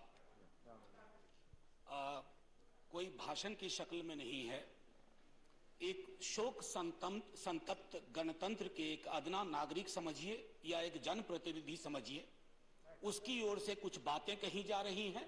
और सबसे पहले माफीनामा उन तमाम लोगों को जिनकी मौत को भी हम एक्नॉलेज नहीं कर रहे हैं, जो हम जान ही नहीं है कि वो मारे गए। तो ये माफीनामा सर सिर्फ मेरा नहीं है। मैं इसलिए ये बात कह रहा हूं कि मई के महीने में मैंने 6 आर्टिकल लिखे। संसद चल नहीं रही थी, कहां अपनी शिकायत ले जाते, किससे कहते। मुझे भाजपा के मित्रों ने, कई साथियों ने कॉल किया, बधाई दी। मैं उनका भी एहतराम करता हूं और कहता हूं कि ये भरोसा इस सदन का है कि हम सबको एक साझा माफीनामा उन लोगों के नाम भेजना चाहिए जिनकी लाशें गंगा में तैर रही थी। किसी ने कह दिया ये, किसी ने कह दिया वो। सर दूसरी चीज, मैंने कल सेक्रेटरी जनरल साहब से ही बात करने की कोशिश की, बाकी जगह भी। किसी 2 सत्र के बीच में सर 50 लोगों की ऑबिचुअरी आज तक कभी नहीं हुई संसदीय इतिहास में। राजीव सातव की उम्र थी जाने की इस दुनिया से। रघुनाथ महापात्रा जब मिलते थे गले लगाते थे, बोलते थे जय जगन्नाथ। अचानक में वो नहीं है। ये पीड़ा व्यक्तिगत है, आंकड़ा मैं नहीं कहना चाहता हूं, मेरा आंकड़ा, तुम्हारा आंकड़ा। अपनी पीड़ा में आंकड़ा ढूंढिए। एक व्यक्ति नहीं है इस देश में, इस सदन में, सदन के बाहर, उस सदन में जो ये कहे कि उसने किसी जानने वाले को ना खोया हो। सर पीड़ा कह सकता हूं। ऑक्सीजन के लिए लोग फोन करते थे, हम अरेंज नहीं कर पाते थे। लोग समझते हैं सांसद है ऑक्सीजन पिछा देगा। 100 फोन में पूरे दिन में शाम को बैठ के देखते थे, सक्सेस रेट 2, सक्सेस रेट 3। हमको कौन सा आंकड़ा कोई बताएगा साहब? हमको नहीं, किसी आंकड़े की बात नहीं करनी है। हमें देखना है कि जो लोग गए वो जिंदा दस्तावेज छोड़ के गए हैं हमारे फेलियर का। मैं आपकी बात नहीं कर रहा हूं साहब। आप कहिएगा 70 साल में कुछ नहीं हुआ, मैं उसमें जाना ही नहीं चाहता। ये कलेक्टिव फेलियर है 47 से लेके अब तक की सारी सरकारों का। क्या बना दिया हमने? मुझे पता नहीं था कि अस्पताल और ऑक्सीजन का क्या रिश्ता होता है सर। ईमानदारी से कहता हूं, मैं मेडिकल बैकग्राउंड से नहीं आता हूं। सुबह से लोगों को दिखता था ऑक्सीजन ऑक्सीजन रेमडेसिविर। मैं तो दवाइयों के नाम तक शुरू में सर प्रोनाउंसिएशन चेक किए कि कैसे उच्चारण करूंगा। ये हालत है। और तब हम आंकड़ों की बात कर रहे हैं, तब हम ये बात कर रहे हैं थैंक यू फलाना साहब, चिलाना साहब। सर मैं यहां से निकलता हूं, बहुत बड़ा विज्ञापन लगा हुआ है, मुफ्त वैक्सीन, मुफ्त राशन, मुफ्त इलाज। सर एक मिनट, मैंने किसी नहीं, please I don't want my time. मैं किसी दल की ओर से आज नहीं बोल रहा हूं। मैं दावे के साथ कहता हूं, मैं लाखों लोगों की ओर से बोल रहा हूं जो यहां बोलना चाहते हैं। अब मेरी बात सुनिए, आज शिकायत नहीं कर रहा हूं आपसे। ये वेलफेयर स्टेट है ना, एक साबुन की टिकिया अगर कोई गरीब गांव में खरीद रहा है ना सर, तो अडानी अंबानी के बराबर का करदाता है। आप उसको कह रहे हो मुफ्त वैक्सीन, मुफ्त इलाज, मुफ्त राशन। नहीं साहब, कुछ मुफ्त नहीं है, उसका स्टेक है। इस वेलफेयर स्टेट का कमिटमेंट है, उसको आप डिनाइग्रेट मत करिए, डेमोनाइज मत करिए। उसे बौना मत बनाइए, ये आग्रह है मेरा। सर, मैं इससे पहले की कुछ और बातें कहूं, मेरे पास अभी वक्त है। सर, इस कोरोना को मैं भी मानता हूं, मेरे पूर्व के वक्ता कुछ कह रहे थे, ये चैलेंज है हमारे लिए सर। बहुत बड़ी बड़ी बातें नए नए कानून की हो रही है। राइट टू हेल्थ की बात क्यों नहीं करते हम लोग? राइट टू हेल्थ, स्वास्थ्य का अधिकार, उसमें कोई किंतु परंतु लेकिन परंच नहीं, सीधे तौर पे स्वास्थ्य का अधिकार constitutionally guaranteed, right to life के साथ लिंक करिए। किसी अस्पताल की मजाल नहीं होगी कि वो उस खिलवाड़ कर पाए उस राइट टू लाइफ का, करना नहीं चाहते। राइट टू वर्क, उस पर काम करिए। पॉपुलेशन को लेकर के बहुत बातें हो रही हैं साहब, डेमोग्राफी को डेमोग्राफर्स को छोड़ दीजिए, बड़ा संश्लिष्ट विज्ञान है, लेकिन ये हम कर सकते हैं इस सदन और उस सदन में। Right to life, right to work पर लेजिस्लेशन लाइए ताकि कोई आपदा आए। अभी तो हमारे लीडर ऑफ हाउस नहीं है, नए नए बने हैं, उनसे मैं कहता जब वो रेल मंत्री थे, हॉस्पिटैलिटी सेक्टर के लोगों को निकाल दिया गया। इसी कोरोना काल में मैंने लगातार आवाज उठाई, कोई सुनने वाला नहीं है सर, कोई नहीं सुन रहा। अगर आप सांसद की नहीं सुन रहे हैं तो जो छोटे अदना संविदा वाले नौकरी से निकाले गए उसकी कौन सुनेगा सर? एक और अद्भुत चीज हुई इसी कोरोना के दौरान, माननीय उपसभापति महोदय, जब हाहाकार मचा हुआ था हॉस्पिटल के लिए, आईसीयू बेड्स के लिए, दवाइयों के लिए, यह हाहाकार जब मचा हुआ था उस दौर में सर कई चीजें हुई, जिसमें से एक जो महत्वपूर्ण चीज मैं जिसका जिक्र करूंगा, उस हाहाकार में सरकारें, मैं सिर्फ केंद्र को नहीं कह रहा हूं, कई राज्य सरकारें भी नदारत थी। वो 1.5 महीना कैसे बिताया है इस मुल्क ने, हमारे सदन के कोई लोग बड़ी मुश्किल से बच के आए, मैं नाम नहीं लूंगा, पूरे देश ने वो वक्त कैसे बिताया है, नाइटमेयर की तरह लगता है सर, डरावना लगता है। एक मेरा स्टूडेंट पढ़ा है, वह 37 साल का, हॉस्पिटल का बेड जब तक मैंने अरेंज किया वो दुनिया छोड़ के जा चुका था। मैं इसलिए बार बार इसको इसलिए ये कह रहा हूं कि इसमें व्यक्तिगत पीड़ा को ढूंढिए, तब हम इसका निदान ढूंढ पाएंगे। मेरी नाव तुम्हारी नाव, मेरा काल तुम्हारा काल, ये तो बहुत कुछ हुआ, इस भौकाल से आपको कुछ हासिल नहीं होगा। सर बस 1 मिनट और लूंगा, जो मैं कहना चाह रहा था। सर, एक खत मैंने मृतात्माओं के नाम लिखा था, कुछ कर नहीं पा रहा था, बेबसी में एक खत लिखा, जो लोग इस दुनिया से चले गए, उसमें कुछ मैंने सलाह दी थी सर सरकार से। और ये जो उस बीच में कहा गया कि सरकारें फेल नहीं की, सिस्टम फेल कर गया। अरे साहब, ये सिस्टम कौन क्या है? बचपन से सुनते थे कि सिस्टम के पीछे व्यक्ति होता है, सिस्टम के पीछे एक संरचना होती है। अगर वो सिस्टम फेल किया है, चाहे दिल्ली में या किसी गांव की गलियों में, तो वहां की सरकारें फेल की। सिस्टम का नाम इसे मत दीजिए, क्योंकि यही वो सिस्टम बनाते हैं। धन्यवाद। और आप बस आखिरी टिप्पणी करने दीजिए। प्रोफेसर धन्यवाद, आपको ज्यादा टाइम दे चुका मैंने। सर बस 10 सेकेंड लूंगा। आज जय हिंद बोलने में भी वो खुलूस नहीं आ रहा है जो आम दिनों में हुआ करता है। मैं सिर्फ इतना आपसे आपके माध्यम से कहना चाहता हूं, मैंने एक शिकायत नहीं की सर, किसी से नहीं। किससे शिकायत करेंगे? आहत हूं, जगाना चाहता हूं स्वयं को भी आपको भी, क्योंकि अगर गंगा में तैरती लाशें, सर जिंदगी में डिग्निटी चाहिए, मौत में उससे बड़ी डिग्निटी चाहिए। हमने अनडिग्निफाइड डेथ को विटनेस किया है, और अगर हमने इसको दुरुस्त नहीं किया सर, आने वाली सदियां माफ नहीं करेगी। आप बड़े बड़े इश्तहार छपवाओ, अखबारों के 4 पन्ने रंग दो, फलाना थैंक यू सर, इतिहास को थैंक यू कहने का मौका मिलना चाहिए। धन्यवाद। जय हिंद साहब। अगर मेरी बात से फिर भी किसी को कष्ट पहुंचाओ, मैं उन्हीं लाखों लोगों की धन्यवाद डेड बॉडी के बिहाफ पे आपसे माफी मांगता हूं। जय हिंद। धन्यवाद। Next speaker is Sanjay Rao. ये होना चाहिए सर, ठीक है। मेरा माइक कहाँ है सर? हाँ माइक तो छोटा हो गया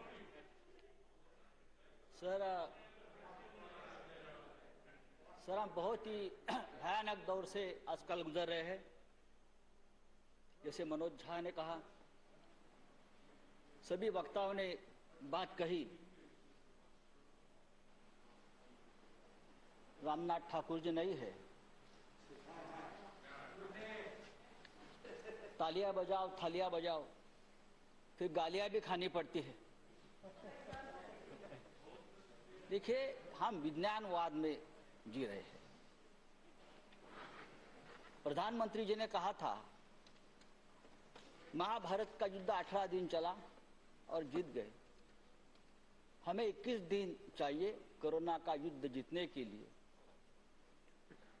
और कितने 21 दिन चाहिए, मैं ये सवाल हमारे नए हेल्थ मिनिस्टर से पूछना चाहता हूं। इसलिए कि एक युद्ध में, 2 साल के युद्ध में एक हेल्थ मिनिस्टर का तो बलि का बकरा बना दिया।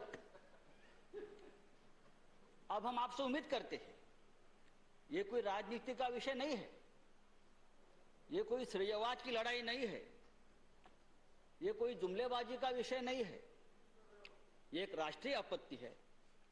और हम सब लोग, चाहे देश हो, चाहे राज्य हो, चाहे गांव हो, हम सब इस राष्ट्रीय आपत्ति से अपने अपने स्तर पर लड़ रहे हैं। हम सभी ने यहां जो बैठे, हम सभी ने इस काल में किसी ने किसी को, नजदीक व्यक्ति को खोया है, चाहे परिवार में हो, चाहे मित्र हो, चाहे यहाँ के हमारे साथी हो। यहाँ राजू सातव जी, अहमद पटेल जी, महापात्रा जी, सुरेश आंगड़ी जी, वहाँ लोकसभा में एक्स मेंबर्स, सभी को हमने खोया है। और तकलीफ है, राजू सातव तो 2 दिन पहले हमसे बात कर रहे थे हॉस्पिटल से वीडियो कॉल पे। 2 दिन पहले हमसे बात की उसने। ऐसा मंजर हमने कभी नहीं देखा। स्मशान में 24 घंटे तक मृतकों की कतार लगी रही थी। एम्बुलेंस 2-2 दिन स्मशानों के बाहर एम्बुलेंस लगी रहती थी। गंगा के जहां जहां गंगा का प्रवाह चलता है, पटना तक, बंगाल तक, जहां वहां तक ये कोरोना के जो मृतों के शरीर तैरते तैरते वहां तक जाते थे हजारों। लेकिन कल वाराणसी में हमारे प्रधानमंत्री जी गए, वहां बहुत प्रशंसा की। वाराणसी में तो सबसे ज्यादा, देखिए क्या गंगा मैया झूठ बोल रही थी, जो अपने साथ इतने शवों को लेकर हमारे सामने आ रही थी। गंगा मैया तो झूठ नहीं बोल रही थी। जिस तरह से, जी हाँ, और जिस तरह से गंगा के किनारे, जिस तरह से गंगा के किनारे हजारों शवों को दफनाया गया जैसे भी लाकर, वो हम सबने देखा है, पूरे विश्व में देखा है। और इस शवों का अपमान, डिग्निफाइड मौत नहीं मिली उनको, अंत संस्कार नहीं हुआ।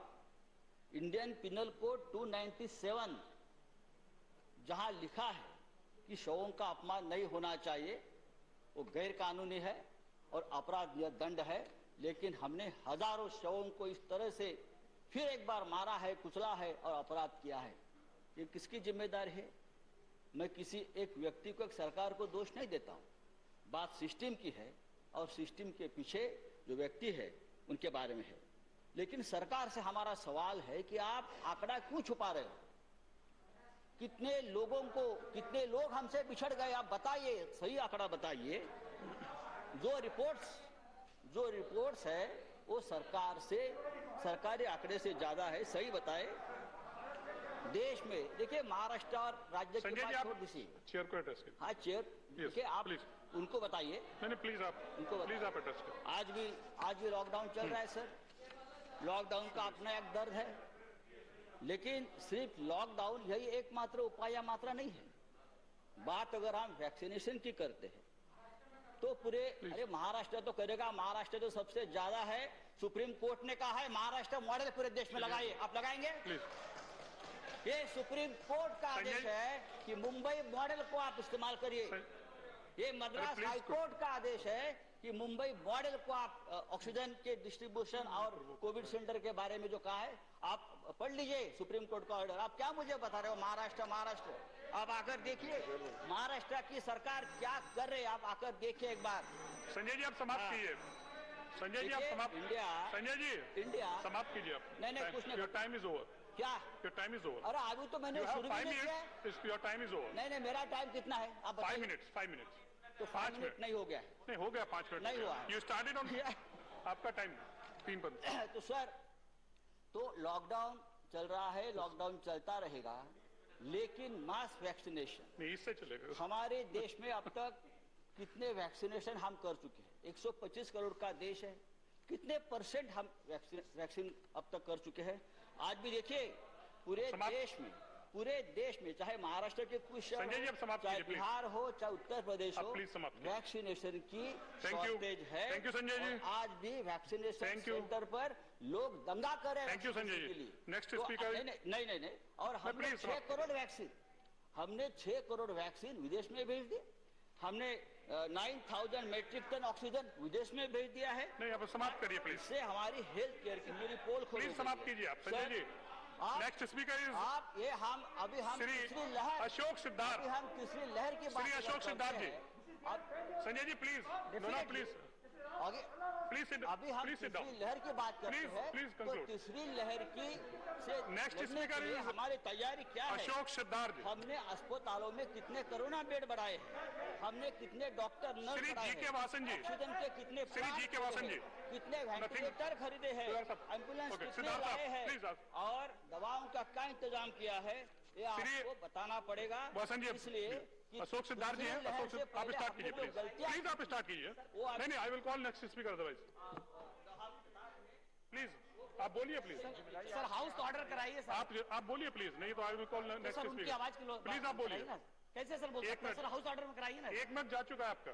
सर आपने अन्याय प्लीज सर ये तो दोनों लोगों के साथ आप बोलिए प्लीज। उनके साथ भी अन्याय, मेरे साथ भी अन्याय। अब आप बोलिए प्लीज। आप रिकॉर्ड में केवल आपका जो आप बोलेंगे रिकॉर्ड में वो जाएगा केवल। आप बोलिए प्लीज। माननीय उपसभापति महोदय। नहीं संजय जी प्लीज, केवल जो अशोक सिद्धार्थ जी बोलेंगे वो रिकॉर्ड में जाएगा।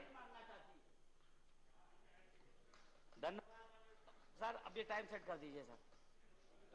5 अब 1 मिनट की घंटी बजी। धन्यवाद माननीय सभापति महोदय, आपने मुझे इस महत्वपूर्ण विषय पर चर्चा के लिए आमंत्रित किया। मान्यवर काफी वरिष्ठ साथियों ने इस कोविड जैसी वैश्विक महामारी पर अपने विचार रखने का काम किया। मैं खास तौर से मनोज झा जी से और तमाम उन साथियों से जिन्होंने इस देश में जो लाखों की संख्या में लोग असमय मृत्यु के को प्राप्त किए, उनके प्रति जो अपना प्रेम दर्शाने या उनके प्रति जो निष्ठा दर्शाने का काम किया, मैं उनके साथ संबद्ध करते हुए माननीय हमारे देश की और खासतौर से हमारे उत्तर प्रदेश की सरकार ने अपने मैनेजमेंट को इस तरह से टीवी और अखबारों के माध्यम से दर्शाने का काम किया कि जैसे उत्तर प्रदेश में सब ऑल इज वेल है, लेकिन सच्चाई इसके एकदम विपरीत है। सच्चाई इसके एकदम विपरीत है। मैं स्वयं इस बात का गवाह हूं। मेरी पार्टी के राज्यसभा के सांसद माननीय राम जी, उनके भाई इस कोविड महामारी में इस वजह से एक्सपायर हो गए कि ना उनको दवाइयां मिली, ना उनको प्रॉपर अस्पताल मिला। मेरे अपने खुद भाई के ब्रदर इन लॉ, मैं पूरी रात कानपुर सीएमओ से लेकर के कानपुर कलेक्टर तक को फोन करता रहा, किसी ने फोन उठाने की जरूरत नहीं समझी और कोई जवाब नहीं। अंततः 1 बजे रात में उनकी मृत्यु हो गई। ये है उत्तर प्रदेश सरकार की असलियत। और उस सरकार को हमारी पार्टी की राष्ट्रीय अध्यक्ष आदरणीय बहन जी ने समय समय पर ट्वीट के माध्यम से, प्रेस के माध्यम से कितने बार ये बात बताने का काम किया कि हमको पार्टी लाइन से ऊपर उठ करके हमें गांव के गरीबों में और खास तौर से मानवर उत्तर प्रदेश में जो पंचायत के चुनाव हुए, उन चुनाव को टालने की अपील हमारी नेता आदरणीय बहन जी ने की। और नहीं, उसके बाद भी 6 चरणों में चुनाव कराया गया, जिसमें मतलब सैकड़ों की संख्या में कर्मचारी मर गए उसमें, और उन कर्मचारी ड्यूटी में कोविड, और उनकी गिनती नहीं हुई। उनके परिवारों को ना तो मुआवजा दिया गया और ना ही उनके परिवार के किसी बच्चे को नौकरी देने का काम किया इस सरकार ने। अपना समय आया तो वो सुप्रीम कोर्ट ने अलाउ क्या कर दिया, क्या कर दिया है? आप काउंट तो करिए उनको। जब आप बोल लीजिएगा, आप भी बता दीजिएगा। अभी मैं बोल रहा हूँ, उसी पे बोल रहा हूँ। अशोक जी आप चेयर को एड्रेस करिए उधर। आप बैठे प्लीज, सीधा आप बैठे प्लीज, आप बैठे प्लीज। प्रचार प्रसार की लिमिट आपका समय निकल रहा है। नहीं, अभी कैसे 5 मिनट है सर, 5 मिनट है सर, 2 मिनट हुआ है। बोलिए प्लीज, चेक कर दीजिए। मानवर जहाँ तक प्रचार प्रसार की बात है, प्रचार प्रसार की बात, मानवर आप प्रचार प्रसार की बात है तो पेट्रोल पंप पे जया जी प्लीज। प्लीज अशोक जी का टाइम जा रहा है इसमें। अशोक जी आपका टाइम जा रहा है, आप बोलिए प्लीज। अन्याय कर रहे हैं आपको डिस्टर्ब, आप बोलिए प्लीज। सर प्रचार प्रसार जहां तक पेट्रोल, जैसा कि मनोज जी ने कहा, पेट्रोल पंप पे बाहर बोर्ड पे लिखा मुफ्त राशन, मुफ्त वैक्सीन, ये सब प्रचार हो रहा। मानवर सबसे बड़ा दुख तब होता है जब आदमी कोई उस समाज से ताल्लुक रखता है, दलित हो खासतौर से, या महिला हो, पिछड़ा हो। अभी कल की तारीख में हमारे देश के यशस्वी प्रधानमंत्री जी ने जब ये कहा कि दलित मंत्रियों को सुनने के लिए कोई उनके नाम सुनने को तैयार नहीं, महिला मंत्रियों के नाम सुनने को तैयार। सर इसी प्रचार प्रसार क्या हो रहा? प्रचार प्रसार के माध्यम सांस सुन लीजिए जरा। आप नहीं दलित, आप दलित नहीं होंगे इसलिए आपको दर्द नहीं होगा। ये कहा कि दलित मुख्य मैंने मंत्री बनाए, उनका नाम सुनने को कोई तैयार नहीं, विपक्ष में महिला बनाई, उनको सुनने को तैयार नहीं, या फिर आदिवासी बनाए, उनको तैयार नहीं।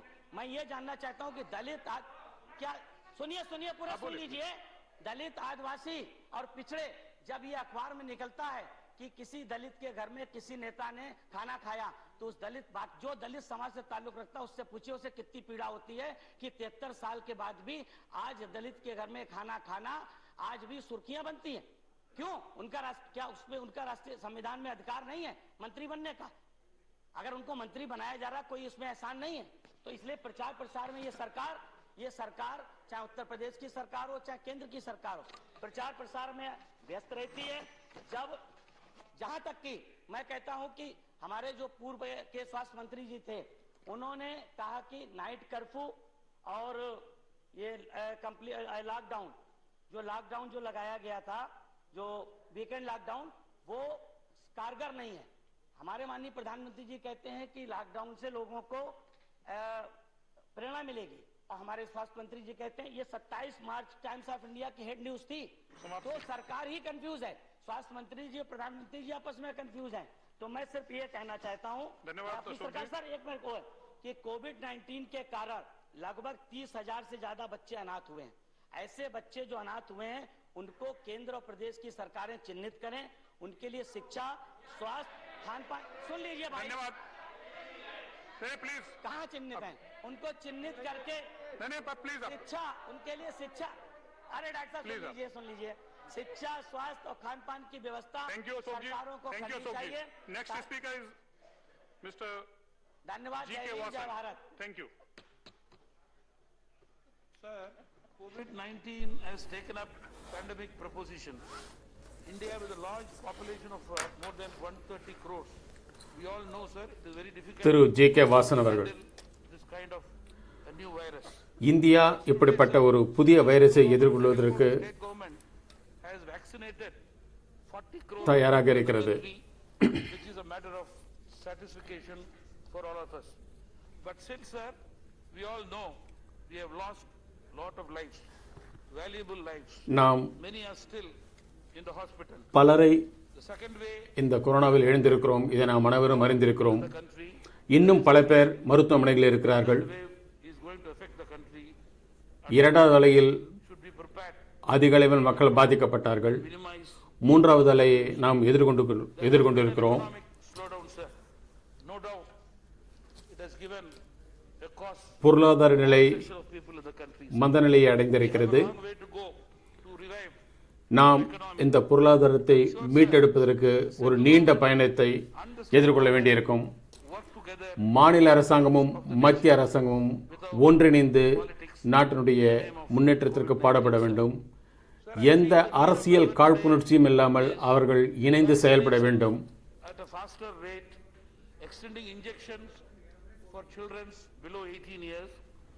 18 வயதிற்கு குறைந்தவர்களுக்கு தடுப்பூசி போடுவதற்கு முயற்சி எடுக்க வேண்டும்.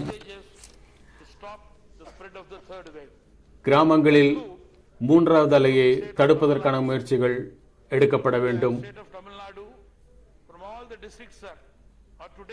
தமிழ்நாட்டில் உள்ள அனைத்து மாவட்டங்களில் உள்ள மக்களும் தடுப்பூசியினுடைய முக்கியத்துவத்தை அறிந்திருக்கிறார்கள். எனவே நான் மத்திய அரசாங்கத்தை கேட்டுக்கொள்கிறேன், அவர்கள் அதிக அளவில் தடுப்பூசிகளை தமிழகத்திற்கு வழங்க வேண்டும் என்று கேட்டுக்கொள்கிறேன்.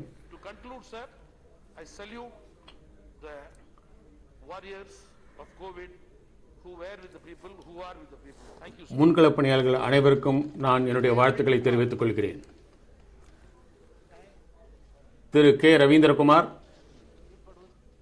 Thank you, sir, for giving this opportunity, sir. இந்த வாய்ப்பை அளித்ததற்கு நன்றி. The beginning in the first wave, during that time we were not prepared. No sufficient infrastructure, including RT-PCR kits and etc., were not available at that time. முதல் அலையில் நாம் தயாராக இல்லை. The first wave, despite of complete lockdown.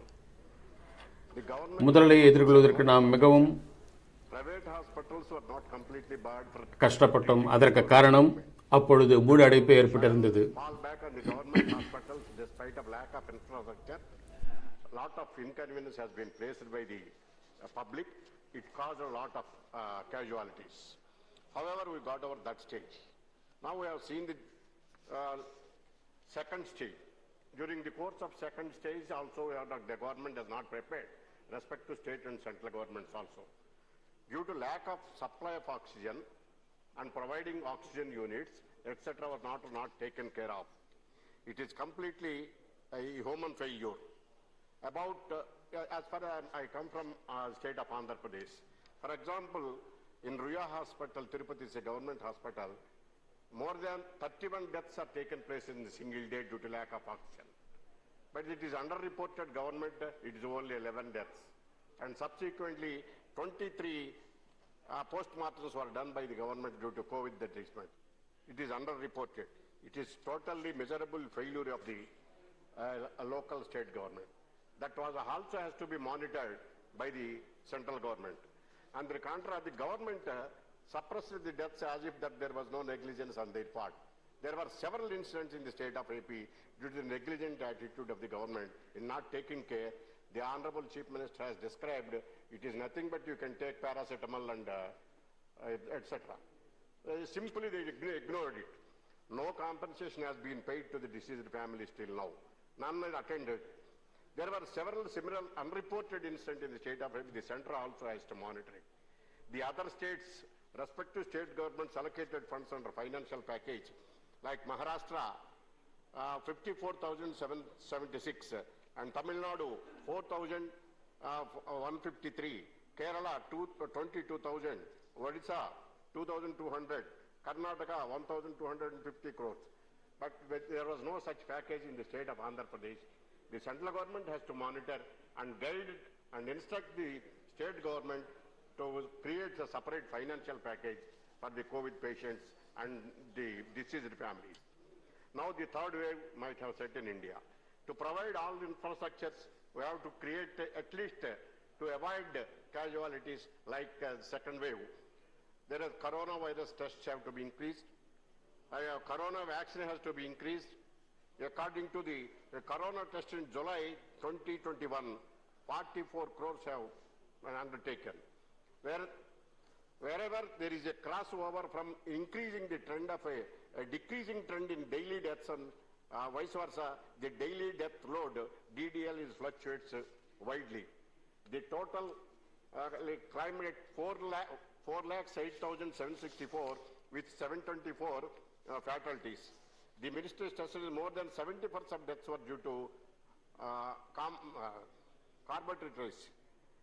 The bottom line was having suffered devastating second wave, the people administered need to be extremely cautious and that any suspicion of the onset of new wave should be treated with utmost care. There must be a perfect COVID action plan for new strain. It has to be taken into. We do not know if the immunity will wave and one to know until unless breakthrough infections in coming months and years. Now we do know if we variants will evade vaccine-induced immunity, time will tell. We do know vaccination works great for current strains now. Now there are several instances in the wastage of vaccine by the respective state governments. It is also reported in, answer to my question, increase of vaccine wastages in the state of Andhra Pradesh is also there. The vaccination plus 18 years are facing a lot of hardships in the on all the states, including the state of Andhra Pradesh. Now the government has to undertake the vaccination for less than 18 people also has to be taken into. They have to create pediatric units in all districts and arrange medical oxygen storage tanks with all hospitals and medical gas pipeline system also developed. Test, isolate, treat and following the appropriate. Thank you. Thank you, Ravindra. Things. Yes. Finally, I submit, compensation has to be awarded all deceased families by the central government. Thank you. Thank you, sir. Next speaker is Srimati Vandana Chavan.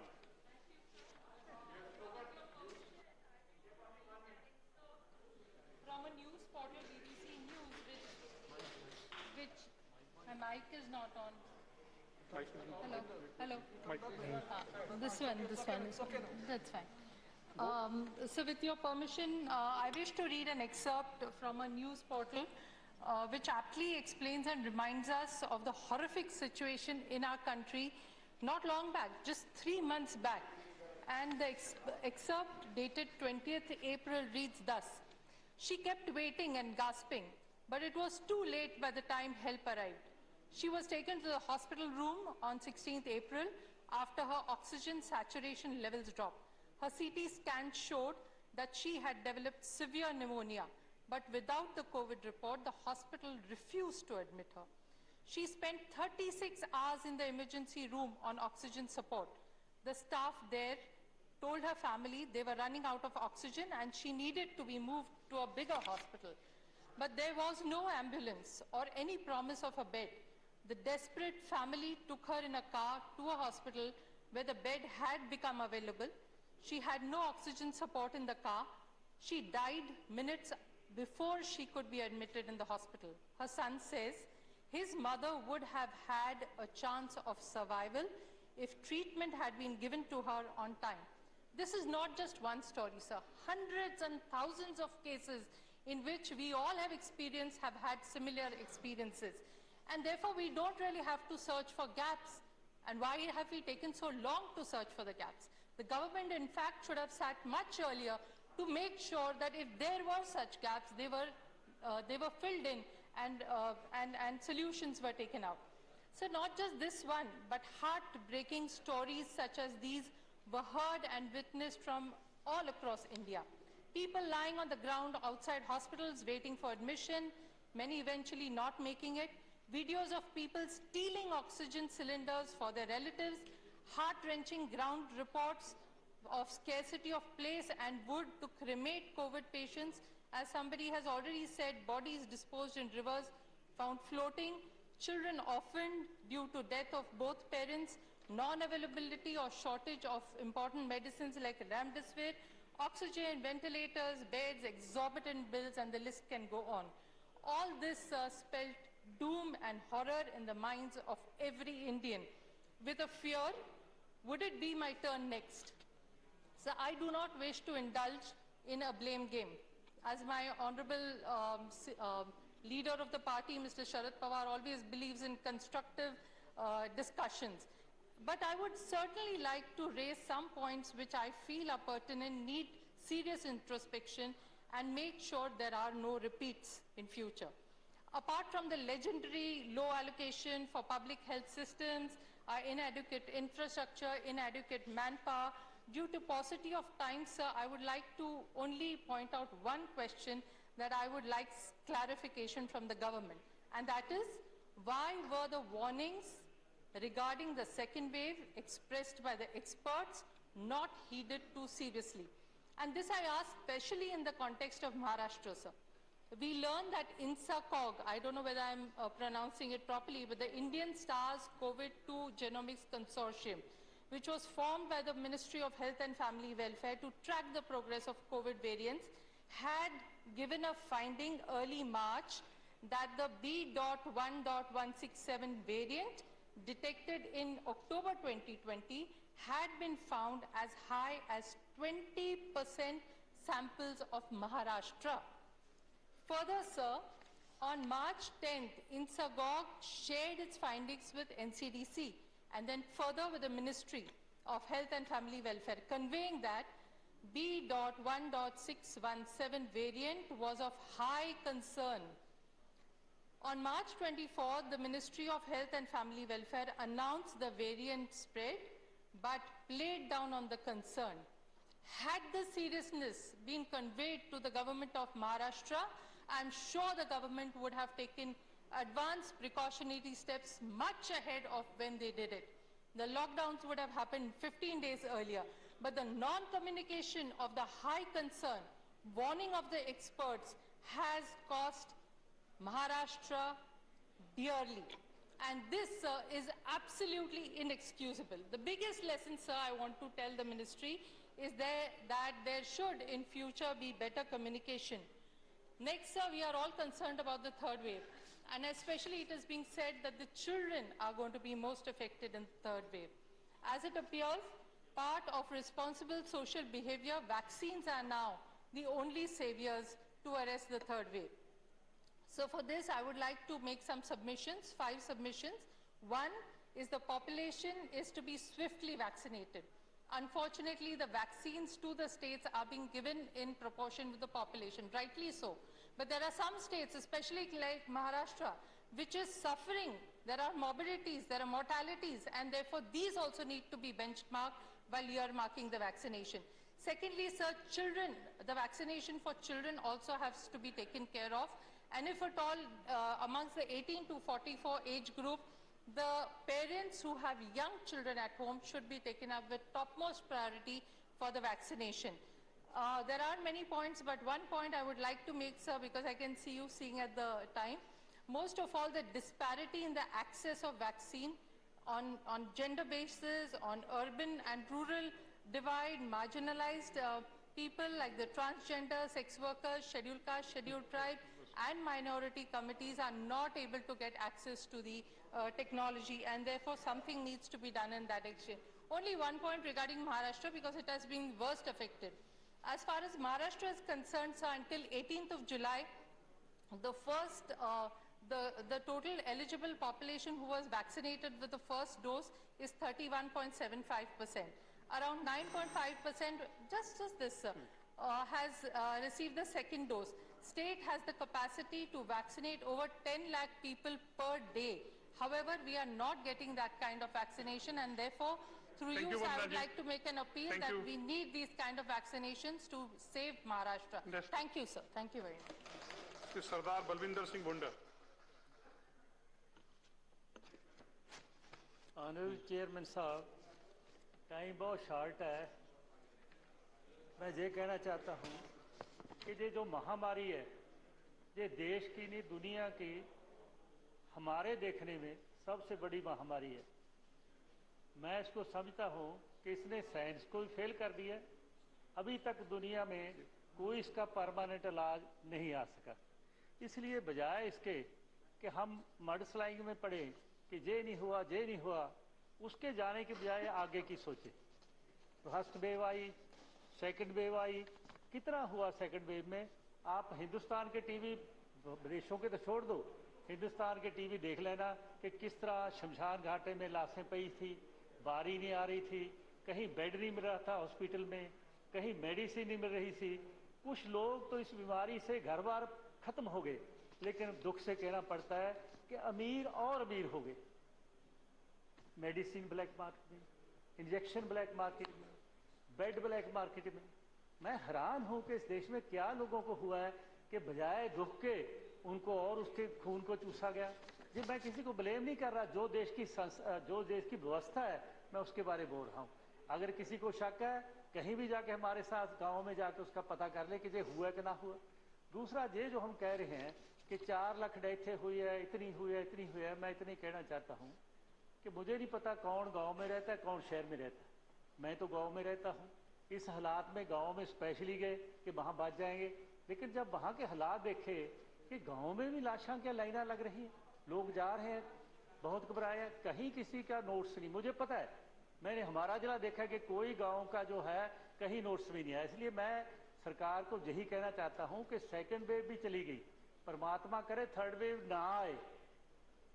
अगर आज जो आ रही है, जो WHO कह रहे हैं, बड़े साइंटिस्ट कह रहे हैं, हिंदुस्तान के डॉक्टर कह रहे हैं प्रधानमंत्री जी बार बार बोल रहे हैं कि थर्ड वेव का खतरा है, आप संभलिए, लेकिन बजाय उनके कहने के हम उन्हें अभी से अरेंजमेंट करिए, पहले जैसा ना हो कि जब जो कहाँ मजदूर पंजाब से जा रहा है, कहाँ महाराष्ट्र से जा रहा है और जाते का उसका क्या हाल हुआ। हमने श्रद्धांजलि दी और मैं अब सभी के साथ मिलकर मैं भी श्रद्धा भेंट करता हूँ जो लोग हमारे से चले गए हैं, परमात्मा ले गए, और जिन लोगों ने इसके पे अच्छा काम किया, जो डॉक्टर हैं, उसका स्टाफ है, पुलिस है, एनजीओ है, मैं उनको भी सलूट करता हूँ। लेकिन मुझे अफसोस है किसी ने एक लफ्ज नहीं कहा। दुनिया में तारीफ हो रही है कि जहां भी कहीं गुरुद्वारा था वहीं सिखों ने किसी को नहीं देखा कि कौन जात पात ऊंच नीच, वहीं से उसकी सेवा की। और मैं उनको भी धन्यवाद करता हूं।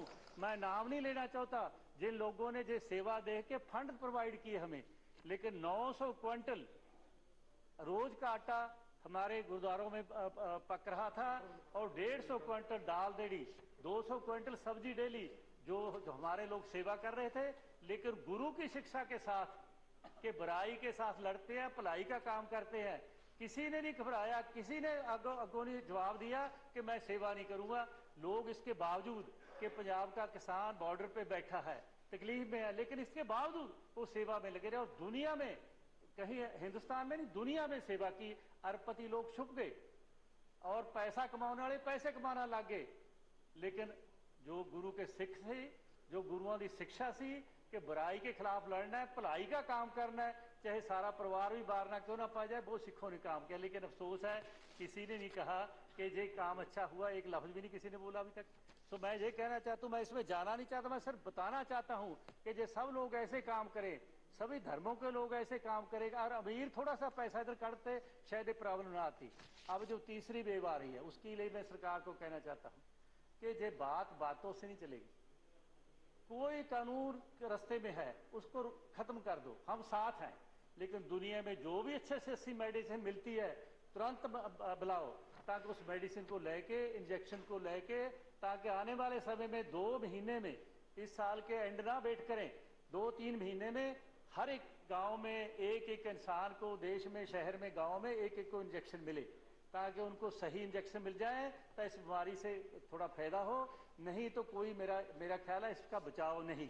और जो हम लॉकडाउन करते हैं, मैं उसके बारे में कहना चाहता हूँ कि एकदम लॉकडाउन करते हैं, उसकी बजाय क्यों ना सोचिए कि हम स्टेट में जहां भी कहीं प्रॉब्लम आती है अभी से बोलिए, प्यार से बोलिए, कानून से बोलिए, समझाइए कि जो ब्याह शादी है उसका इकट्ठ, और जो कहीं और कट करते हैं उन इकट्ठों को रोकिए, तो अभी से उनको कंट्रोल कीजिए ताकि मेजर लॉकडाउन ना लौड़ा पवे। एक तरह देश सारा कितना बुरा हाल हुआ, कैसे लोग कहां से सड़कों से चाल के पैदल जा रहे थे, कोई साइकिल पे अपनी माँ को ले जा रहा था, बच्चों एक साइकिल 4-4 बंदे जा रहे थे।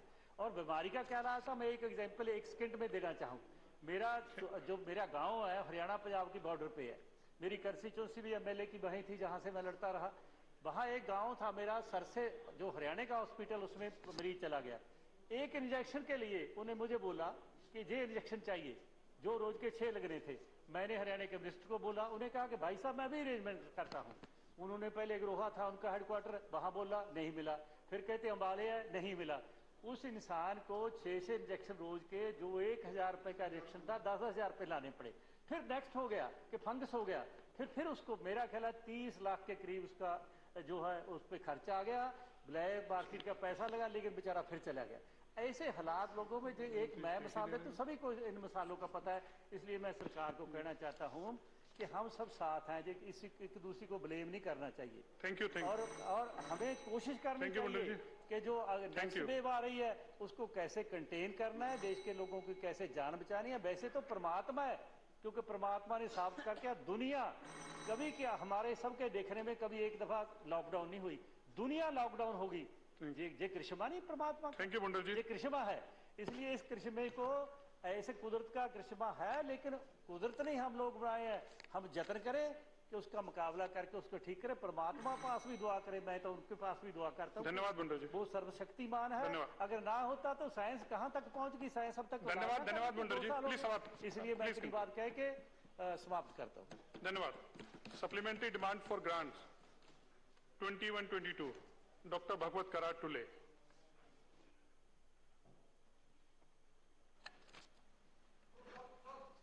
माननीय इसके बाद 1 मिनट बस ये पेपर लेने के बाद फिर माननीय सभापति महोदय, अनुपूरक अनुदान मांगों 2021-22 को दर्शाने वाला विवरण अंग्रेजी तथा हिंदी में सभा पटल पर मैं रखता हूं। धन्यवाद। Shri M.V. Sheamus Kumar. Though there's a lot to be discussed about the way government has handled the second wave, I'll confine myself to a few points. Testing facilities need to be expanded before the beginning of the third wave. Vaccinate all students writing competitive exams like NEET. Need to speed up vaccination program for children about 12. Working near home program may be promoted. Action to reduce the financial burden of COVID-19 hospital expenses through mass insurance schemes. Learning from the history, avoid repeating mistakes like the oxygen crisis. Aggressive containment measure to be taken right from the beginning of the third wave. Ensure the supply chain of life-saving medicine and vaccines. Ensure proper training of medical professionals. Mass gathering need to be strictly controlled. We really need a strong and proactive surveillance system. Create an alternative mass vaccination delivery system apart from the digital registration, because villages are facing a lot of problems.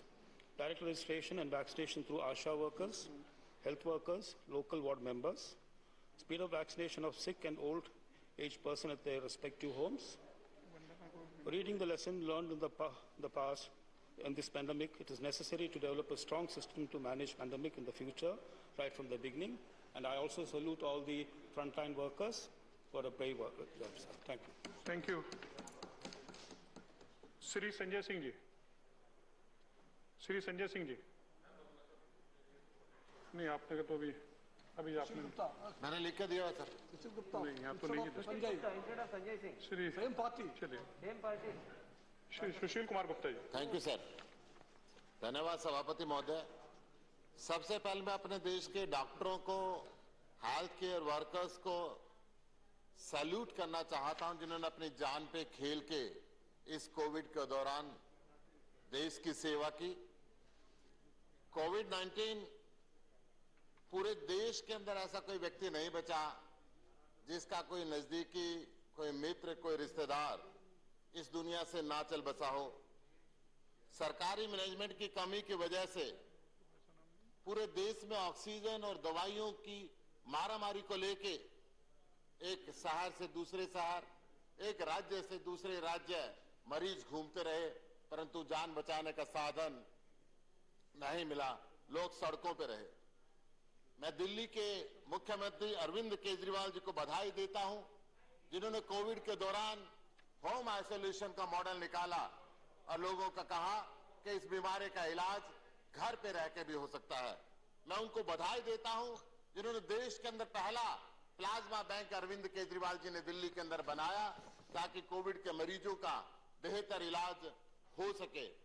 देश के अंदर सबसे ज्यादा health पे budget 13.5% अगर दिल्ली के अंदर खर्च किया जाता है। मैं केंद्र सरकार से भी निवेदन करूंगा, ऐसी महामारी जब आती है तो हमें सीख लेनी चाहिए कि हम हेल्थ का बजट बढ़ाएं, ताकि मरीजों को इस तरह दुनिया के अंदर मारे मारे ना घूमना पड़े और लोगों को आसानी से इलाज मिल सके। मैं ये कहना चाहूंगा कि हरियाणा मेरे नजदीक है। हम आज कोविड की बात करते हैं। खोरी एक गांव है फरीदाबाद के अंदर, 1.5 लाख की आबादी को माननीय अध्यक्ष महोदय आज उजाड़ा जा रहा है। कोविड के दौरान एक भी व्यक्ति, विषय पे बोल रहा हूँ, कोविड के शिकार होंगे वो, उनके ना घर मिल रहा है ना पुनर्वास मिल रहा है। ऐसे कोविड के दौरान उनको पुनर्वास की व्यवस्था करके वहां से उजाड़ना चाहिए। उसी विषय में मैं बोलता हूं, हरियाणा के मुख्यमंत्री ने कहा कि कोविड लगाने की वैक्सीन 50,000 लगाएं। दिल्ली का मुख्यमंत्री क्यों जल्दी जल्दी वैक्सीन लगाता है? ऐसे के अंदर कहीं ना कहीं देश के सभी हिस्सों के अंदर जिस तरीके से तेजी से कोविड वैक्सीन लगनी चाहिए, मैं सरकार से निवेदन करता हूं, पुनः सरकार इस पे विचार करके बच्चों के लिए, युवाओं के लिए जल्द से जल्द कोविड वैक्सीन का इस्तेमाल करे और कोविड वैक्सीन से इस देश को तीसरी लहर से बचाने का प्रयत्न करे। मैं अंत में ये कहना चाहूंगा कि हेल्थ मिनिस्टर को बदलने से देश का हेल्थ का सिस्टम नहीं बदलेगा। देश के हेल्थ के सिस्टम को बदलने के लिए हेल्थ का आपको बजट बढ़ाना पड़ेगा, हेल्थ के ऊपर कार्रवाई बढ़ानी पड़ेगी। या देश के हेल्थ मिनिस्टर को इसलिए बदल दिया गया कि वो डॉक्टर था या वो वैश्य था। अगर जाति की बात प्रधानमंत्री जी यहाँ पे करते हैं तो मैं भी अपनी जाति की बात करता हूँ। क्यों एक वैश्य को हटाया गया और क्यों जाति की बात देश के प्रधानमंत्री यहाँ पे करते हैं, तो मैं भी गर्व के साथ कह सकता हूँ कि मैं कहना चाहूंगा, आप अपनी बारी में बोलिए। मैं ये कहूंगा कि एक डॉक्टर थे, वो एक डॉक्टर को आपने हेल्थ मिनिस्टर से हटाया। मैनेजमेंट फेल व्यक्ति की वजह से नहीं है, एक सामूहिक जिम्मेदारी है, पूरे मंत्रिमंडल की जिम्मेदारी है। देश के अंदर जब तबाही हो रही थी, कोविड के दौरान लोग गुजर जा रहे थे, ऑक्सीजन की त्राही हो रही थी, पूरे देश के और विदेश के टेलीविजनों के ऊपर हाहाकार हिंदुस्तान का दिखाया जा रहा था। तो एक सामूहिक जिम्मेदारी बदलती है। अगर बदलना था तो सामूहिक जिम्मेदारी पे सबको बदलना चाहिए था। एक हेल्थ मिनिस्टर को बदलने से ये जिम्मेदारियां पूरी नहीं हो सकती। मैं इसके अंदर ये कहूंगा कि एक और बात याद दिलाना चाहूंगा, जब पूरा देश रेमडेसिविर के लिए घूम रहा था, दवाइयों के लिए घूम रहा था, दिल्ली के एक बीजेपी के सांसद के पास रेमडेसिविर का भंडार लगा हुआ था, वो बांट रहा था। क्या ये मैनेजमेंट है? मैं ये पूछना चाहता हूं माननीय अध्यक्ष महोदय, क्योंकि ये बहुमत में है, हर सांसद की आवाज को दबाने की कोशिश करते हैं, परंतु हम शायद छोटे दल हैं, परंतु देश की सोच रखते हैं। और देश की सोच के साथ कहूंगा कि माननीय मुख्यमंत्री जी, माननीय हेल्थ मिनिस्टर जी, आने वाली कोविड की तीसरी वेव के लिए आप हेल्थ का बजट बढ़ाइए ताकि देश सुरक्षित रहे। धन्यवाद। श्री भाई को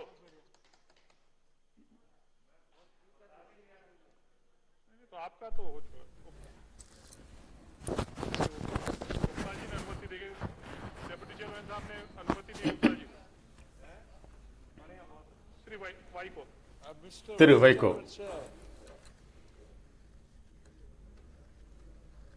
My heart of sorrow goes towards the people, the frontline warriors, doctors, nurses, and the medical staff who have lost their life in their endeavor to save the people who are affected by this corona. நான் மனவருத்தத்தோடு என்னுடைய அஞ்சலியை முன்களப் பணியாளர்களாக இருந்த மருத்துவர்கள், தங்கள் இன்னுயிரை இழந்த செவிலியர்களுக்கு தெரிவித்துக் கொள்கிறேன். As a student of economics, I studied about the Malthus population theory. That is, ஒரு பொருளாதார மாணவனாக நான் மார்க்கஸ் தியரியை படித்திருக்கிறேன். And people will have to face massive deaths. At that time I didn't believe it, but the history says where it started from China, Wuhan, there 3000 years ago வரலாறு சொல்லுகிறது 3000 ஆண்டுகளுக்கு முன்பு ஒரு குறிப்பிட்ட கிராமத்தில் ஒரு குறிப்பிட்ட பகுதியில் there is a difference between epidemic and the more dangerous is pandemic. Now what is happening is pandemic. The prehistoric epidemic 3000 BC, 5000 years ago, thousands in China called Kerala, they died. Then plague of Athens, that is 4000 BC, 430 BC, ravaged the people of Athens and lasted for 5 years. ஏதென்ஸில் மக்கள் plague நோயால் இறந்தார்கள். 1,100,000. ஏறக்குறைய 1,00,000 மக்கள் தங்கள் உயிரை இழந்திருக்கின்றார்கள். 5 million people in the Roman Empire. And then Roman அரசாங்கத்தில் ஏறக்குறைய 5,00,000 மக்கள் இறந்திருக்கிறார்கள். killed 5,000 people in Rome alone. The dead ரோமில் மட்டும் ஏறக்குறைய 5,000 பேர் இறந்திருக்கிறார்கள். as disinfectant. And then plague of Justinian that happened in AD 541. Byzantine was ravaged and the empire declined. Some estimate that 10,000 of the world population died. 541 ஆண்டில் ஏறக்குறைய 5 லட்சம் பேர் plague நோயால் இறந்திருக்கிறார்கள். from Asia to Europe, some estimate ஆசியாவிலிருந்து யூரோப்பிற்கு செல்லும் பொழுது European population. Then coccolocele epidemic 1545 killed 1545ஆம் ஆண்டு of Mexico, பெருந்தொற்று நோயால் மெக்சிகோவில் பலர் உயிரிழந்திருக்கிறார்கள். அமெரிக்காவில் பிளேக் நோயால் 16ஆம் நூற்றாண்டில் பல பேர் உயிரிழந்திருக்கிறார்கள். plague of London in 1660. லண்டனில் பிளேக் நோயால் From London, led by King George, 100,000 died. 15% of the population of 100,000 மக்கள் இறந்திருக்கிறார்கள். Great plague of Marseille. That Marseille பிளேகில் 1720ஆம் ஆண்டு died. ஏறக்குறைய 30% மக்கள் உயிரிழந்திருக்கிறார்கள். 1770இல் மாஸ்கோவில் பிளேகின் மூலமாக 100,000 மக்கள் இறந்திருக்கிறார்கள். மஞ்சள் காய்ச்சலால் 1799இல் நூற்றுக்கணக்கான மக்கள் இறந்திருக்கிறார்கள்.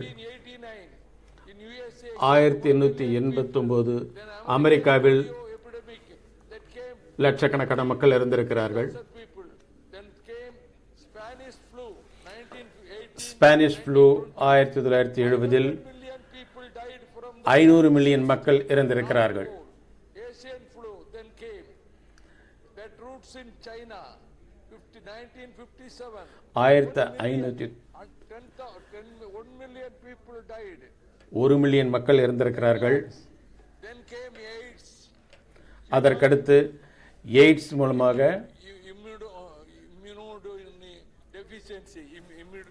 immune deficiency, HIV. Yes, HIV. Pandemic and epidemic that came and started killing people. Then has come Guinea swine flu pandemic 2009-2010. More than 2 lakhs died. 2009இல் ஏறக்குறைய 2 லட்சம் பேர் African Ebola epidemic 2000. மக்கள் இறந்திருக்கிறார்கள். 2017 Then COVID-19 corona. It has come. COVID-19 கொரோனாவில் And there is பல பேர் தங்கள் உயிரை இழந்திருக்கிறார்கள். இது இப்பொழுது 3வது அலை வர இருக்கிறது. 4th wave also has come.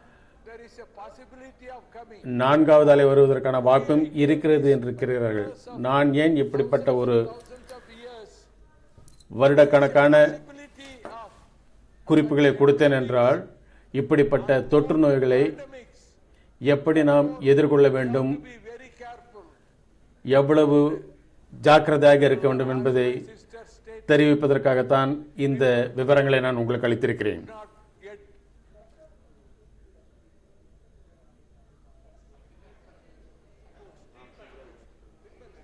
Yes, oxygen. Could not get oxygen and they had to die. என்னுடைய சகோதரி சற்று முன்பு கூறினார்கள், ஆக்சிஜன் இல்லாத காரணத்தினால் பலர் இறந்திருக்கிறார்கள் என்று. The poor people, they could not afford to get இல்லாதவர்கள் this oxygen. ஆக்சிஜனை பெறுவதற்கு Face the end of life.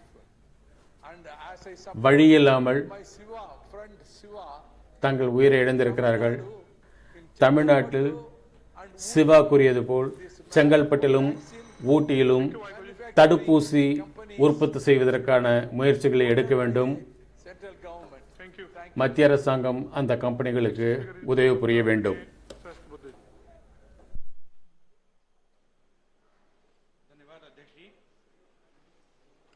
अध्यक्ष महोदय, हम लगभग शताब्दी के बाद इस देश को जिस त्रासदी ने घेर लिया है उस कोरोना के संकट की चर्चा कर रहे हैं, और मैं यहाँ पर एक सांसद के नाते तो बात कर ही रहा हूँ, मगर कोरोना यूनिवर्सिटी के फर्स्ट बैच के ग्रेजुएट के नाते भी काम कर रहा हूँ, क्योंकि हमें भी कोरोना का अनुभव हुआ था और दूसरी बैच को बड़े कठिन प्रश्न पत्र थे, तुलना में हमें थोड़ा आसान था प्रश्न पत्र।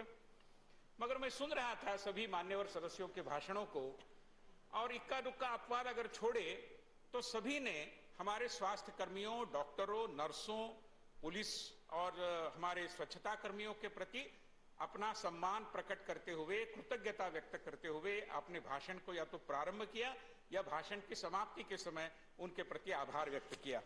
और मुझे खुशी है कि उन्होंने सभी ने इनके प्रति इस सदन की जो भावना है, देश की जो भावना है, उसको अभिव्यक्त किया।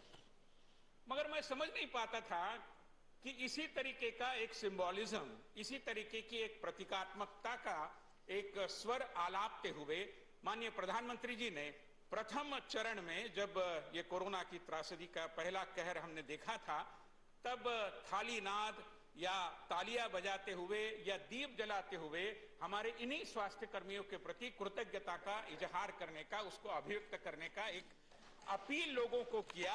और उस अपील की आलोचना कर रहे लोग और यहाँ पर अपनी कृतज्ञता की भावना व्यक्त कर रहे। मतलब मुझे कई बार समझ में नहीं आता कि प्रधानमंत्री जो भी करे इनको आपत्ति है, प्रधानमंत्री यहाँ आकर बोले आपत्ति है, न आए और न बोले आपत्ति है, प्रधानमंत्री लॉकडाउन लगाए आपत्ति है, लॉकडाउन न लगाए तो क्यों नहीं लगाते ये बोलते हैं आपत्ति है। तो मैं मानता हूं कि अध्यक्ष महोदय कि कई बार ये जो कोरोना की वैक्सीन है उसकी चर्चा हम करते हैं, करनी भी चाहिए, मैं भी बोलूंगा, मगर ये जो आइडियोलॉजिकल जॉन्डिस हुआ है इसके प्रति वैक्सीन कब आएगी मुझे समझ में नहीं आता। ये आइडियोलॉजिकल जॉन्डिस से आप कृपया बाहर आइए। और मैं माननीय श्री शरद पवार जी यहाँ पर उपस्थित है, मैं धन्यवाद देना चाहूंगा कि जब प्रधानमंत्री ने ताली और थाली बजाते हुए कृतज्ञता का अपील किया था तब पवार साहब और उनकी बेटी ने अपने घर के अहाते में आकर तालियां थालियां बजाई थी।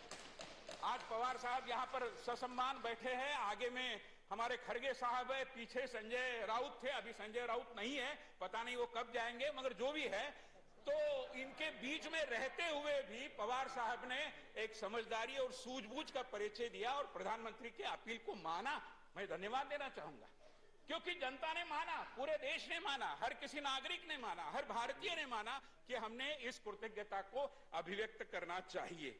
और इसलिए मैं मानता हूं कि ये जो आइडियोलॉजिकल जॉन्डिस है, ये जो पर्सनल प्रेजुडिस है, इससे जब तक आप बाहर नहीं आओगे चीजों को सही रूप से आप देख नहीं पाओगे। मैं आपको अनुरोध करूंगा कि थोड़ा अंदर जाके देखिए और इस संदर्भ में सोचिए। आदरणीय श्री राम गोपाल यादव जी का भाषण में बड़े उत्सुकता से सुन रहा था। वो इस संसद की जो स्वास्थ्य संबंधी संसदीय स्थायी समिति है उसके अध्यक्ष हैं, बड़े अनुभवी और डॉक्टर राम मनोहर लोहिया जी के विचारों से प्रेरित ऐसे नेताओं में से एक है। मगर कई बार लगता है कि प्रोफेसर राम गोपाल यादव साहब जो हमें बताते हैं वो थोड़ा अपने दल के नेताओं को भी बताए। वो तो मोदी वैक्सीन नहीं लेंगे कह रहे थे। अरे जरूर ये मोदी वैक्सीन ले न ले, कोरोना की वैक्सीन ले न ले, ये तो आपके स्वाधीनता का विषय, हम तो केवल अपील कर सकते हैं। ये कोई इमरजेंसी के काल जैसा वो कैंपेन नहीं है नसबंदी वाला कि हर किसी को नसबंदी करनी पड़ेगी, ऐसा तो नहीं है, हमने आपके ऊपर छोड़ दिया है। मगर कृपया इस पर्सनल प्रेजुडिस और ये जो आइडियोलॉजिकल जॉन्डिस है इसके प्रति आप, मैं मानता हूं कि थोड़ा दलगत राजनीति से ऊपर उठकर इस त्रासदी के बारे में सोचे, विश्लेषण करे और जो प्रधानमंत्री एक देश नायक के रूप में कह रहे हैं उसका स्वीकार करे, अनुरोध करे। आदरणीय अध्यक्ष जी, मैं ये कहना चाहता हूं कि बहुत सारी चर्चा यहाँ हुई, आंकड़ों का भी विषय आया और कई लोगों के भाषण में सुनता हूं सामने वाले, तब तो लगता है कि शेक्सपियर ने जो कहा था कि ये विश्व एक रंगभूमि है उन्होंने बहुत ही गंभीरता से लिया है। इतने नाटकीय भाषण करते रहते लोग, बिंदु कम होते हैं, नाटक ज्यादा होता है। मगर जो भी है आदत के मजबूर है। मगर मैं केवल एक बिंदु ज्यादा आग्रह से सदन के सामने रखना चाहता हूं कि पूरे जनतांत्रिक तरीके से हमने इस त्रासदी का सामना किया है। मान्यवर, मैं बताने की जरूरत नहीं है कि फिलीपींस जैसा देश है या इजिप्ट जैसा देश है, देशों के नाम मैं नहीं लेता, कई देश हमारे मित्र देश भी है, मगर वहां पर जनतंत्र को एक दृष्टि से निकाल बाहर कर दिया गया इस नाम से कि हम इस त्रासदी का सामना कर रहे हैं। समाचार पत्रों पर कहीं पाबंदियां लाई गई, सोशल मीडिया पर नियंत्रण लाए गए, विपक्ष के लोगों को जेलों में बंद कर दिया गया। हमारे देश में जनतंत्र भी चलता रहा और इस त्रासदी के विरुद्ध में हमारा युद्ध भी चलता रहा। सदन रुका नहीं। अभी झा साहब बोल रहे थे कि मई महीने में त्रासदी का कहर हमने देखा, पार्लियामेंट चल नहीं रही थी। वो चलने का समय नहीं है मान्यवर, पार्लियामेंट चलने का एक समय है। मई महीने में पुराने जमाने में चलती थी, अभी हम अप्रैल के पहले ही बजट को पास करके आगे बढ़ जाते हैं। हम समय पर काम करने वाले लोग हैं, ध्यान में रखिए। जनतंत्र में पार्लियामेंट को जब चलना चाहिए चली है। पार्लियामेंट के किसी सत्र की हमने छुट्टी नहीं की, पार्लियामेंट को संबोधित करिए। हमारे राज्यों ने भी चलाया है, हमारे सारे जो बाकी राज्य है उसमें से भी जहां जहां हमारे लोग सत्ता में है उन्होंने सदनों को चला के रखा है। जनतंत्र को बरकरार रखते हुए हमने इस त्रासदी का सामना किया है, हमने ये चलने दिया है, जिसको मैं मानता हूं कि सदन में ध्यान में रखना चाहिए। कई जगह उल्लेख आए, श्रीमान विपक्ष के नेता ने भी अपने कार्यकर्ताओं ने क्या काम किया ये बताया। अगर मैं ये काम करने लगूं तो घंटा लगेगा कि भारतीय जनता पार्टी ने कैसे और सेवा ही संगठन के नाम से दूर दूर दराज क्षेत्रों में जाकर भी जनता की सेवा की, मरीजों के लिए दवाइयां पहुंचाई, मरीजों के लिए आवश्यक सामान जुटाए, जहां पर हमारे जो माइग्रेंट लेबरर्स थे उनके लिए भी सहयोग किया। और ये हमारा दायित्व मानते हैं, इसमें कोई गर्व करने की बात नहीं है, ये हमारा दायित्व है। मैं उसके ऊपर बहुत ज्यादा विस्तार से यहां बोलना नहीं चाहता क्योंकि उसको अलग अर्थ से लिया जाएगा, मगर मैं बताना चाहता हूं कि ये सेवा भी आखिरकार हमारी जनतांत्रिक सोच के केंद्र बिंदु में है। और मैं इसलिए बताना चाहता हूं कि जनतंत्र हमारी रेस्पिरेटरी सिस्टम जैसा है इस देश की, और सुशासन और विकास के प्रति माननीय प्रधानमंत्री जी के नेतृत्व में इस देश की प्रतिबद्धता हमारी इम्यून सिस्टम है।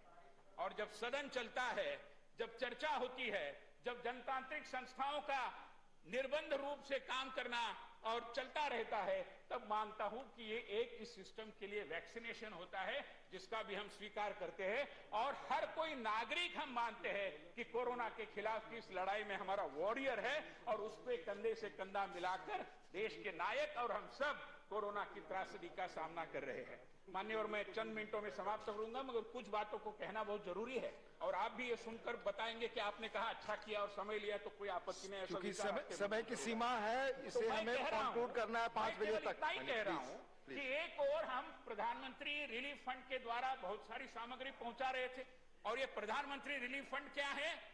ये पूरे तरीके से जनतांत्रिक तरीके से संचालित फंड है। किसी परिवार का इसके ऊपर नियंत्रण नहीं है। पद पर रहे न रहे परिवार के लोग जिस फंड का नियंत्रण करते थे, वो अब इतिहास की बात हो गई। अब ये नहीं चलेगा। अब जनतांत्रिक तरीके से हम फंडों का नियंत्रण कर रहे हैं, और हमने एक प्रदेश में, नाम नहीं लेना चाहता, दलगत राजनीति की बुआ आएगी, मुझे करना भी नहीं चाहता, मगर हमने ऑक्सीजन के लिए 201 करोड़ रुपया दिया, उसमें से कुछ खर्चा भी नहीं हुआ।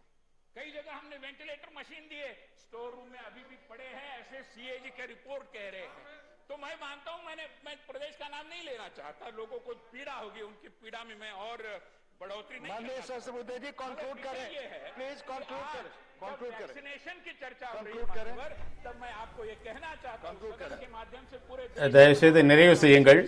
संख्या के आधार पर, रोगी संख्या के आधार पर, और कितने वैक्सीन का आप तत्परता से उपयोग कर रहे हैं, इसके बारे में प्रदेशों की एफिशिएंसी के आधार पर हम ये काम कर रहे हैं। और वैक्सीनेशन का 100% जो लक्ष्य हमने रखा है उसको हम पूरा करेंगे।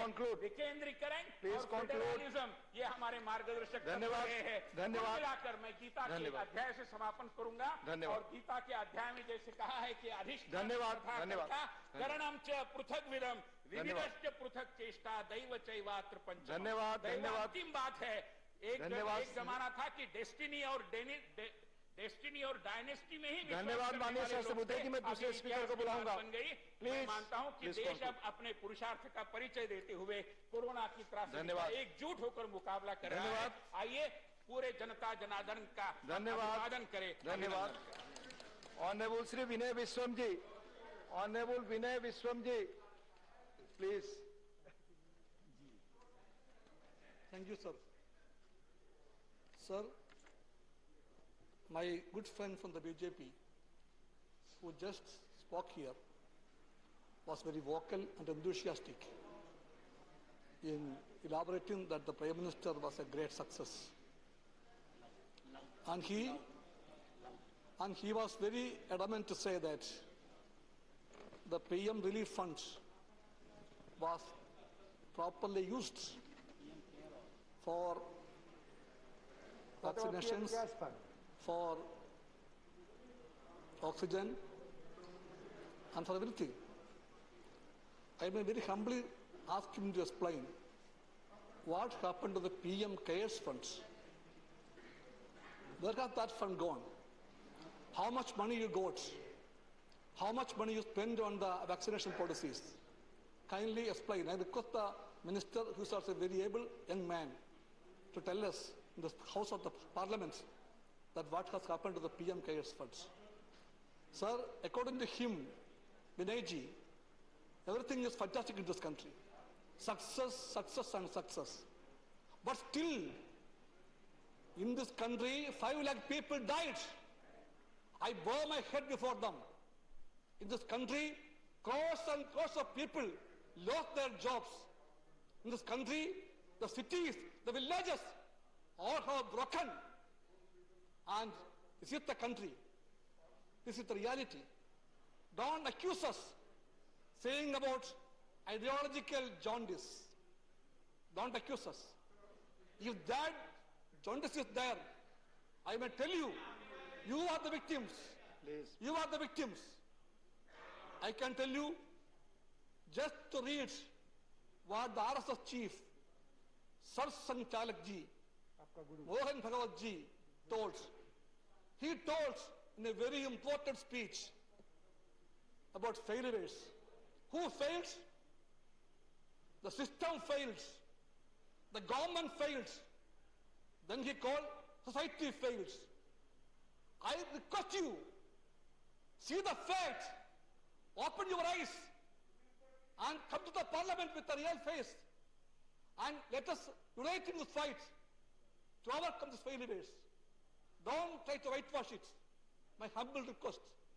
So, my dear friends, I request the Minister, when he reply, to explain us whether you have a plan to devote more funds for healthcare, whether you have a plan for complete and free vaccination, which we call universal vaccination at the earliest. You are talking always about a war, a battle. We agree. This is a battle. For any battle, we need a strategy to win. Kindly tell us what is the strategy. You are proving us the strategy is mainly depending upon the cow dung and urine. Yeah. Please don't repeat that. You can do it. You can bang the plates. You can lamp the lights. No problem. But kindly don't say that that is the only solution. We can be allowed to tell you the only solution is vaccination. Vaccination. And that alone is the solution. Please tell us, this country has the money. In the budget, it has spoken. 35,000 crores are there earmarked for this purpose. And the country needs 34,500 crores for absolutely and completely vaccination. So the money is there. If you want more money, the country has it. The PM CARES fund is there. You divert the money for the Central Vista project for this purpose. This is the most important thing. Nothing is more important for India than this battle. So devote the whole energy, the whole funds for this battle. That's our humble request to you. Then mobilize the people as a whole. I come from a state, Kerala state, where, yes, I am proud of it. Please. I am proud of it. In that state, even though the number of patients are not very small, but the rate of death, proudly we say, is the lowest in the country. It is not a gimmick. It happened during the course of the years. From 1957 it began. We have a excellent health system there. And PHC is the soul of it. It spreads all over the state. And we could activate that. We know this is a difficult battle. But we mobilize the people and we continue our efforts for that. We request, please, the chairman, please, sir. Please. Seat पर बैठ कर ना बोले please बैठे अपनी अपनी जगह बोले nothing is going on record. Mr. Vinay Viswam, please continue. please, Mr. Bina Viswam, please continue. Yes, please. My point is that I don't want to provoke you. I don't want to provoke you. Speak out. You were always telling us this is a occasion when we all have to unite. We are ready for that. In that spirit, I may tell you my opinion. In the beginning, in the victory, it would have been fine and better and sensitive for the new times to explain, to say one sentence at least about the corona victims. We failed to do it. I remember those people who died on the rail track of Aurangabad. I remember those chapati pieces and the old clothes on the rail track. Please, your time is over. No. Your time is over. No, sir. No, One more minute. Conclude. One more minute. No, sir. No. There is no time. Yes, Please conclude. Yes. Please Please increase the health allocation. Please activate the underutilized public sector companies in this country of the pharmaceuticals, and then we can make the maximum production of the vaccines. Then please take care for those children whose parents are deceased due to corona. It's a very important thing. I request you, Health Minister, please remember them and try to help them, make a project for them. Thank you. And then one more, smartphones for all the needy children of the poor sections of the country. And then money to the poor people. Packages and packages, very good. But people have no money.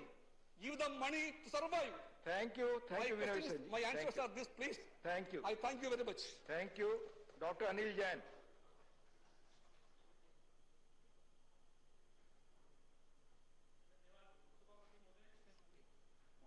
Corona जैसी इस महामारी पर जिससे कि सारा विश्व ग्रस्त है, आपने बहुत बाद में भेजा इस समय।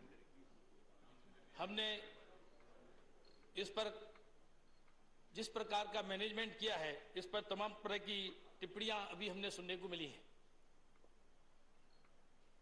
कोरोना विषय पर बोलते समय मुझे लगता है कि इसको दो भागों में विभाजित करना चाहिए। एक, कोरोना का management, first wave, second wave और आगे आने वाले समय में क्या किया जा सकता है, और दूसरा, कोरोना से लड़ने के लिए जो सबसे कारगर उपाय है, मुझे लगता है कि विश्व में कोरोना से लड़ने का सबसे कारगर और अंतिम उपाय वो वैक्सीनेशन है। Covid appropriate behaviour and vaccination. जहां तक कोरोना के मैनेजमेंट का विषय है, सारी दुनिया में, क्योंकि चीन का आंकड़ा आता नहीं है, बाकी सारी दुनिया में जिस प्रकार के ये महामारी फैली, किसी को इसका अंदेशा भी नहीं था, किसी को इसकी समझ भी नहीं थी। और मैं मेडिकल प्रैक्टिशनर होने के नाते भी कह सकता हूं कि डॉक्टर्स को भी इसकी अभी भी जानकारी मिली ही रही है, कोई जानकारी नहीं थी। इस सब के बावजूद जहां विश्व पटल पर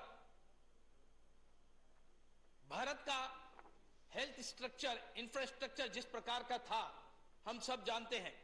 और इससे पहले की सरकारों ने क्या करके दिया और कितना दिया और क्या है, इसको भी हम सब भली बात ही जानते हैं। क्या हेल्थ स्ट्रक्चर में दुनिया में हमारी रेटिंग थी। इसके बावजूद हमें फख्र होना चाहिए इस देश के प्रधानमंत्री पर, हमारे नेता पर। हमारे सीमित संसाधनों के बाद भी जिस प्रकार से प्रधानमंत्री ने फ्रंट फुट पर कोरोना के खिलाफ लड़ाई लड़ी और 8 जनवरी 2020 को पहली बैठक की कि कोरोना आएगा तो हम क्या कर सकते हैं, सारे देश को सज्ज करने का काम किया, सारी व्यवस्थाओं संभालने का काम किया।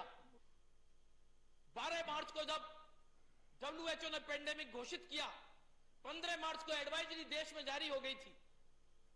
22 मार्च को जनता कर्फ्यू के माध्यम से देश को एक प्रकार से सज्ज करने की बात कही गई थी कि ऐसा लॉकडाउन लग सकता है। 24 मार्च से लॉकडाउन लगाया गया। कुछ नेता अपने आप को बहुत प्रोग्रेसिव कहते हैं, उन्होंने तमाम तरह की बातें रखी थी कि कोरोना के विषय में ये कर सकते हैं, वो कर सकते हैं, और बाद में विदेश चले जाते थे। कोरोना के विषय में जब प्रधानमंत्री जी ने लॉकडाउन घोषित किया तो बहुत लोगों ने इसका मखौल बनाने की कोशिश करी। जब प्रधानमंत्री जी ने कोविड एप्रोप्रिएट बिहेवियर के बारे में बात करी, मास्क, डिस्टेंसिंग और सैनिटाइजेशन के बारे में, तब भी बहुत सारे राजनीतिक नेताओं ने मखौल बनाने की कोशिश करी। इसको पालन करने के लिए देश को सज्ज करना चाहिए था, जनता को आगाह करना चाहिए था, जागृति फैलानी चाहिए थी, उसकी जगह इसका मजाक बनाने की कोशिश की थी। मैं लंबी बात इस विषय पर नहीं करूंगा, लेकिन जिस प्रकार से कोरोना के काल को ब्लेसिंग इन डिस्गाइज, हमारे सीमित संसाधन थे, हमारे यहाँ एक N95 मास्क नहीं बनता था, हमारे यहाँ पीपी किट नहीं बनती थी, हमारे यहाँ वेंटिलेटर नहीं बनते थे। इस देश ने ये महारत हासिल की और सारी दुनिया को देने का काम शुरू कर दिया है। लाखों की संख्या में रोज बनते हैं और दुनिया को हम एक्सपोर्ट भी करते हैं। इस प्रकार का ब्लेसिंग इन डिस्गाइज इस आपदा को भी अवसर में बदलने की कोशिश की और देश को सज्ज किया। और देश के लोगों ने किया, कोई सरकार ने नहीं किया, खाली देश के लोगों ने किया। देश के लोगों को प्रोत्साहित किया गया। एक तरफ लॉकडाउन की घोषणा होती है तो दूसरी तरफ देश की वित्त मंत्री ने 1,70,000 करोड़ का पैकेज 26 मार्च को घोषित किया। देश के नागरिकों को असुविधा ना हो, देश के नागरिकों की सुविधा हो, देश के नागरिक इस महामारी से लड़ सके, इस प्रकार को देश को सज्ज करने का काम किया। लेकिन उस समय भी आवाजें उठाई, उस समय भी इस लॉकडाउन क्यों कर दिया, लॉकडाउन के लिए तैयारी नहीं की गई। इसी दिल्ली में संजय जी यहां नहीं है, मैंने पर्सनली इन पे फोन पे बात करी थी कि किस प्रकार से माइग्रेंट लेबर के नाम पर लोगों को भ्रमित करने का काम किया गया दिल्ली में, और अनाउंसमेंट किया गया कि बस तैयार खड़ी है, 1 लाख लोग खड़े हो गए नोएडा बॉर्डर पर। ये किसकी करतूत थी? ऐसा देश का मैनेजमेंट होता है? इस प्रकार से व्यवस्थाएं होती हैं? लोगों को भ्रमित किया गया, माइग्रेंट लेबर को भ्रमित किया गया। और उस समय भी मैंने व्यक्तिगत बात करके इन लोगों से निवेदन किया था कि ये मत कराइए। हमने ऐसे लोगों को इकट्ठा करके नोएडा के बॉर्डर पर उत्तर प्रदेश के यशस्वी मुख्यमंत्री योगी जी ने बस लगवाकर उनको अपने अपने गंतव्य स्थानों पर पहुंचाने में मदद की। भारतीय जनता पार्टी के तमाम कार्यकर्ताओं ने सेवाई संगठन के माध्यम से श्रमिकों को जो जा रहे थे उनको चप्पल देने का काम किया, उनको भोजन देने का काम किया, उनको गंतव्य पर पहुंचाने की जिम्मेदारी निभाई। इसका कोई ढोल नहीं पीटा है जी। 25 करोड़ से ज्यादा लोगों को अन्न के पैकेट दिए गए, इसका ढोल नहीं पीटा था। 25 करोड़ से ज्यादा लोगों को अन्न के पैकेट दिए गए। सारी दुनिया में अकेली भारतीय जनता पार्टी ऐसी राजनीतिक पार्टी थी जिसने इस प्रकार का काम किया और बगैर ढोल पीटे किया, और लगातार किया, सालों साल तक किया। लेकिन इसका भी मखौल बनाने की कोशिश की गई। जब दूसरी वेव आई, दूसरी वेव के पहले बहुत लोगों ने बात की कि प्रधानमंत्री जी ने लोगों को सज्ज नहीं किया। प्रधानमंत्री जी ने फरवरी में सार्वजनिक रूप से कहा था कि कोरोना अभी खत्म नहीं हुआ है, कड़ाई भी चाहिए, कोई ढिलाई नहीं चाहिए और दवाई भी चाहिए। प्रधानमंत्री जी ने मार्च में मुख्यमंत्रियों की बैठक में आगाह किया था 15 या 16 मार्च को कि कोरोना अभी समाप्त नहीं हुआ है, वायरस यहां है। मैं मेडिकली भी कहता हूं वायरस है और रहेगा, वायरस जाने वाला नहीं है। इसके लड़ने के तरीके क्या होंगे? मुख्यमंत्रियों की बैठक में प्रधानमंत्री जी ने मार्च में कहा था कि हमें इसमें कोई ढिलाई नहीं चलनी है, आप अपने अपने राज्यों में इस बात की व्यवस्था करें कि इसमें ढिलाई ना हो, लोग इससे त्रस्त ना हो। देश को जहां तक नेतृत्व देने का विषय है, प्रधानमंत्री जी ने जिस देश में 900 टन की ऑक्सीजन की रिक्वायरमेंट थी, कुछ समय के बीच में ही ये रिक्वायरमेंट 11,000 टन हो गई। लेकिन इसमें आपा नहीं खोया, हाथ पैर नहीं डाले, जैसे दिल्ली में किया गया कि रिक्वायरमेंट 600 की थी और 954 टन मांगी जा रही थी। विभ्रम फैलाने की कोशिश की जा रही थी, विभ्रम फैलाने की कोशिश की जा रही थी। इस प्रकार के कामों को इस जिस प्रकार से ऑडिट में रिपोर्ट में सामने आ गई सारी बात, मैं इसके डिटेल में नहीं जा रहा। जहां तक तीसरी वेव की बात है, क्योंकि समय मुझे डॉक्टर अनिल जैन जी कंक्लूड करें, आपका खत्म हुआ समय। 10 मिनट मुझे बताया। नहीं 7 मिनट का समय, 7 मिनट का समय प्लीज। चलिए ठीक है। जैसा मैं तीसरी वेव की बात, हमें नो टू थर्ड वेव कहना होगा। मैं सब नेताओं से निवेदन करता हूं कि तुमने जो वैक्सीन के बारे में, किसी ने कहा कि ट्रायल नहीं हुआ, किसी ने कहा कि मोदी वैक्सीन है, किसी ने कहा जनता वैक्सीन है, हम नहीं लगवाएंगे, अब सब लगवाने की लाइन में है। मेरा निवेदन है कि मैं सब संसद के सभी माननीय नेताओं को निवेदन करता हूं कि वो खुद वैक्सीन लगाते हुए अपना फोटो प्रचारित करें, जिससे उनके फॉलोअर भी इस विभ्रम से बचे और जो वैक्सीन की हेजिटेंसी आप लोगों के कर्तृत्व के कारण, आप लोगों के गलत स्टेटमेंट के कारण आई है, वो वैक्सीन की हेजिटेंसी भी समाप्त होगी और जनता इसमें आगे बढ़कर वैक्सीन लगाने का काम करेगी। इसलिए मेरे सब विपक्ष के नेताओं से निवेदन है कि अपने फोटो के साथ वैक्सीन लगवाते हुए इसको प्रचारित करेंगे। इसमें कोई बुराई नहीं है, कोई इसमें गिरावट नहीं है, इसलिए ये करना चाहिए। धन्यवाद, धन्यवाद। जहां तक वैक्सीन का सवाल है, वैक्सीन सबसे ज्यादा कारगर उपाय है। वैक्सीन के बारे में लोगों को कहा गया कि वैक्सीन बाहर भेजी गई। माननीय अनिल जैन जी, आपका समय खत्म हो चुका है। मैं दूसरे स्पीकर को बुलाऊंगा। की जो जरूरत होती है, माननीय प्रधानमंत्री ने फ्रंट फुट पर जाकर कूटनीतिक तरीके से, माननीय अनिल जैन जी, मैं श्री रामदास अठावले जी को बुला, श्री रामदास अठावले, प्लीज, श्री रामदास अठावले, प्लीज बैठ जाए, आपको इजाजत नहीं है बोलने की, प्लीज प्लीज। जिससे हम कोरोना से लड़ाई लड़ सकते हैं। धन्यवाद, धन्यवाद, धन्यवाद। माननीय अठावले जी, सिर्फ 2 मिनट, बहुत धन्यवाद, सिर्फ 2 मिनट, प्लीज कंक्लूड। और आपसे आग्रह है कि बहस शुरू होने के पहले नाम भेजें, प्लीज 2 मिनट, 2 मिनट। एक बहुत बड़े गंभीर विषय पर हम सब लोग यहाँ, जो लोग मतलब इस महामारी में हमें छोड़कर गए हैं, उनको आदरांजलि अर्पित कराने के लिए और दोबारा तीसरी वेव ना आए और उसमें मतलब किसी का नुकसान ना हो, उसके लिए विपक्ष दलों के आग्रह पर आज सरकार की तरफ से ये चर्चा शुरू हुई है।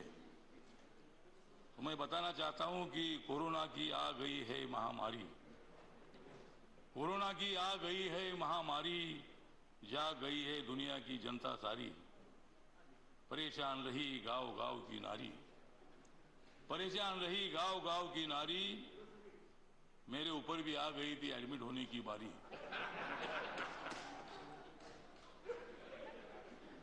सभी देश ने बजाई थी मोदी जी के आह्वान पर, सभी देश ने बजाई थी ताली, फिर सरकार को क्यों दे रहे हो गाली? सारे देश ने बजाई थी ताली, फिर सरकार को क्यों दे रहे हो गाली? कोरोना की वो रात थी बहुत ही काली, कोरोना की वो रात बहुत ही थी काली, फिर हमारे सरकार को क्यों दे रहे हो गाली? कोरोना को मत डरोना, कोरोना को मत डरोना, कोरोना से मत हरोना, कोरोना को जल्दी मारो ना, कोरोना को बर्बाद करो ना। प्लीज करो। नरेंद्र मोदी जी ने कोरोना काल में बहुत ही काम किया था अच्छा, इसलिए खुश है गांव-गांव की माँ और बच्चा। नरेंद्र मोदी जी मानुष बहुत ही है सच्चा, नरेंद्र मोदी जी मानुष बहुत ही है सच्चा, राजनीति में वो नहीं है कच्चा। धन्यवाद। आज जो यहाँ 2 मिनट हम सब लोग यहाँ है इस विषय पर चर्चा कर रहे हैं। धन्यवाद। जिन जिन लोगों ने, डॉक्टरों ने, नर्सेस है, म्यूनिसिपालिटी के वर्कर है, वार्ड बॉय है, पुलिस है, ऐसे सभी लोगों ने मतलब अपनी जिंदगी का विचार ना करते हुए लोगों की सेवा की है। मैं भी 11 दिन तक बॉम्बे हॉस्पिटल में एडमिट था और मुझे भी मतलब मैंने बोला था गो कोरोना गो, फिर कोरोना मेरे पास ही आ गया। धन्यवाद माननीय अठावले जी। मतलब मैंने कोरोना को बोला था गो कोरोना। 20 फरवरी 2020 को मुंबई के गेटवे ऑफ इंडिया के पास मैंने चाइना के एम्बेसडर को लेकर एक रैली निकाली थी और मैंने नारा दिया था गो कोरोना गो कोरोना, कोरोना गो कोरोना गो, और कोरोना मेरे पीछे पड़ गया। मैं देख रहा हूँ कि भाई मेरे किसने कौन से आदमी ने मुझे हाथ लगाया। माननीय अठावले जी आपका समय खत्म हुआ, मैं दूसरे स्पीकर को बुला रहा हूं। ठीक बात है, सभी लोग जो है जिनको कोरोना हुआ नहीं उनको भी मैं हार्दिक बधाई देता हूँ। धन्यवाद। और हम सब लोग मिलकर इसमें राजनीति ना धन्यवाद। नरेंद्र मोदी जी के बारे में अच्छा सोचे, धन्यवाद। के बारे में अच्छा सोचते हैं। धन्यवाद। को मतलब अगर सत्ता धन्यवाद में धन्यवाद धन्यवाद जब तक धन्यवाद मोदी जी है तब तक सत्ता में आने का उतना धन्यवाद आप में नहीं है। माननीय हरदीप सिंह पुरी जी, माननीय हरदीप सिंह पुरी जी प्लीज प्लीज समय का पालन करें। माननीय Hardeep Singh Puri ji please please. Mr. Deputy Chairman, sir,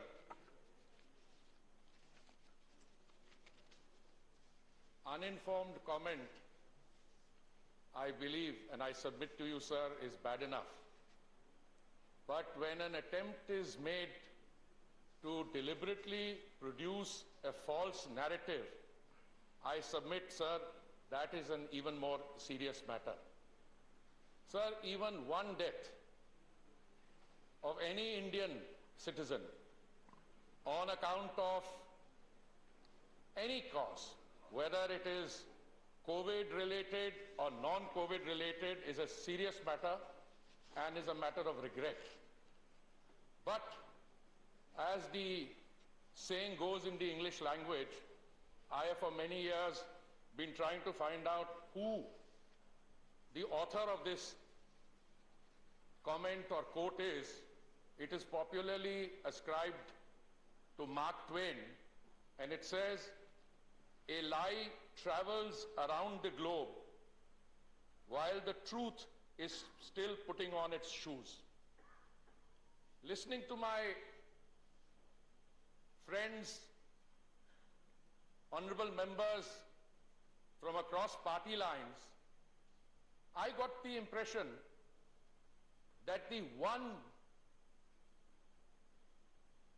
realization which had escaped them was that the enemy here is the virus, not the government, not the state chief ministers, not the system. It is the virus which is the enemy. Sir, in a long career, spreading 39 years in a different profession, I had the privilege of representing the country as ambassador and permanent representative to the UN, both in Geneva and in New York. I was accredited to the World Health Organization, and later on I had the privilege of chairing the Security Council in New York. I have been through the discourse on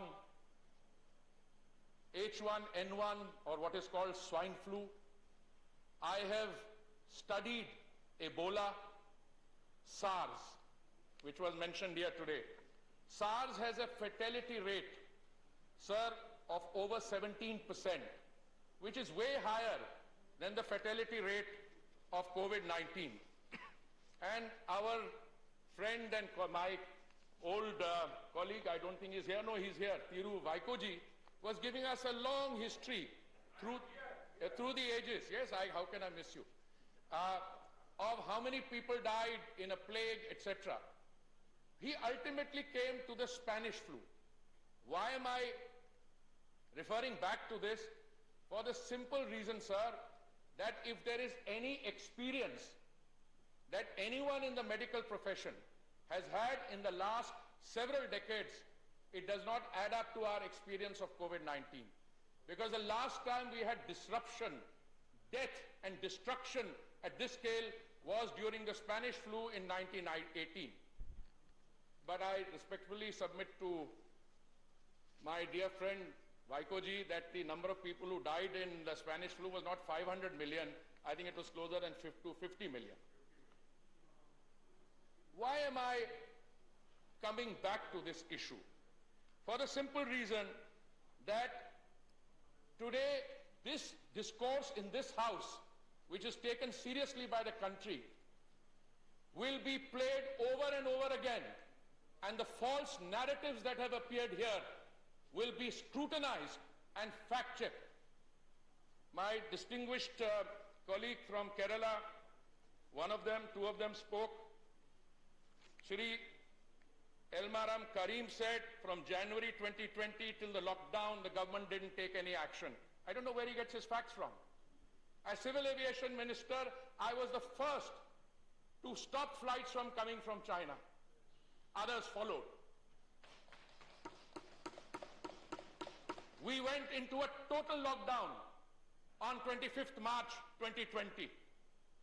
On the one hand, we are told the lockdown is too severe. At the same time, you want to have the cake and eat it too. And then you accuse us of the opposite.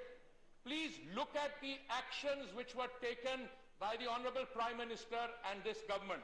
I just want to take you through one or two of them. Please, please, please. No, no. He is not yielding. Mr. Vinay Visham, please take your seat. I don't even Please need to take your refer seat. to papers. Please. When we went into complete lockdown, this country There is did not no make, nothing is good. this country did not make a single ventilator. We did not produce PPEs. We did not even have masks. We flew in 1,900 tons of medical equipment initially, and then as part of the Atmanirbharta spirit, we started manufacturing each of these things and exporting them. Is that an achievement or not? Loose talk is coming here about us exporting vaccine. Do you know what a vaccine is? Many of your leaders turn around and talk about vaccines as if it was something that you can go to your neighborhood chemist and buy off the shelf. Do you know how many people in the world, how many manufacturing facilities produce the vaccine? You can count them on your fingertips. And what were we doing as a political class? There are 2 vaccine manufacturers in India who initially were involved in the manufacture of vaccines for COVID-19. Bharat Biotech,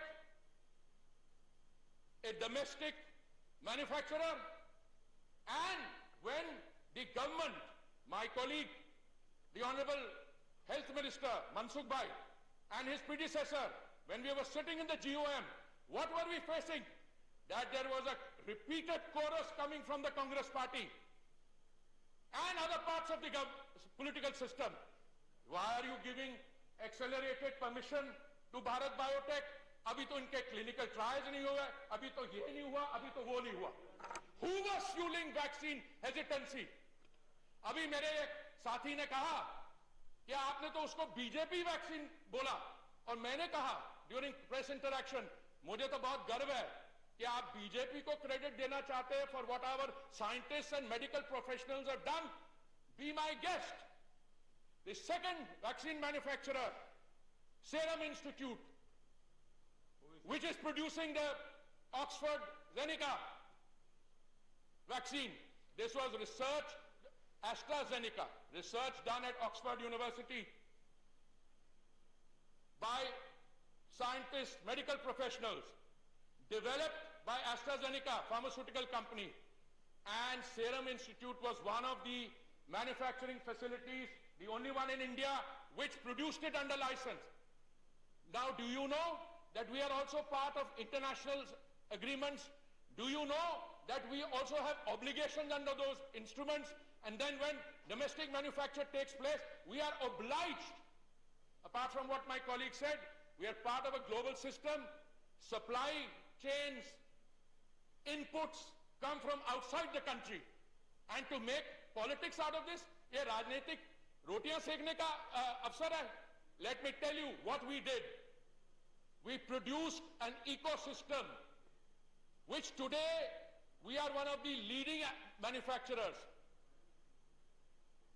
We are going to meet the domestic demand. My colleague Mansukh Bhai will respond to that and give you the precise numbers. As of yesterday, we had administered 42 crore doses. 42 crore doses. What percentage? Are you apologetic about the fact that we have a population of 1.34 billion as against another country which has 300 million? Give it a few more days. Our percentage of population also will be rising. But gentlemen, we need everyone to be on board on that. What are we talking about? Modi ji, एक युवा नेता ने कहा, मोदी जी हमारे बच्चों की vaccine कहाँ है? तो मैंने ट्वीट किया, राजस्थान में उसको कूड़े के उसमें डाला जा रहा है और पंजाब में उसमें मुनाफाखोरी हो रही है. Now, I don't want to get involved in the inner dynamics of what is happening in the leading opposition party. They are preoccupied in Punjab. I wish them the best of luck. But I can tell you 2 things. Mr. Deputy Chairman, please indulge me for 1 or 2 more minutes. We not only produced vaccines domestically, to showcase that, we also were able to share our expertise, our abilities, our supplies with our immediate neighbors as part of one large family. We are importing also. But if you want to fuel vaccine hesitancy, I was in doubt. I must share with some of my friends here. Some of them turned around and said, "Bhai, ye domestic vaccine theek nahi hai." Were they making out a case for expensive imported vaccines? I asked myself that question. If you want to have imported vaccines, it's a different issue. Now I come to the center state, and sir, this is going to be my last point. Please. 4 years after I become a member of this house, sir, this is the first time I am participating as a member of this house. So please indulge me for one more minute. Who are the people who said, let the states do it? Let the states do it. Who had two chief ministers? I don't want to name them. They said, center should not do the vaccine procurement. Let the states do it. The Honorable Prime Minister agreed. Apart from the state governments, state chief ministers, my senior colleague, used to be my minister, a very dear friend, many of them, I will quote you the statement, saying, "Bhai, center states ko karne dijiye." But when the states were not able to do it, that's when the center took them over, and we procured them in order to provide them free to the states. It's not that we were distributing in North Block and South Block. Sir, I'm sorry, these are the home truths. And I would like to tell my friends from Kerala that they should look at their numbers very carefully. And also from Maharashtra, because the Prime Minister on 17th March, after speaking to the Chief Ministers of states, warned them when there were only 30,000 cases in the country. Beware, the numbers are rising. Some of them did not take. I thank you very much, sir. Thank you. माननीय Anand Sharma ji.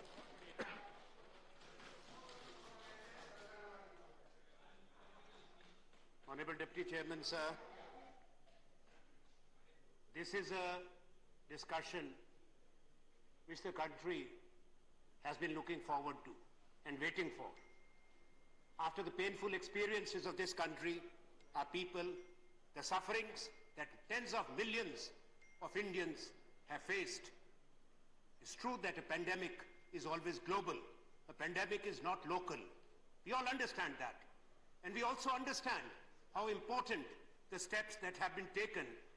But at the same time, I would like to say, sir, that this discussion, when has intensity, this discussion also must have compassion. This discussion, I would have expected, would raise the level and become truly a bipartisan debate which the people of the country will celebrate and feel reassured that it is not you and me, it is India together which is talking.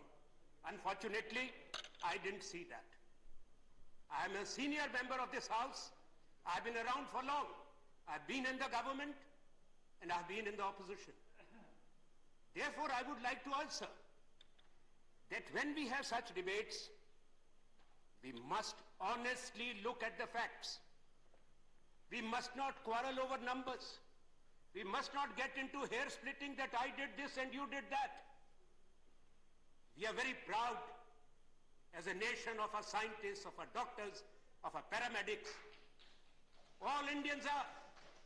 We are proud of our epidemiologists and scientists, our vaccine manufacturers. And let me put the record straight. India has not been recognized today for its vaccine manufacturing ability. In 1990s, India became the largest vaccine manufacturer of the world. It took decades and decades after independence. Which year did Serum Institute come up? It was in the decade of the 1960s. When was the first vaccine institute established? So let's not say the governments have a duty. Whether it was Jawaharlal Nehru or whether it is Shri Narendra Modi today. All governments have a job. No government in independent India faced a pandemic. That is the truth. Because the last pandemic was 1918. उसके बाद तो अभी आया. महामारी है, संक्रमण है. उससे हमको अनुभव भी हुआ है, कष्ट भी हुआ है. उस अनुभव के आधार पर हमको अपनी चर्चा आगे बढ़ानी चाहिए. ये सही माने में जो दूसरी वेव आई है वो बड़ी सख्त थी.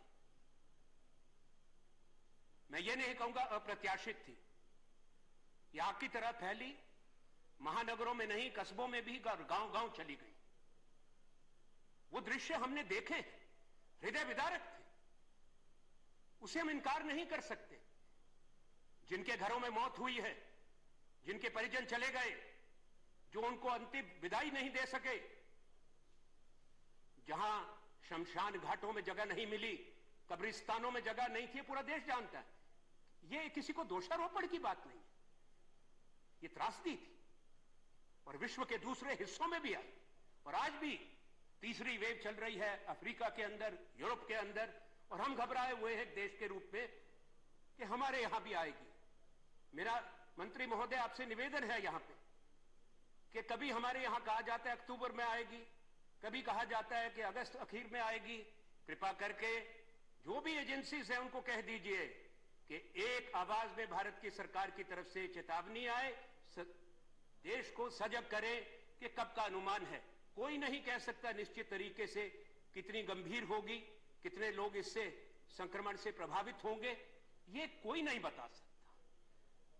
जिस तरह से कोई डॉक्टर, कोई साइंटिस्ट नहीं बता सकता वेरिएंट्स के बारे में। ये सवाल ना मैं आपसे करूंगा कि जो वैक्सीन्स हैं वो क्या बचाएंगी डेल्टा वेरिएंट से, डेल्टा प्लस से, क्योंकि इतना मैं डॉक्टर नहीं हूं, पर इतना विवेक रखता हूं कि ये जवाब किसी के पास नहीं है, विश्व में नहीं है, तो इसलिए प्रश्न हम नहीं मांगे। मुझे सिर्फ एक चीज जरूर कहूंगा कि शायद अच्छा होगा अगर हम पहली वेव के बाद जो अनुभव आए थे उसके आधार पर हम सचेत रहते और तैयारी करते। ये कोई केवल केंद्र सरकार की बात नहीं, ये भागीदारी की बात है। ये भारत गणराज्य में 30 राज्य भी हैं। India is a union of states. तो ये पार्टनरशिप में होता है केंद्र की सरकारें और राज्यों की सरकारें। चाहे वो लॉकडाउन है, वो तो तहसील तक जाता है, गांव तक चले गए, तो उसके लिए क्या आपके स्टैंडर्ड प्रोटोकॉल्स होंगे, किस तरह से हम मिलकर आगे के लिए तैयारी करेंगे, हमको ये बात देखनी पड़ेगी। शायद जो उसको कहते हैं कि थकावट आ गई थी पहली वेव के बाद, there was a fatigue and there was some complacency. Therefore, the administration was not prepared. The fact of the matter is, and we cannot be in denial, like if you are in denial of the treatment or vaccine, you cannot treat the pandemic. But if you are in denial of facts and reality, we cannot prepare for future. This is my request to you, very humbly, that many facilities that were created during the first wave all over the country got deactivated. They were mothballed. We didn't realize the pandemics have a pattern. The second wave will be more severe. Then the third wave will come. Then the fourth will come. And that's why the government must ensure today that the facilities created when we were grappling, the country was overwhelmed, our systems were collapsing across the country. It was so severe that those facilities remain in a state of readiness for the third wave. Similarly for the oxygen. Sir, this country has made many achievements. We are a space power, we are a nuclear power. We are respected globally for our technological prowess and the institutions that India has. But sir, this is also a fact that we grappled with the oxygen shortage. This is a fact. It's not that effort was not paid. I'm not one of those who denies that. But the oxygen needs suddenly skyrocketed. True, industrial oxygen got diverted. We ramped up the facilities. This is, being a global challenge, other countries came to our help. We were not in a position in the month of second half of April and in the month of May to save our people. ये सच्चाई है। इसमें क्यों हुआ, कैसे हुआ, उसका जवाब किसी के पास नहीं है, क्योंकि वायरस टेलीफोन करके नहीं आया था।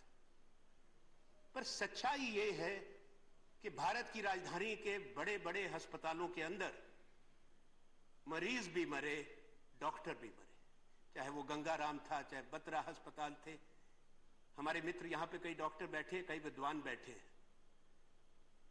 एक दूसरे को ज्ञान देने की बात नहीं है, इस वक्त एकजुटता की बात, एकता की बात। राजनीति होती रहेगी अपनी जगह पे, मानवता को बचाने की लड़ाई चल रही है, पहले उसका सोचे सब लोग मिलकर। आपने क्या कमी करी, हमने क्या कमी करी, उस पे तो तीसरी वेव भी आ जाएगी। कृपा करके अगली वेव की तैयारी की हम बात करें, शायद हम कुछ कर पाए। मंत्री महोदय जब अपना उत्तर दें, वो एक बात जरूर बताएं महोदय कि जो सरकार ने कहा कि हम 162 पीएसए प्लांट ऑक्सीजन के कमीशन कर रहे हैं, कितने हुए? 500 नए PSA plants are planned to be installed in the hospitals and district headquarters to enhance oxygen generation, and also the PSA plants to be developed by the DRDO. We want a specific answer from the government कि हम कहां तक पहुंचे हैं, कितनी कमी रह गई, कब तक हम उसको पूरा करेंगे, ताकि देश आश्वस्त हो कि अगली बार हमको हमारी तैयारी बेहतर रहेगी और ये कमी हम पे दोबारा नहीं आएगी। अन्य आंकड़ों की बात हुई कि कितने लोग मरे। मुझे पता है कि हमारे देश के अंदर संस्था है registrar general of births and deaths. हर राज्य के अंदर सेंट्रल रजिस्ट्रेशन सिस्टम है, हर जिला के अंदर, हर तहसील के अंदर, हर सब डिवीजन के अंदर डेथ रिकॉर्ड होती है, होगी, देरी होती है पर डेथ तो रिकॉर्ड होगी, क्योंकि जो मृतक हैं उनके परिवारों को डेथ सर्टिफिकेट चाहिए, और कहीं ना होगा रिकॉर्ड तो गांवों का पंचायतों के पास होता है, शमशान गृह में होता है कि कौन कौन मृतक आया।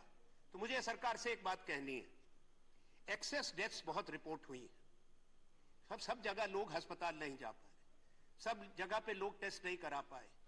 तो जो एक्सेस डेथ्स हैं उसमें कोविड की कितनी थी और दूसरी कितनी, उसकी कृपा जानकारी जल्दी मिले देश को, ताकि जो विषय उठा है, क्या कारण है कि हर चीज के लिए नागरिकों को गुहार सुप्रीम कोर्ट में लगानी पड़े। अरे प्रजातंत्र है, चुनी हुई सरकारें हैं केंद्र में और राज्यों में, सरकार तय करे कि कितना मुआवजा देना है, कितनी कॉम्पेंसेशन देनी है। क्यों इंतजार करते हैं कि सुप्रीम कोर्ट आदेश दे? हम सबसे बड़ा जनतंत्र है, हम निर्णय करें, और सरकार से भी यह अपेक्षा। लोग मरे हैं, आपने सारा प्रबंधन एनडीए एक्ट के तहत किया है, कृपा करके इस पे आप गौर करें। माननीय सभापति महोदय, there are many issues, many lessons that we have learned from the severe second wave, and how millions of jobs have been lost, tens of millions lost their daily wages and incomes. Therefore, it's important for us to reflect on the social and economic consequences, the fallout. One lesson has been, besides the oxygen which I just referred, sir, before you came, was about the black marketing of the life-saving medicines. We had the medicines. It's a larger question that how to ensure that whether it is steroids like dexamethasone, methylprednisolone, whether it was remdesivir, a colleague mentioned, which was sold, Ram Gopalji, for 1 lakh a vial, how to ensure that when the next wave comes, the governments, it's not, I'm not saying you. Yes, Government of India must give very clear standard operating protocols and directions, because it's being managed through the NDMA Act, and all the states must put in place stringent checks so that life-saving medicines which India produces in abundance is available to the citizens.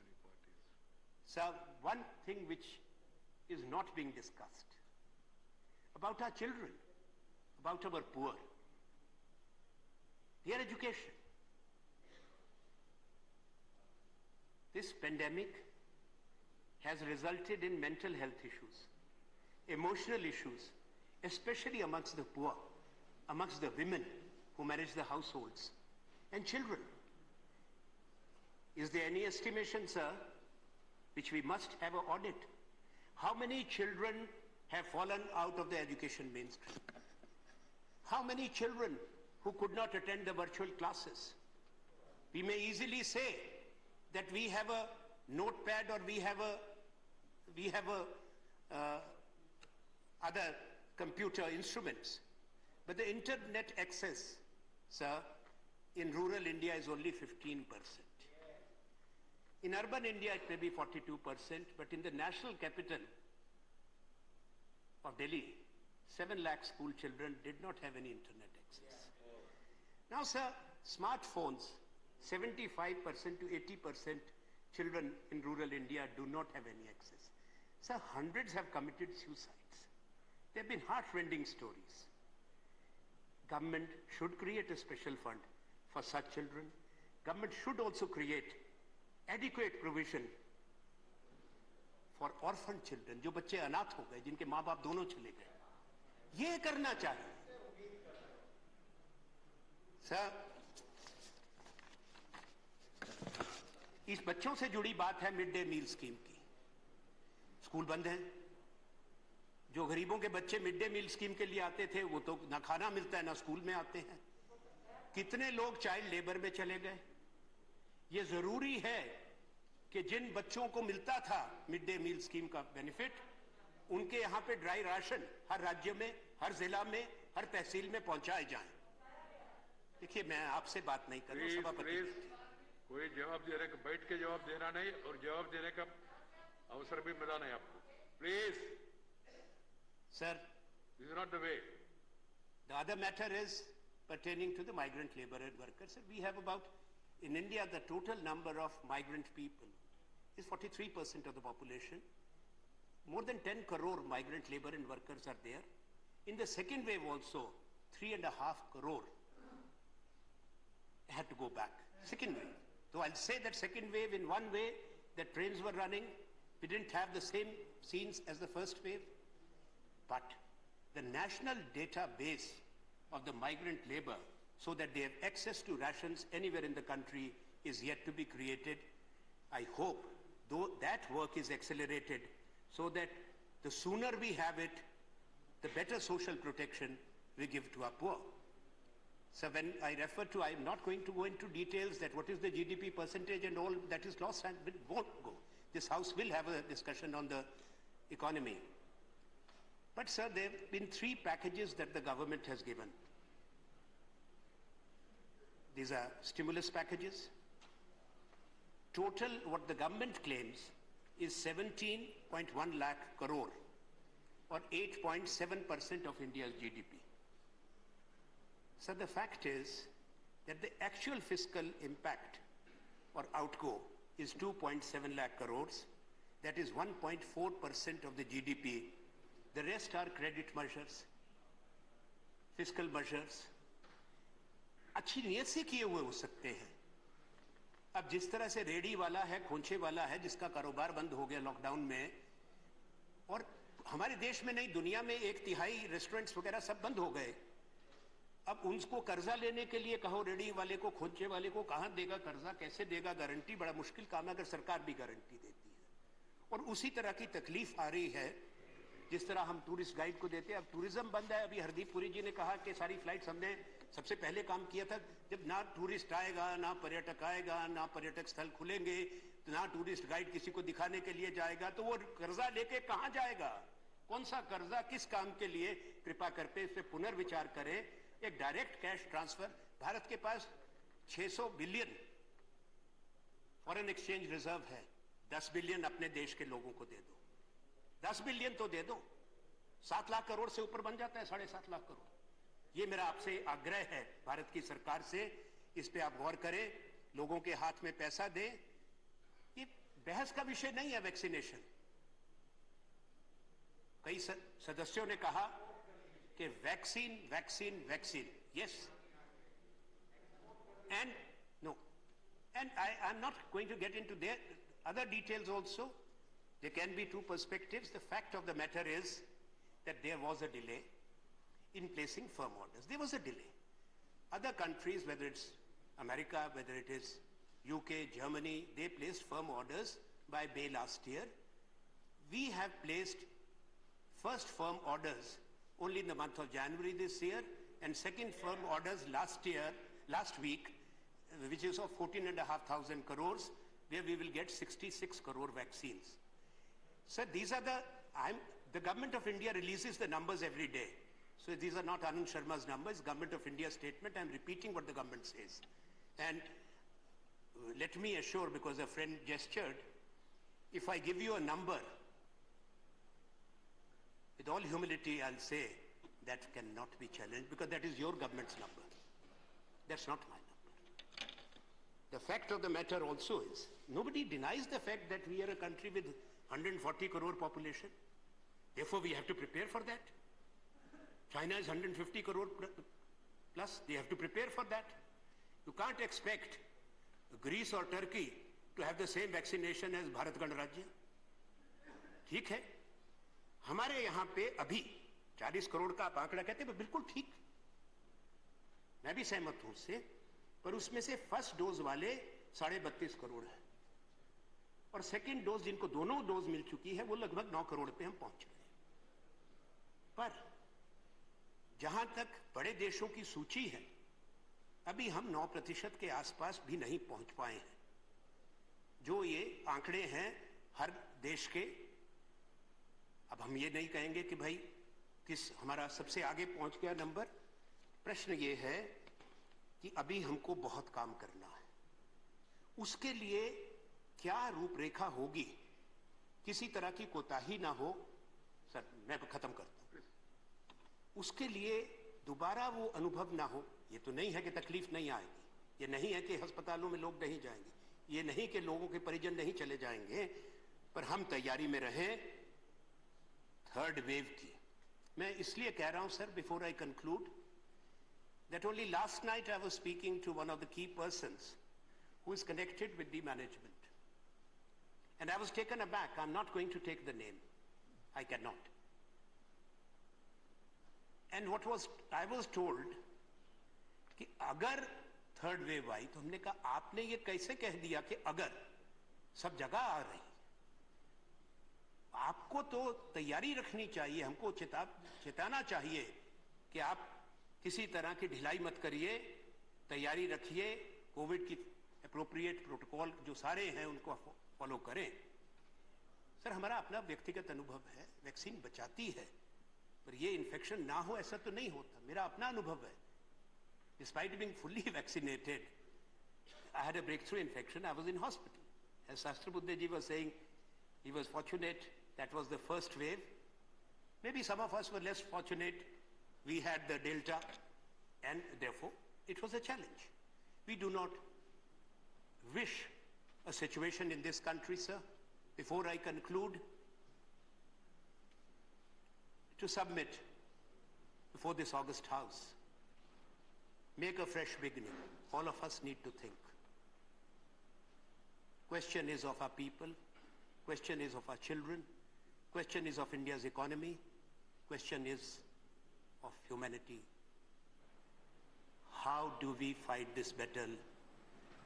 Let us not have a repeat of what we say, कि मैं नहीं तुम, तुम नहीं मैं, ये देश ना तुम्हारा ना हमारा, हम सबका। इसको ऐसा ही मान के चले, ये सबका है। और इसलिए आपसे ये आग्रह है कि जो हमने अनुभव किया है पहली दो वेव का, उसके आधार पर हम तैयारी रखें। ये देश के हित में होगा और हम दुनिया को दिखा सकें कि भारतवर्ष तैयार है इस चुनौती के लिए। धन्यवाद। Thank you.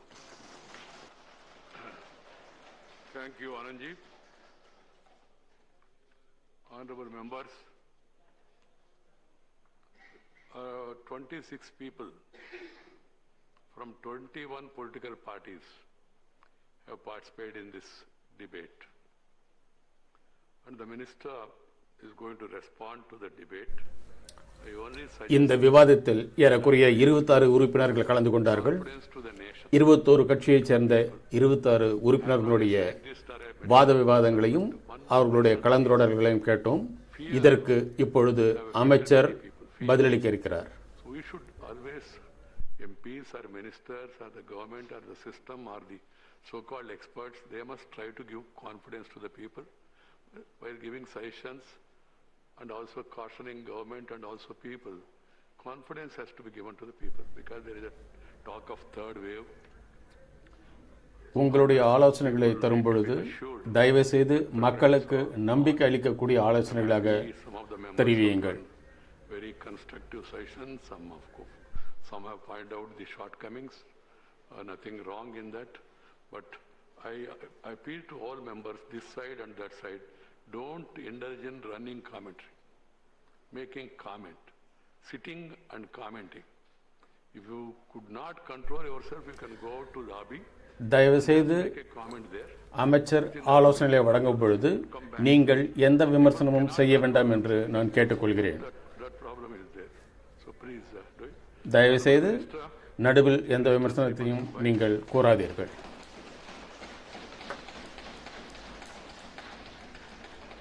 மாண்புமிகு அமைச்சர் அவர்கள் தற்பொழுது பதிலளிப்பார். 1 बजे कोविड पैंडेमिक पर चर्चा का प्रारंभ हुआ था. ஏறக்குறைய 1 மணிக்கு இந்த பெருந்தொற்று நோயை பற்றிய கலந்துரையாடல் வாத விவாதம் ஆரம்பித்தது. ஏறக்குறைய 4 மணி நேரம் நான் இந்த கூட்டத்தொடரில் அமர்ந்து இதை கேட்டுக்கொண்டிருந்தேன். विपक्ष के नेताओं के साथ जब फ्लोर पर बातचीत करते हुए कहा था कि चर्चा सकारात्मक होनी चाहिए. दोनों तरह से यही बात हुई थी कि चर्चा में कोई अच्छा सुझाव आए जैसे भविष्य में हम अगले दिनों की तैयारी भी कर सके और कुछ ऐसा निष्कर्ष निकले जिस पेंडेमिक में हमें उपयोगी हो. लेकिन चर्चा प्रारंभ हुई तब से मैंने देखा शुरुआत से ही उसमें जो कुछ फायदा हुआ है, कुछ अच्छा हुआ है तो हमारे मुख्यमंत्री ने किया, हमारे राज्य ने किया, और कुछ अच्छा नहीं हुआ या तो अपेक्षा के अनुसार नहीं हुआ तो ये मोदी जी की कमी, कोई दिक्कत नहीं. अच्छा किया है जिन्होंने, जिस मुख्यमंत्रियों ने या जिस राज्य सरकार ने, मैं नहीं, मोदी जी ने भी सराहा है. प्रधानमंत्रियों की मीटिंग में भी मोदी जी ने, जिस मुख्यमंत्री ने अच्छे इनिशिएटिव लिए उसकी सराहना भी की है और होनी भी चाहिए. सरकार एक चपरासी से लेके हमारे लास्ट एम्प्लॉइज, गवर्नमेंट एम्प्लॉइज से लेके प्रधानमंत्री तक सब मिलकर एक सरकार होती है. और इस सरकार की जब ऐसी स्थिति निर्माण होती है तब ये मिली जुली जिम्मेवारी होती है. हम सब जानते हैं और हम सब बात भी करते हैं. लेकिन भी पॉलिटिक्स एक ऐसा विषय है जो व्यक्ति को छोड़ता नहीं है. कोई न कोई जगह पे पॉलिटिक्स हो जाता है. लेकिन मोदी जी ने कहा है, जब से पेंडेमिक प्रारंभ हुआ तब से आज तक हमारे सरकार के सभी साथियों ने कहा है, सार्वजनिक तौर पर भी कहा है कि ये क्राइसिस ये पॉलिटिक्स का रीजन नहीं बननी चाहिए. एक क्राइसिस में पॉलिटिक्स नहीं होना चाहिए. शायद सामने से हो जाए तो भी सरकार की ओर से नहीं होना चाहिए. ये बात को हमने स्वीकारा है और हमने कहा भी, मैं मेरी रिप्लाई में भी, कोई जगह पे पॉलिटिक्स करने वाला नहीं हो. मोदी जी ने कहा है कि 130 करोड़ की जनता, மோடி தெளிவாக கூறியிருக்கிறார், இது அரசாங்கத்தினுடைய வேலை, தயவு செய்து இதில் அரசியலே கலக்காதீர்கள் என்று கூறியிருக்கிறார். அனைத்து கட்சியினரும் ஒன்று சேர்ந்து முழு ஒத்துழைப்பளித்து இதை எதிர்கொள்ள வேண்டும் என்று கூறியிருக்கிறார்.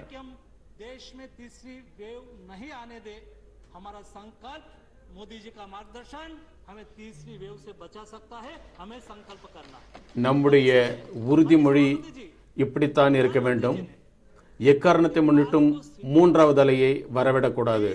அதற்குண்டான தடுப்பு முறைகளை நாம் கடைபிடிக்க வேண்டும். பலமுறை இதை பற்றிய கூட்டம் நடந்தது. பல ஆலோசனைகள் பெறப்பட்டன. इस तरह से सुझाव में जब मुख्यमंत्री लेवल से कोई विषय रखा जाता है, முதலமைச்சர்களுடைய ஆலோசனைகளும் பெறப்பட்டது. एक बार बात आई कि भाई हेल्थ स्टेट सब्जेक्ट है, आप हमें केवल स्टेट को आप ही सब करें और स्टेट को कोई इजाजत ना दे, ऐसा नहीं. मोदी जी ने कहा स्टेट भी इनिशिएटिव ले, कोई दिक्कत नहीं. जब ये चल रहा था वैक्सीन वाला विषय, ஒரு சில மாநிலத்தைச் சேர்ந்த முதலமைச்சர்கள் எங்களுக்கு அதிகாரம் அளிக்கப்படவில்லை என்று கூறியிருந்தார்கள். மோடிஜி அவர்களுக்கு முழு அதிகாரம் கொடுத்திருந்தார். कोई भी राज्य எந்த மாநிலமாக இருந்தாலும் அவர்கள் தடுப்பூசிகளை இறக்குமதி செய்வதென்றால் இறக்குமதி செய்து கொள்ளலாம் என்று அனுமதி அளித்திருந்தார். स्टेट को मिल जाए तो हमें कोई एतराज नहीं है, वो ला सकते हैं.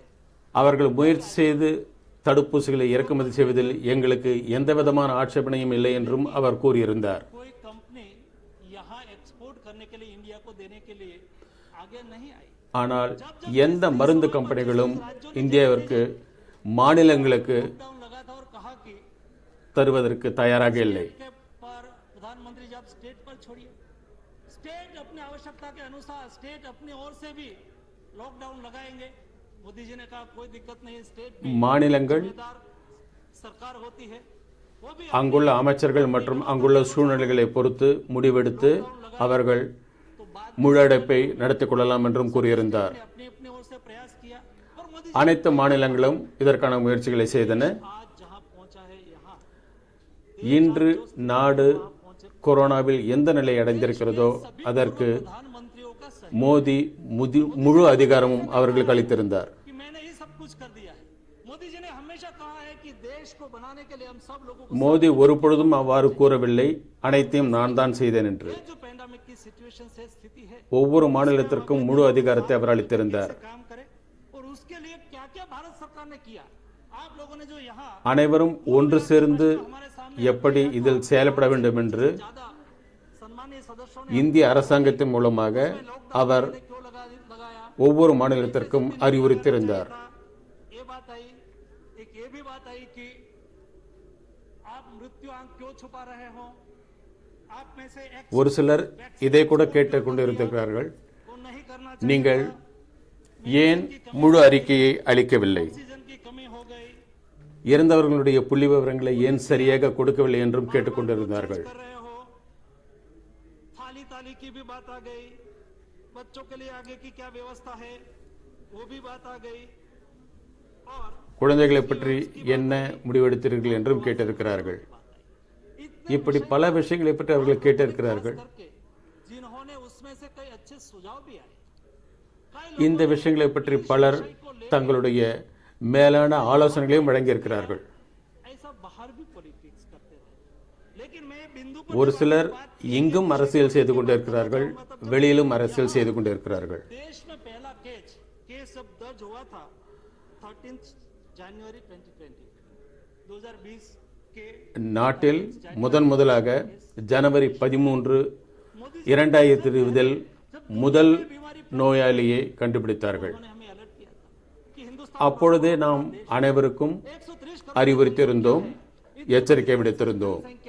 पॉपुलेशन डेंसिटी और ये महामारी जो हिंदुस्तान में आ जाएगी तो हमें दिक्कत होगी. இந்தியாவில் உள்ள ஜனத்தொகையை கருத்தில் கொண்டு இந்த நோய் வந்தால் இதனால் என்னென்ன பாதிப்புகள் ஏற்படும் என்பதை பற்றி நாங்கள் அறிந்திருந்தோம். जिस कंट्री में वायरस फैला हुआ था, इस कंट्री से वेसल्स आए तो वहां उसका स्कैनिंग करो, ऐसी सूचना हमें எந்த நாட்டிலிருந்து இந்த வைரஸ் உற்பத்தியானதோ அந்த நாட்டிலிருந்து வரும் மருந்துகளை நீங்கள் சோதனைக்கு உட்படுத்துங்கள் என்றும் கூறியிருந்தார்கள். हमारी छटी हुई बॉर्डर पर भी स्क्रीनिंग करने की आवश्यकता होनी चाहिए. ஒவ்வொரு எல்லை பகுதியிலும் आ जा सकता है.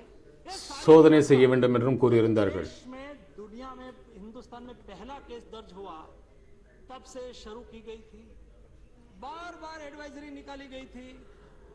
எப்பொழுது இந்தியாவில் முதல் நோயாளியை கண்டுபிடித்தார்களோ அப்பொழுதிலிருந்து ஒவ்வொரு முறையும் மக்களுக்கு அறிவுறுத்தல் செய்யப்பட்டு கொண்டே இருந்தது.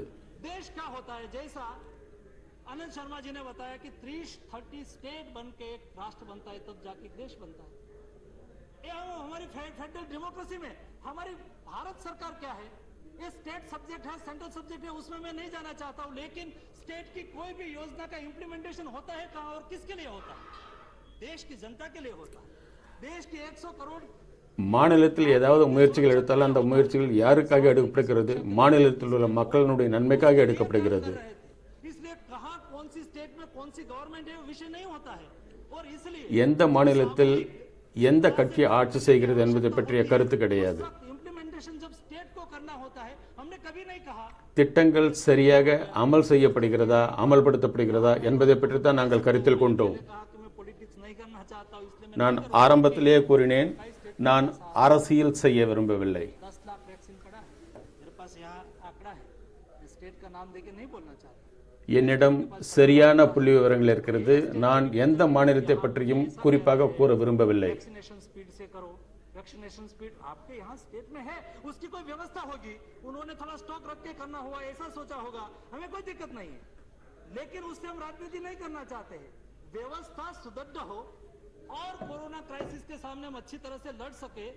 देश के 130 करोड़ की जनता कोरोना से कैसे बचे, ये लक्ष्य के साथ नरेंद्र मोदी जी काम कर रहे हैं. நாட்டில் உள்ள 130 கோடி மக்களை இந்த கொரோனாவிலிருந்து எப்படி பாதுகாக்க வேண்டும், இந்த ஒரே குறிக்கோள் தான் எங்களுக்கு இருந்தது. அதற்கு ஏற்றாற்போல் பிரதம மந்திரி நரேந்திர மோடியினுடைய ஆலோசனையின்படி நாங்கள் செயல்பட்டோம். हिंदुस्तान में कैसे लड़े, उसके पर आप विचार करो, उसके पर चर्चा करो, उसके आधार पर आप सुझाव दो.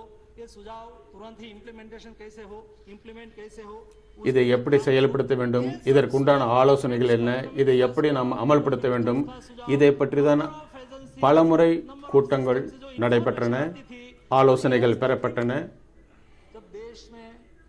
விதிகள் உருவாக்கப்பட்டன, வழிமுறைகள் மக்களுக்கு அளிக்கப்பட்டன. किया गया, उसकी आपकी पहली रिमार्क से है कि क्यों लगाया, ऐसी स्थिति में क्यों लगाया? जिस तरह से दुनिया में कोरोना क्राइसिस फैल रहा था, कोरोना वायरस फैल रहा था, ये सीधा स्पीड से जो देश में स्प्रेड होना स्टार्ट हो जाए, उस वक्त कोरोना वायरस का टेस्ट कर सके ऐसी एक लेबोरेटरी हमारे पास पुणे में थी. हमें इंफ्रास्ट्रक्चर खड़ा करने की आवश्यकता थी. எப்பொழுது முதலாக இந்த வைரஸ் இங்கு வந்ததோ அப்பொழுது நாட்டிலேயே பூனாவில் மட்டும்தான் இதை பரிசோதனை கூடம் இருந்தது. मुझे कई कंट्री का एग्जाम्पल मुझे पता है, मैं कई कंट्री का उल्लेख करना नहीं चाहता हूं, लेकिन जब एक क्राइसिस शुरू हुई तब से मैं फार्मा डिपार्टमेंट देख रहा था, केमिकल्स फर्टिलाइजर मिनिस्ट्री का मुझे पता है जिस तरह से दुनिया में जिस क्राइसिस प्रारंभ हुआ था और वहां की जो स्थिति थी, मैंने इंडिया से बेस्ट मेडिकल इंफ्रास्ट्रक्चर जिस कंट्री में माना जाता है, एक कंट्री की लाचारी देखी है. ये लाचारी के सामने तैयारी करने के लिए लॉकडाउन लगाया गया था, ताकि देश में हम पीपीपी किट का निर्माण कर सके. நாட்டில் முழு அடைப்பு கொண்டு வந்ததற்கு முதற் காரணம், நாம் இந்த நோயை மிக தீவிரமாக எதிர்கொண்டு அதை வெற்றி பெற வேண்டும் என்ற ஒரே காரணம்தான். இந்த முழு அடைப்பினால்தான் நாம் வெண்டிலேட்டர் உற்பத்தியை அதிகரித்தோம், பிபி டிக்கெட் உற்பத்தியை அதிகரித்தோம். முதல் அலையில் நாம் செய்தது இதுதான். அப்பொழுது உலகம் முழுவதும் எந்த நிலைமை இருந்ததோ அதைவிட நம்முடைய நிலைமை சற்று பாதிப்பு கம்மியாகவே இருந்தது. हमें एजिथ्रोमाइसिन चाहिए, हमें पैरासीटामोल चाहिए, ऐसे कई कंट्री थे. एक वीक तक उसका कोई फार्माकोपिया, हमारे फार्माकोपिया से कोई लेना देना नहीं था. हमारी मेडिसिन उसका फार्माकोपिया के अनुसार नहीं थी. सारा रूल्स रेगुलेशन छोड़ के हिंदुस्तान से प्लेन लेके आते थे, हम मेडिसिन उसको देते थे.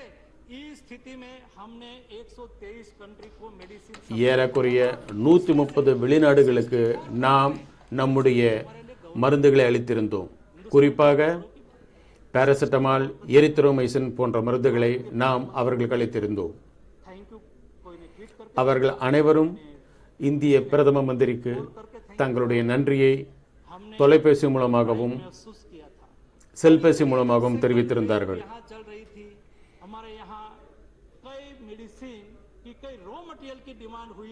எப்பொழுது இரண்டாவது அலை இங்கு தொடங்கியதோ அப்பொழுது நம்மிடம் போதுமான வசதிகள் இல்லை. हिंदुस्तान ने फर्स्ट वेव में हमें मदद किया था, उसको हम भूल नहीं सकते हैं। ये इसलिए आपने जो कहा ना कि वैक्सीन क्यों दे दिया, वैक्सीन हिंदुस्तान को नहीं देनी थी, लेकिन जब वैक्सीन मार्केट में आई और उस वक्त हम क्या बोलते थे कि क्यों ऐसा बोलते थे हम, सारी दुनिया में वैक्सीन ये पेंडेमिक का सॉल्यूशन होता है, ये लगा ये इसका नाम से है, उन्होंने ली है, ये पार्टी की है। உலகம் முழுவதும் இந்த பெருந்தொற்று காலத்தில் தடுப்பூசி தான் ஒரே ஆதாரமாக இருந்தது.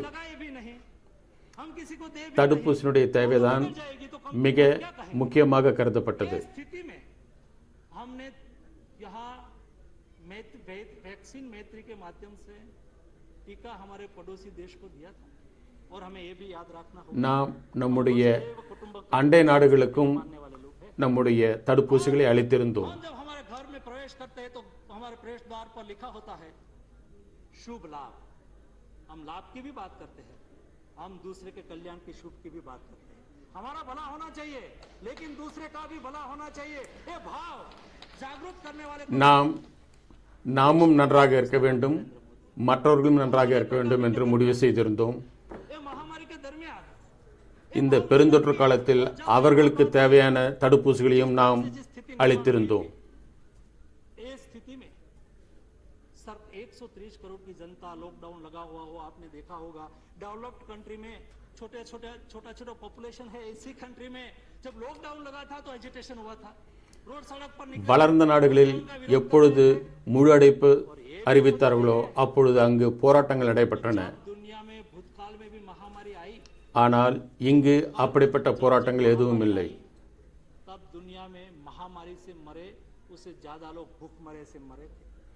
எப்பொழுதெல்லாம் உலகத்தில் பெருந்தொற்று நோய்கள் வந்ததோ அப்பொழுது பெருந்தொற்று நோயால் இறந்தவர்களை விட பசி பட்டினியால் இறந்தவர்களுடைய எண்ணிக்கை தான் அதிகமாக இருந்தது. இதை கருத்தில் கொண்டுதான் மாண்புமிகு பிரதம மந்திரி அவர்கள் மக்களுக்கு உணவிற்கு தேவையான வசதிகளை அரசாங்கத்தின் மூலமாக செய்ய ஆரம்பித்தார். இலவசமாக அவர்களுக்கு உணவுப் பொருட்களை வழங்குவதற்கு ஏற்பாடுகள் செய்தார். चैरिटी चालू कर दिया, स्थानिक लोकल इकाई ने चैरिटी चालू कर दिया, सब लोगों ने अपनी ओर से जो भी हो सके मदद के लिए लोगों ने किया। कोई ஒவ்வொரு பகுதியிலும் உள்ள கட்சிகளைச் சேர்ந்தவர்கள் தாங்களாக மனமுவந்து இதற்கு பல உதவிகளை செய்தார்கள். இவை அனைத்திற்கும் நரேந்திர மோடியினுடைய எண்ணமும் அவருடைய அறிவுறுத்தலும் காரணமாக இருந்திருக்கிறது. மக்கள் கை தட்டினார்கள், விளக்கேற்றினார்கள். எதற்காக? முன்கள பணியாளர்களை உற்சாகப்படுத்துவதற்காக அதை செய்தார்கள். நாட்டினுடைய பாதுகாப்பை பற்றி சிந்திக்கக்கூடிய மக்களுக்காக அவர்கள் தங்களுடைய ஆதரவை அவர்களை உற்சாகப்படுத்த வேண்டும் என்று செய்திருந்தார்கள். और मेरी बेटी जब कोविड क्राइसिस में इंटर्न डॉक्टर के रूप में काम कर रही थी, वो कोविड वार्ड में काम कर रही थी और उसके बाप के, उसके पिता के और उसकी माता की क्या स्थिति होती है। मेरी बेटी वहां काम कर रही है, कोविड फैल रहा है और मेरी बेटी ने मुझे कहा था कि पापा मैं कोविड वार्ड में ही काम करूंगी, और वो करती रही। लेकिन मेरा दिल में जो भाव होता था उस वक्त என்னுடைய மகள் கோவிட் பிரிவில் வேலை செய்து கொண்டிருந்தாள். அவள் அதில் முழு மனதோடு என்னை ஈடுபடும்படியும் வலியுறுத்தினாள். कोरोना क्राइसिस के सामने लड़ने के लिए सक्षम खड़ा हुआ और हम उसको अच्छी तरह से लड़ सके।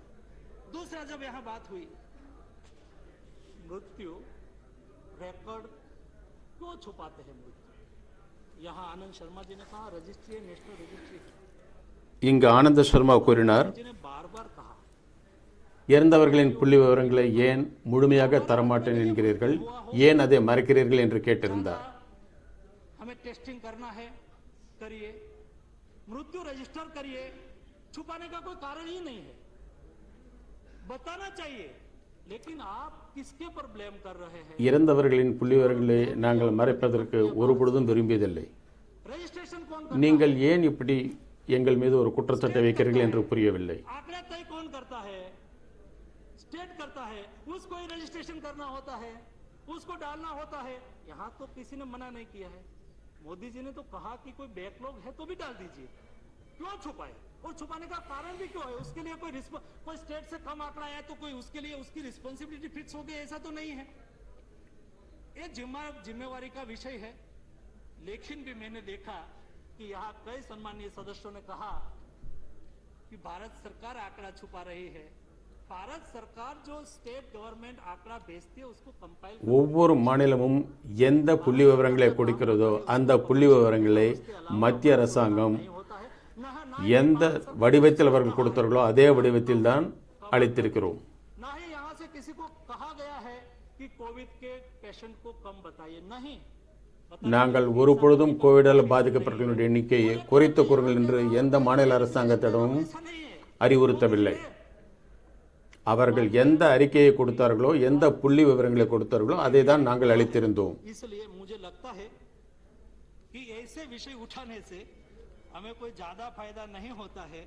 और एक यहाँ विषय वैक्सीन का आया है, तो जब मैं वैक्सीन की बात करूं उसके पहले मैं वैक्सीन प्रोडक्शन की बात करूं। தடுப்பூசி பற்றி பேசுவதற்கு முன்பு தடுப்பூசி உற்பத்தியை பற்றி நான் பேச விரும்புகிறேன். ये देश में जब पैंडेमिक शुरू हुआ, लॉकडाउन लगा, मोदी जी ने सोचा எப்பொழுது நாட்டில் முழு அடைப்பு அறிவிக்கப்பட்டதோ அப்பொழுது மோடி அவர்கள் சிந்தித்தார், தடுப்பூசிக்கு என்ன வழி செய், இவ்வளவு பெரிய நாடு மற்றொரு நாட்டை தடுப்பூசிக்காக சார்ந்திருக்க வேண்டுமா என்று யோசித்தார். இதற்காக ஒரு குழு அமைக்கப்பட்டது. அந்த குழுவிடம் அடிக்கடி பேச்சுவார்த்தை நடத்தப்பட்டது. மார்ச்சில் முழு அறிவிக்கப்பட்டது. தடுப்பூசிக்கான பணிகள் ஏப்ரல் மாதத்திலேயே ஆரம்பிக்கப்பட்டு விட்டது. விஞ்ஞானிகளோட பேச்சுவார்த்தை நடத்தப்பட்டது, கம்பெனிகளோட பேச்சுவார்த்தை நடத்தப்பட்டது.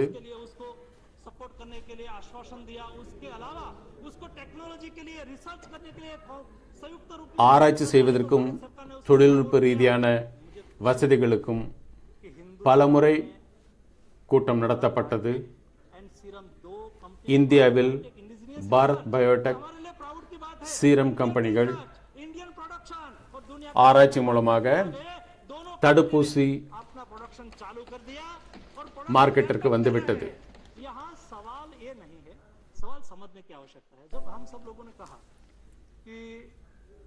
वैक्सीनेशन बढ़ाओ, वैक्सीनेशन बढ़ाओ। हमारे देश की क्षमता है, हम वैक्सीनेशन जितना हमारे पास उपलब्ध होगा, आपने देख लिया सभी स्टेट ने हमने इंपोर्ट करने की कोशिश की, किसी ने नहीं दिया।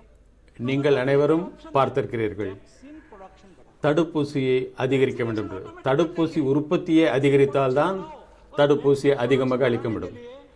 தடுப்பூசி உற்பத்தியை அதிகரிப்பதற்காக தொடர்ச்சியாக பல கம்பெனிகளோடு பேச்சுவார்த்தை நடத்தப்பட்டது.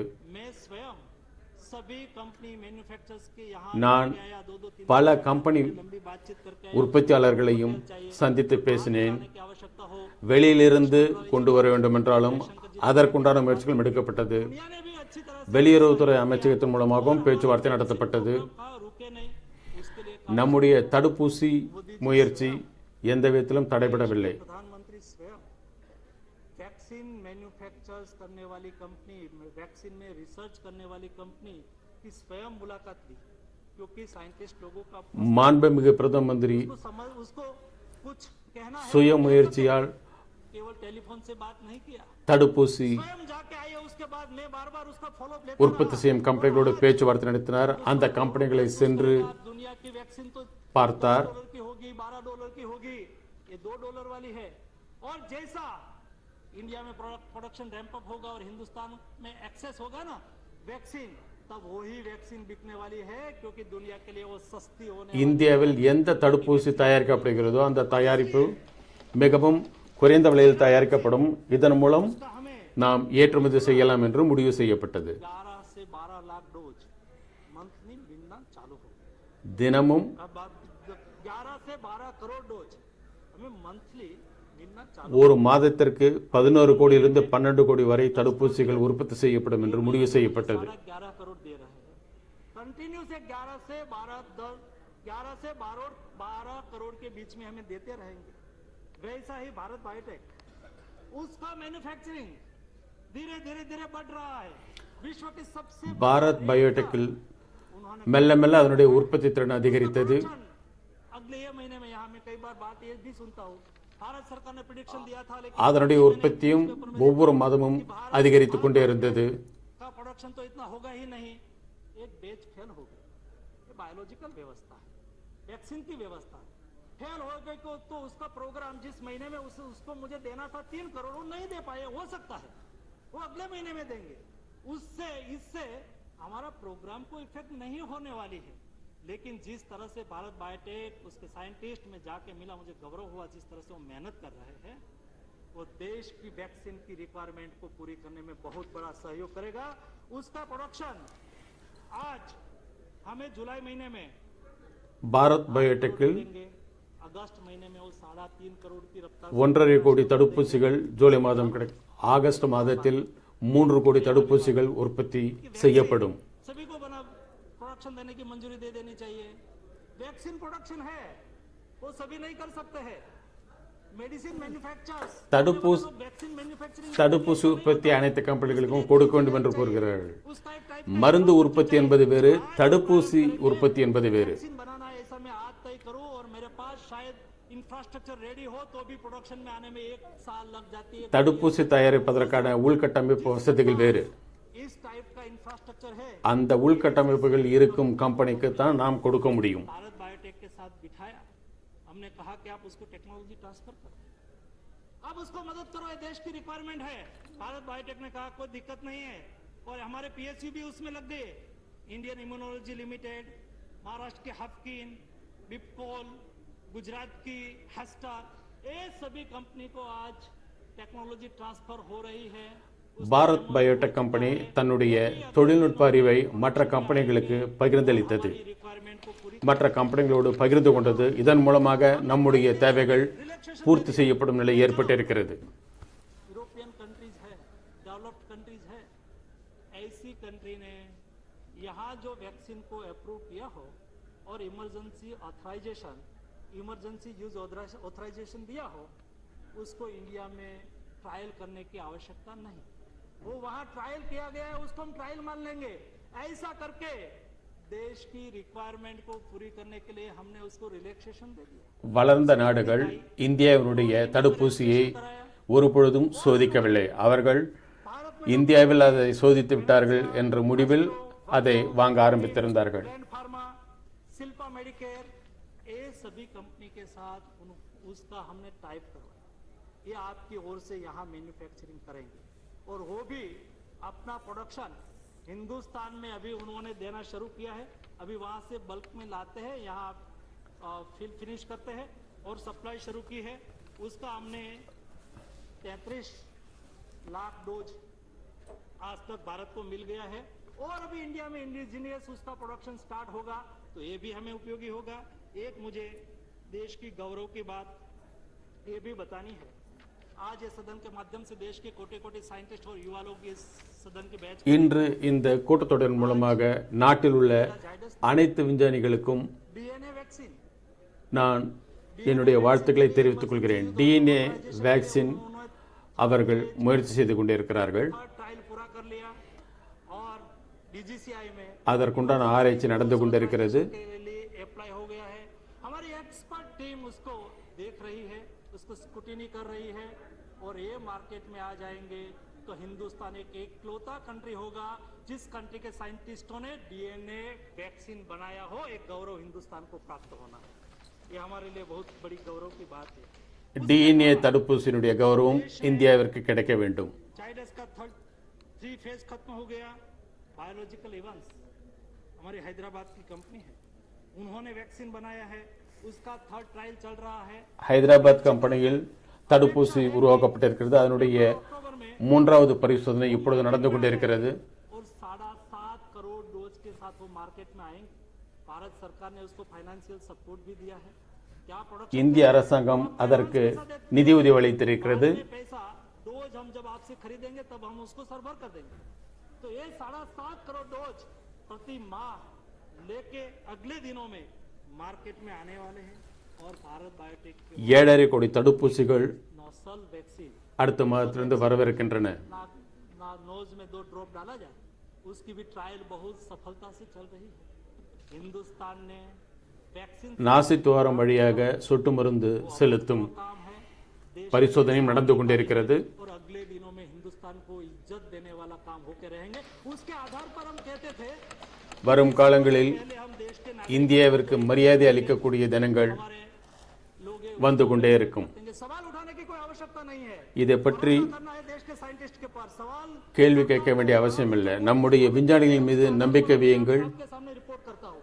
मुझे அவர்கள் முழு மனதோடு தங்களை இந்த பணியில் ஈடுபடுத்திக் கொண்டே இருக்கிறார்கள். यहाँ बच्चों के लिए भी बात हुई இங்கு குழந்தைகளை பற்றி கூட பேசியிருந்தார்கள். के लिए व्यवस्था होनी चाहिए. इंडिया की 2 कंपनी जाइडस कैडिला उन्होंने இந்தியாவில் 2 கம்பெனிகள் இருக்கின்றன. भारत बायोटेक அவை बच्चों पर ट्रायल குழந்தைகளுக்கு உண்டான தடுப்பூசிகளை பரிசோதனை செய்து கொண்டிருக்கின்றன. मिली है. मैं उसके साथ टच में रहता हूं. अच्छी நான் தொடர்ச்சியாக அவர்களோடு தொடர்பில் இருக்கிறேன். करते हैं कि उसकी ट्रायल குழந்தைகளுக்கு உண்டான தடுப்பூசி விரைவில் வரும். लगे. इस दिशा में हम நாட்டில் உள்ள குழந்தைகளுக்கும் கூடிய விரைவில் தடுப்பூசி அளிக்கப்படும். हुई कुल मिला के वैक्सीन प्रोडक्शन. अभी बात आती है वैक्सीनेशन. இது தடுப்பூசியை பற்றிய தடுப்பூசி உற்பத்தி பற்றிய விவரம். में भी இதற்கடுத்து தடுப்பூசி செலுத்துவதை பற்றிய माननीय चेयरमैन साहब, मेरा थोड़ा लंबा चलेगा लेकिन इंफॉर्मेशन बहुत मिलेगी तो सभी ஆலோசனைகள் उससे फायदा भी होगा. तो देश அதை பற்றிய वैक्सीनेशन प्रोग्राम हमारा चल रहा है. பல செய்திகள் உங்களுக்கு उसको पहले तय किया था வழங்க இருக்கின்றேன். वैक्सीन सबसे पहले हमारे हेल्थ केयर वर्कर को दे. उसके बाद தடுப்பூசி முதலில் நம்முடைய சுகாதாரத்துறை பணியாளர்களுக்கு அளிக்கப்பட வேண்டும். हमने फ्रंटलाइनर को तय किया. முன்கள பணியாளர்களுக்கு அளிக்க வேண்டும் என்று நாங்கள் முடிவு செய்தோம். அதற்கு பிறகு 60 வயதிற்கு மேற்பட்டவர்களுக்கு செலுத்த வேண்டும் என்று முடிவு செய்தோம். और लास्ट में सभी का सुझाव கடைசியாக स्टेट वो भी बोलते थे அனைவருடைய ஆலோசனையும் இதுவாகத்தான் இருந்தது. उसके नीचे क्यों, उसके छोटे कम उम्र वाले को क्यों नहीं.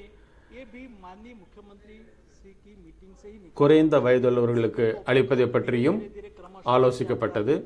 सब लोगों को 18 एबो को अभी वैक्सीनेशन अच्छी तरह से அனைத்து மக்களுக்கும் और वो आगे बढ़ता रहे. தடுப்பூசி அளிக்கக்கூடிய ஒரு நிலைமை இப்பொழுது ஏற்பட்டுவிட்டது. मैंने कहा उपलब्धता के आधार. हमने कभी ऐसा नहीं कहा कौन स्टेट किसकी सरकार वहाँ चल रही है और उसको कम देना वैक्सीन, उसको ज्यादा देना, ऐसा नहीं किया.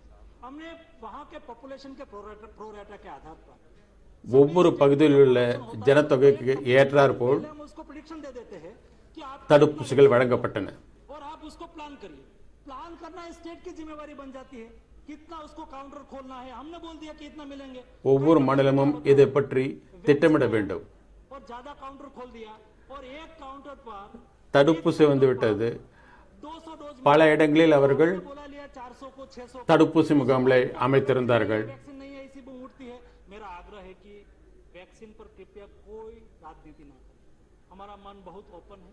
सभी को वैक्सीनेट करना है. आज पर डे 50 लाख की गति से पिछले वीक से वैक्सीनेशन இன்று ஒரு நாளைக்கு ஏறக்குறைய 50 லட்சம் மக்களுக்கு தடுப்பூசி செலுத்தப்பட்டு கொண்டிருக்கிறது. में मुझे 18 करोड़ डोज मिलना है. 18 करोड़ डोज मिलेंगे तो मैं 60 लाख करूंगा. उसके बाद मुझे 25 करोड़ मिलना है तो 75 लाख पर डे करेंगे.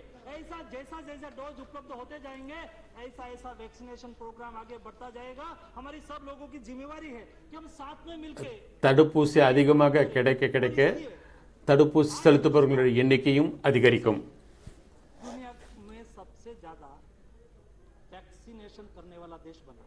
देश बड़ा இன்று உலகம் முழுவதிலும் இந்தியாதான் தடுப்பூசி அதிகமாக செலுத்தக்கூடிய நாடுகளில் முன்னிலை வகிக்கிறது. आम दुनिया की कभी प्रशंसा करते हैं. हमारे पहले जिन्होंने वैक्सीनेशन चालू कर दिया और सारा संसाधन लगा दिया और थर्ड वेव वहां चल रहा है நமக்கு முன்னால் எந்தெந்த நாடுகளில் தடுப்பூசிகளை செலுத்தியிருந்தார்களோ அங்கு இப்பொழுது மூன்றாவது அலை வீசிக்கொண்டிருக்கிறது. यूनाइटेड स्टेट ने लगाया है 33 करोड़ 33 करोड़ 80 लाख. ब्राजील ने लगाया है, मैं वही बोल रहा हूं अब्रो जी, मैं वही बोल रहा हूं कि ये टीका की उपलब्धता दूसरा देश की आबादी, यहां आबादी कम है लेकिन वो संसाधन तो उसके पास ज्यादा है ना, मशीनरी तो उसके वो डेवलप्ड कंट्री माने जाते हैं ना, तो ये लोग भी कितना लगा सके हैं. Germany 8 crore 60 lakh, United kingdom 8 crore 30 lakh, Japan 7 crore, France 6 crore 3 lakh और टर्की 6 करोड़. हमने देश दुनिया में सबसे ज्यादा टीका लगाने वाला देश हम बने हैं, ये भी हमारे लिए गौरव की बात है. और टीका में जैसे जैसे बढ़ता गया प्रोडक्शन, ऐसे पहले 10 करोड़ हुआ था, 85 डेज लगे थे, 85 डेज में हम 10 करोड़ लगा पाए थे. लेकिन 85 நாட்களில் நாம் 10 கோடி மக்களுக்கு தடுப்பூசி செலுத்தியிருக்கிறோம். हमने 20 करोड़ लगाया और 55 डेज में हमने 10 करोड़ लगाया. 20 करोड़ लगाने में हमें 29 डेज लगा और 24 डेज में पिछले 24 दिन में हमने 10 करोड़ टीका लगाया है. और ऐसे கடந்த 24 நாட்களில் ஏறக்குறைய 18 கோடி மக்களுக்கு தடுப்பூசி நாம் செலுத்தியிருக்கிறோம். நம்மளுடைய உற்பத்தி எந்த அளவிற்கு அதிகரித்துக் கொண்டே இருக்கிறதோ அதற்கு ஏற்றாற்போல் தடுப்பூசி செலுத்துவதும் அதிகரிக்கப்படும். நான் இந்த கூட்டத்தொடர் மூலமாக உங்களுக்கு இந்த செய்தியை தெரிவிக்க விரும்புகிறேன்.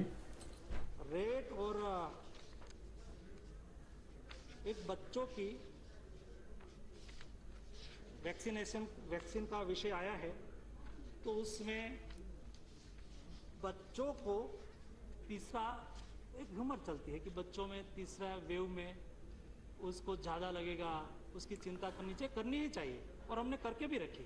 மூன்றாவது அலையில் குழந்தைகள் அதிகமாக பாதிக்கப்படுவார்கள் என்ற வதந்தி நிலவுகிறது. सीरो सर्वे होता है और एंटीबॉडी देखी जाती है तो उसमें 1 से 10 आयु के बच्चे में 3.28% बच्चे को एंटीबॉडी पाई गई.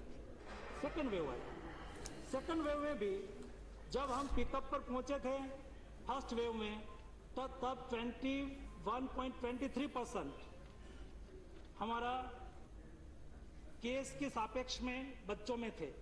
वैसे ही सेकेंड वेव में भी 3.5% ही बच्चे को इफेक्ट हुई थी. हम अपेक्षा करते हैं कि बच्चों में सेकंड वेव में ज़्यादा आई, फर्स्ट वेव में भी इफेक्ट कम आई तो थर्ड वेव में उससे ज़्यादा आ जाएगी. ऐसा प्रिडिक्शन करना हमारे लिए उचित नहीं है. एक 2 एग्जाम्पल से हम तय कर सकते हैं कि फर्स्ट और सेकंड दोनों, फर्स्ट वेव ज़्यादा थी, सेकंड वेव कम थी, लेकिन 3.5 पॉइंट முதல் அலையில் குழந்தைகள் சற்று அதிகமாக பாதிக்கப்பட்டார்கள். இரண்டாவது அலையில் குழந்தைகள் சற்று குறைவாக பாதிக்கப்பட்டார்கள்.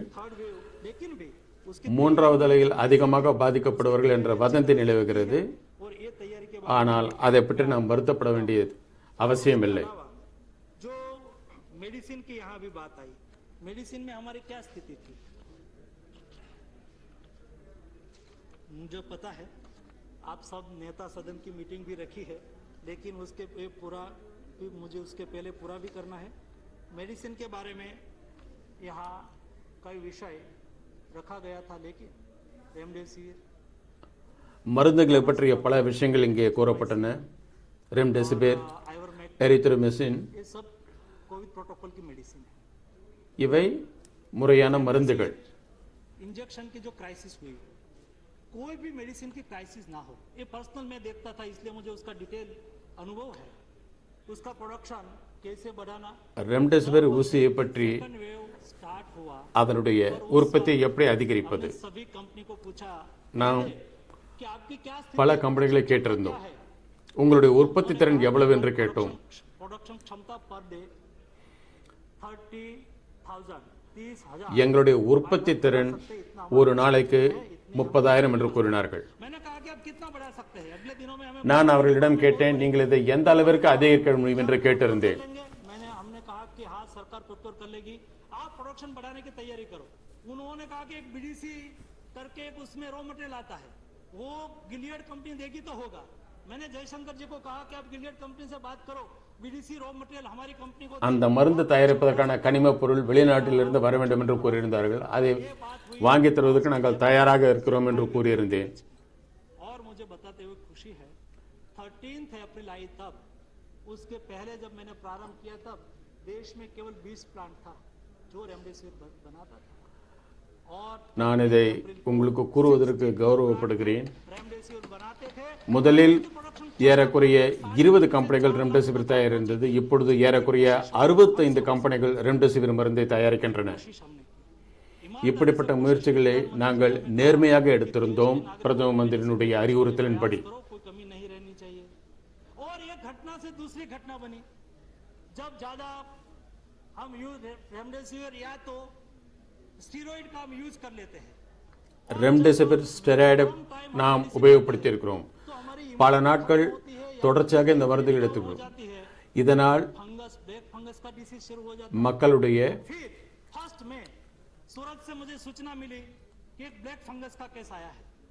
ஆரோக்கியம் பாதிக்கப்படும் என்ற எண்ணம் இருந்தது. एम्फोटेरिसिन बी का प्रोडक्शन कौन कर रहा है, तो पता चला कि 5 कंपनी कर रही है और उसकी प्रोडक्शन कैपेसिटी कितनी है, तो उसकी प्रोडक्शन कैपेसिटी बहुत कम थी, महीने लाख से 1.5 लाख फाइल बनाने की 5 कंपनी की इकट्ठा करके थी। और देश में म्यूकरमाइकोसिस का केस, यहाँ डॉक्टर है उसको पता होगा, वो सालाना केवल 3 से 4 हजार आते और केस बढ़ने लगा अप्रैल मई महीने में और बढ़ के आज 44,000 तक पहुंच गया। 44,000 तक केस आज स्टिल टुडे 44,000 केस म्यूकरमाइकोसिस का। उसके लिए एम्फोटेरिसिन बी चाहिए, एम्फोटेरिसिन बी इंजेक्शन, எம்போட்டரின் பி ஊசி அதனுடைய விலையும் அதிகம். लगाना भी ज्यादा पड़ता है, 50 से 100 से 150 तक लगाना पड़ता है, खर्च भी बहुत होता है. அதற்கு செலவும் அதிகமாக இருந்தது. गवर्नमेंट व्यवस्था को क्रिएट करके एक पोर्टल खड़ा करके कौन से हॉस्पिटल में कितने मरीज है, ये सारी इंफॉर्मेशन एक पोर्टल पर लाए और एक पोर्टल पर लाके நாம் போர்ட்டலில் எந்த மருத்துவமனையில் எத்தனை நோயாளிகள் பாதிக்கப்பட்டார்கள் என்ற விவரங்களை दुनिया के साथ एक ग्लोबलाइजेशन அறிந்து கொண்டோம். के जमाने में दुनिया से संपर्क रखना पड़ता है, म्यूचुअल हमारी आवश्यकता होती है सभी से.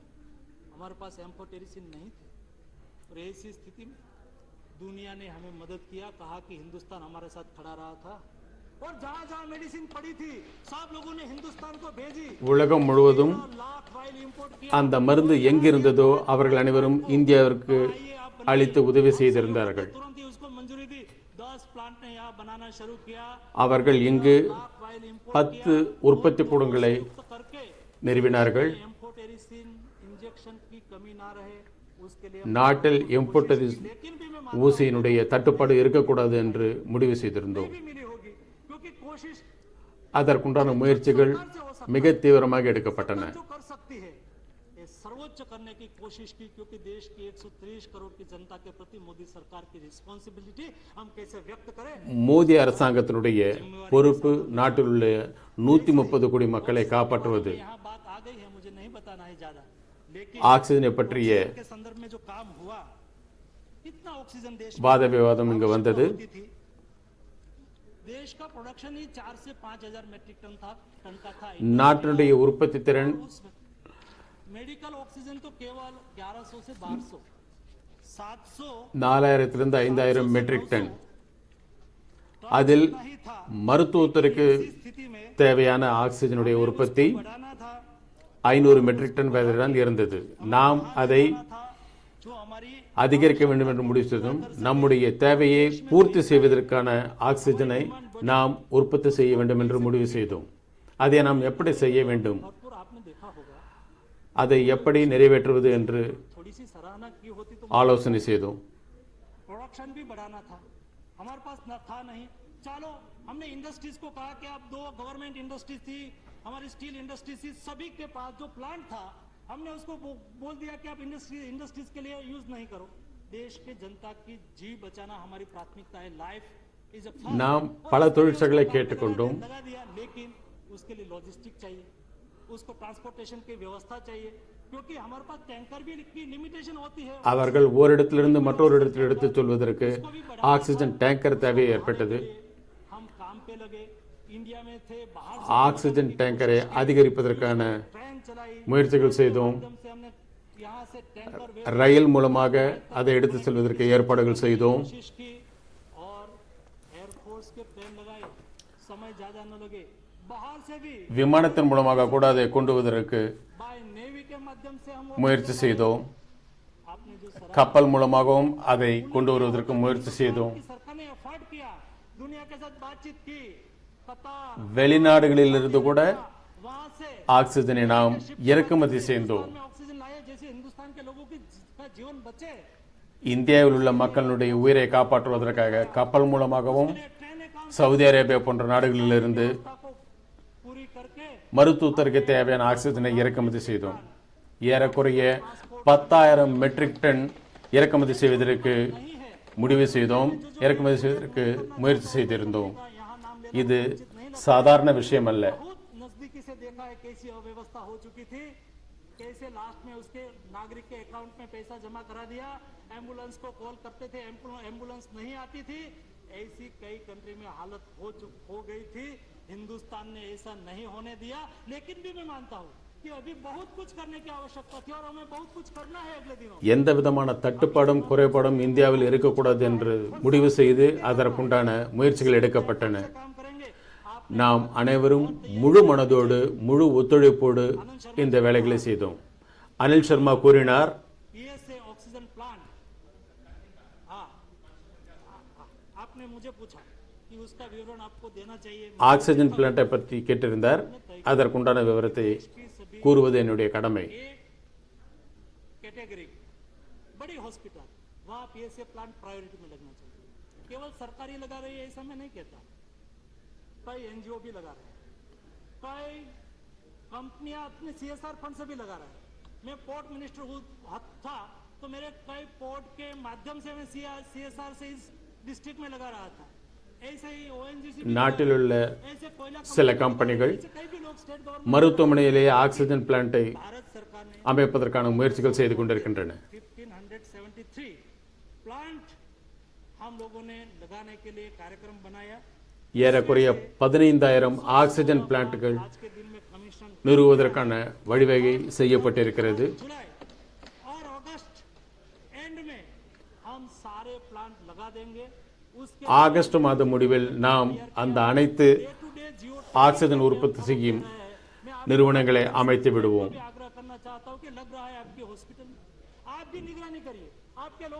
மாநிலங்களில் உள்ள மருத்துவமனைகளுக்கும் அந்த வசதி கிடைக்கும் என்று நான் இந்த தொடரின் மூலமாக அவர்களுக்கு தெரிவிக்க விரும்புகிறேன்.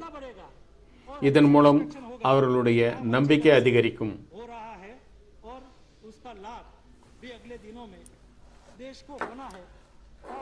இதன் மூலமாக ஏற்படும் பயன் நாட்டு மக்களுக்கு கிடைக்கும். व्यवस्था हो रही है. 4,04,02,000 ऑक्सीजन सिलेंडर हमने देने के लिए काम चालू किया है. 4,02,000 ஆக்சிஜன் சிலிண்டர்களை கொடுப்பதற்கான முயற்சிகள் எடுக்கப்பட்டிருக்கின்றன. वेंटिलेटर स्टेट को दिया गया है. 56,000 वेंटिलेटर आज तक भारत सरकार ने स्टेट को दिया है. मैं कमेंट नहीं करना चाहता हूँ. कई स्टेट क्राइसिस चल रही थी, तो क्राइसिस के समय में आप लोगों ने देखा होगा कई स्टेट की ओर से कमेंट आती थी कि वेंटिलेटर चल नहीं रहा है. ஒவ்வொரு மாநிலங்களுக்கும் வெண்டிலேட்டர் கொடுப்பதற்கான முயற்சிகள் எடுக்கப்பட்டிருக்கின்றன. एक बार खोल के देख तो लेना चाहिए था. ऐसा कहते हैं आप, ऐसा नहीं हो तो अच्छा है. वैसा ही वेंटिलेटर उपलब्ध हो, उसके लिए हमने कोशिश की. सारे ओर से हमने पीएसए प्लांट, ऑक्सीजन कंसंट्रेटर भी 1 लाख स्टेट को आज के दिन में उपलब्ध कराया है. और हम अगले दिनों அனைத்து தரப்பிலிருந்தும் ஒவ்வொரு மாநிலங்களுக்கும் தேவையான அளவு ஆக்சிஜன் தருவதற்கான முயற்சிகள் எடுக்கப்பட்டிருக்கின்றன. வரும் நாட்களில் நாம் அனைவரும் ஒன்று சேர்ந்து மூன்றாவது அலையை எப்படி எதிர்கொள்வோம் அதற்கு என்ன ஏற்பாடுகள் செய்யப்பட்டிருக்கின்றன अभी मैं बोल रहा हूँ डायरेक्ट जी आपका क्वेश्चन அதை பற்றி நான் கூறுகிறேன். உங்களுடைய அனைத்து கேள்விகளுக்கும் நான் பதில் கூறுகிறேன். ओके वो सुझाव तो मानूंगा ही உங்களுடைய ஆலோசனைகளை கண்டிப்பாக நான் கேட்டுக்கொள்கிறேன். सुझाव भी लेंगे और सभी पार्टी के नेता की मीटिंग प्रधानमंत्री जी ने बोला है அனைத்து கட்சி தலைவர்களுடைய लेकिन கூட்டத்தை பிரதம மந்திரி கூட்டியிருக்கிறார். सीखने के लिए सेकंड वेव से मिला.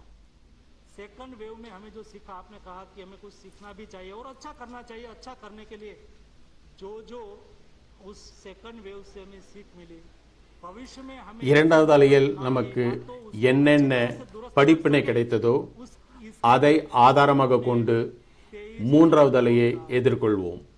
Package Covid management response package declare किया. ये पैकेज में क्या क्या कंपोनेंट है?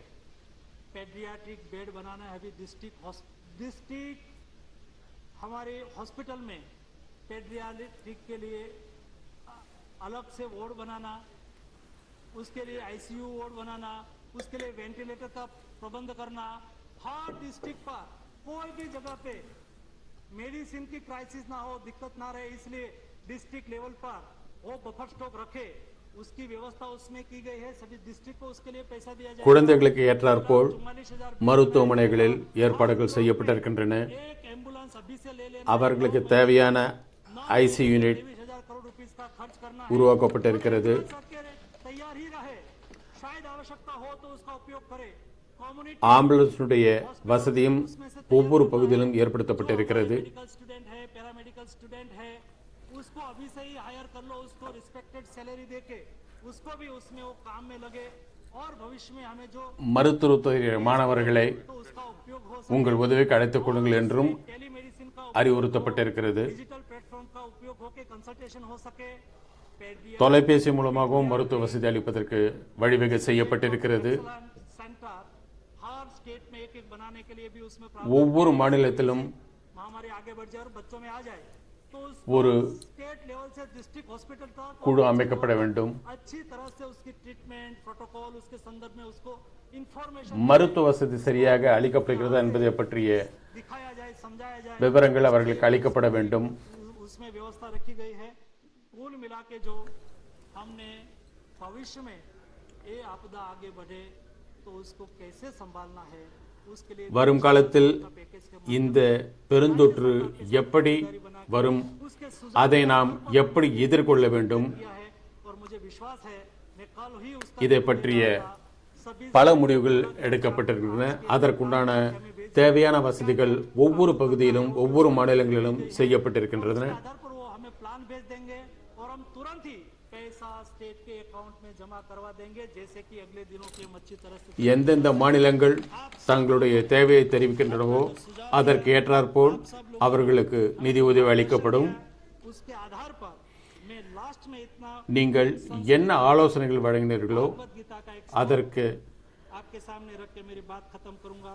अधिष्ठानम பதிலளித்து நான் என்னுடைய பேச்சை முடித்துக் கொள்கிறேன். विविधायाश्च पृथकेष्ठा दिव्यम चेवात्र पज्यचन, यानी कि शरीर कर्म मन और भाव से जो हम साथ में मिलकर प्रयास करेंगे तो कोई तीसरी लहर नहीं आएगी. நாம் அனைவரும் ஒன்று சேர்ந்து முயற்சி செய்தால் எத்தனை அலை வந்தாலும் நாம் அதை வெற்றி கொள்வோம்.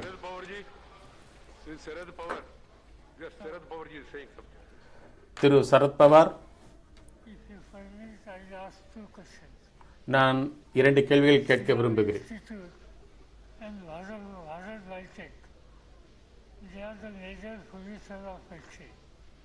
But there are 2 another companies, Hindustan Antibiotics, which is owned by Government of India, and Hopkins Institute, Mumbai, which is owned by state government.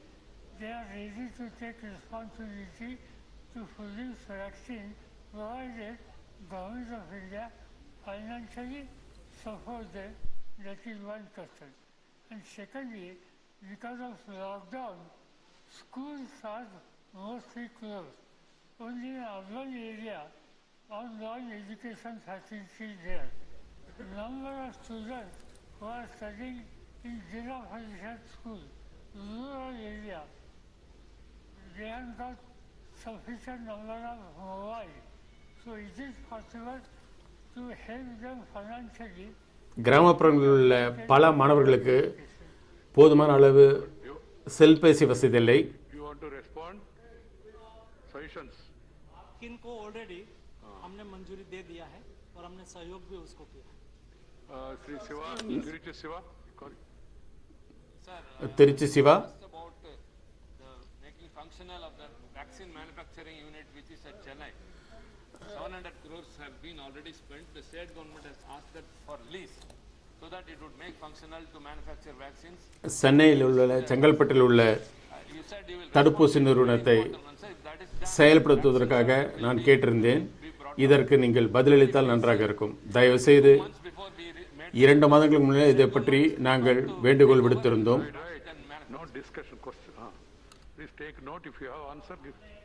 माननीय मुख्यमंत्री तमिलनाडु की ओर से प्रपोजल मिली है.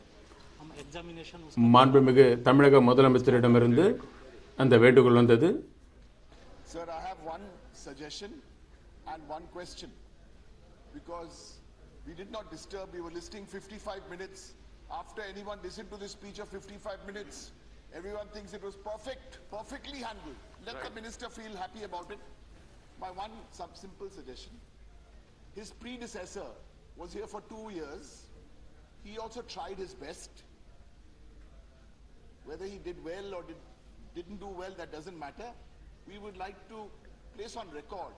இவருக்கு முன்னால் இருந்த அமைச்சர் Tried his best for 2 years. Since he decided கடந்த 2 வருடங்களாக தன்னால் இயன்றவரை தன்னுடைய பணியை செய்தார். Sir, one question. ஒரே ஒரு கேள்வி. The floor of this house by December 31, 2021, because otherwise it's all fancy. How much approximately double vaccination India's population will be? It is now under 5%. Right. Minister, please tell us this. இந்த கூட்டத்தொடரில் நீங்கள் இந்த வருடம் December 31க்குள் எத்தனை பேருக்கு 2 dose தடுப்பூசி செலுத்தப்படும் என்ற எண்ணிக்கையை தெரிவிக்க முடியுமா? सभी नागरिकों को जल्द से जल्द एक लगा है उसको दूसरा लगना ही है, स्वाभाविक है. और डे बाय डे प्रोडक्शन बढ़ रहा है. ऑटोमेटिक आपको ऐसा लगेंगे ஒவ்வொரு நாளும் உற்பத்தி அதிகரித்துக் கொண்டே இருக்கிறது. अच्छी तरह से लग रहा है. Sri Vinay Viswam, no. This is not an answer. Sri Vinay Viswam, it cannot be to your satisfaction, na? Please, Sri Vinay Viswam, Mr. Vinay Viswam. Sir. We have a question or suggestion, please. So today in the morning, I had a question, a simple question. இன்று காலை நான் ஒரு கேள்வி கேட்டிருந்தேன். Nurses and other healthcare workers who have succumbed to COVID. This is the question, simple question. The answer was that the ministry does not maintain. We are not discussing again. If you have any question or suggestion. I request, please maintain the details of the victims of the COVID. Right. Next point is that கோவிட்டால் பாதிக்கப்பட்ட மருத்துவர்கள் செவிலியர்களுடைய எண்ணிக்கையை எங்களுக்கு அளிக்க வேண்டும் என்று கேட்டிருந்தேன். Right. Please take note of that. I think fairly minister has covered most of the points. To be satisfied or not to be satisfied is up to the members. I can't force you to be satisfied, but he made a fair attempt to cover all the points and being a மந்திரி அனைத்து கேள்விகளுக்கும் உண்டான பதில்களை அளிப்பதற்கு முயற்சி செய்திருந்தார். உங்களுக்கு அதில் திருப்தி ஏற்பட்டதா என்பது வேறு விஷயம். Minister can go if we have to go to that presentation. Special mentions have to be read. Dr. V. Sivadasan, you have to say that I am laying it because time is over. I am laying it on the table. You say it, not me. Right. Respected sir, the situation created by the COVID-19 pandemic is alarming. One of the immediate steps to be taken to counter the present crisis to ensure vaccination. Please, members who want to go, yes, go. So I am placing it. Ajay Pratap Singh, बैठ जाए ना, बैठ जाए, क्या problem है? जाके क्या करना? தயவு செய்து அமருங்கள். बाहर बारिश चल रही है, please. Ajay Pratap Singh is not there. Due to COVID pandemic, many families lost their loved ones. In many cases, COVID patient was so... Don't read fully. Just say I'm laying it on the table. मैं सभा पटल पे रख रहा हूँ ऐसा बताइए। सभा पटल पर स्पेशल मेंशन का वक्तव्य श्रीमती फूलो देवी नेतम माँ। महोदय, मेरा विषय है खरीफ 2021 में छत्तीसगढ़ के उर्वरक मांग अनुपूरक आपूर्ति के संबंध में है। मैं सभा पटल पे रखती हूँ। अच्छा है। श्री राजामणि पटेल, राजामणि जी है? No. Shri Prashant Nanda, not there. Shri Kanakamedala Ravindra Kumar,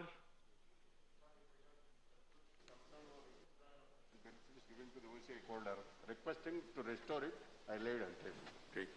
Shri Maharaja Sanajaoba Leishemba, Manipur, is working.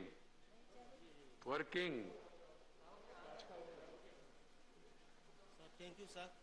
My special mention is demand to delete 8 assembly constituencies from the Outer Manipur parliamentary constituency and their inclusion. Right, thank you. In the Dr. Amar Patnaik, you have to lay. I lay my... Please, good. Sir, through this special mention, I'm raising the demand for reducing Odisha's state share in centrally sponsored schemes and SDRF. I lay the special mention. Dr. Kirodilal Meena, Kirodilal ji hai? नहीं। Dr. Vikas Mahatme. Thank you chairman sir. ये special mention के बारे में मैं सवाल उठाना चाहता हूँ कि धनगर, कुरुबा, कुरुमन, पाल, गडरिया आदि जो घुमंतु शेफर्ड कम्युनिटी के उत्थान के बारे में उनको एसटी आरक्षण का लाभ देने के बारे में विषय है। श्री नरेज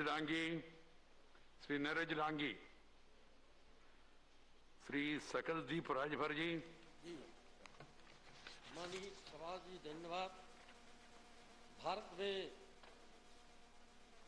सांसद, विधायक, ग्राम प्रधान, बीडीसी का चुनाव सीधे जनता द्वारा होती है। मेरा मांग है कि ब्लॉक प्रमुख और जिला पंचायत का चुनाव भी जनता द्वारा किया जाए। धन्यवाद सकलदीप जी।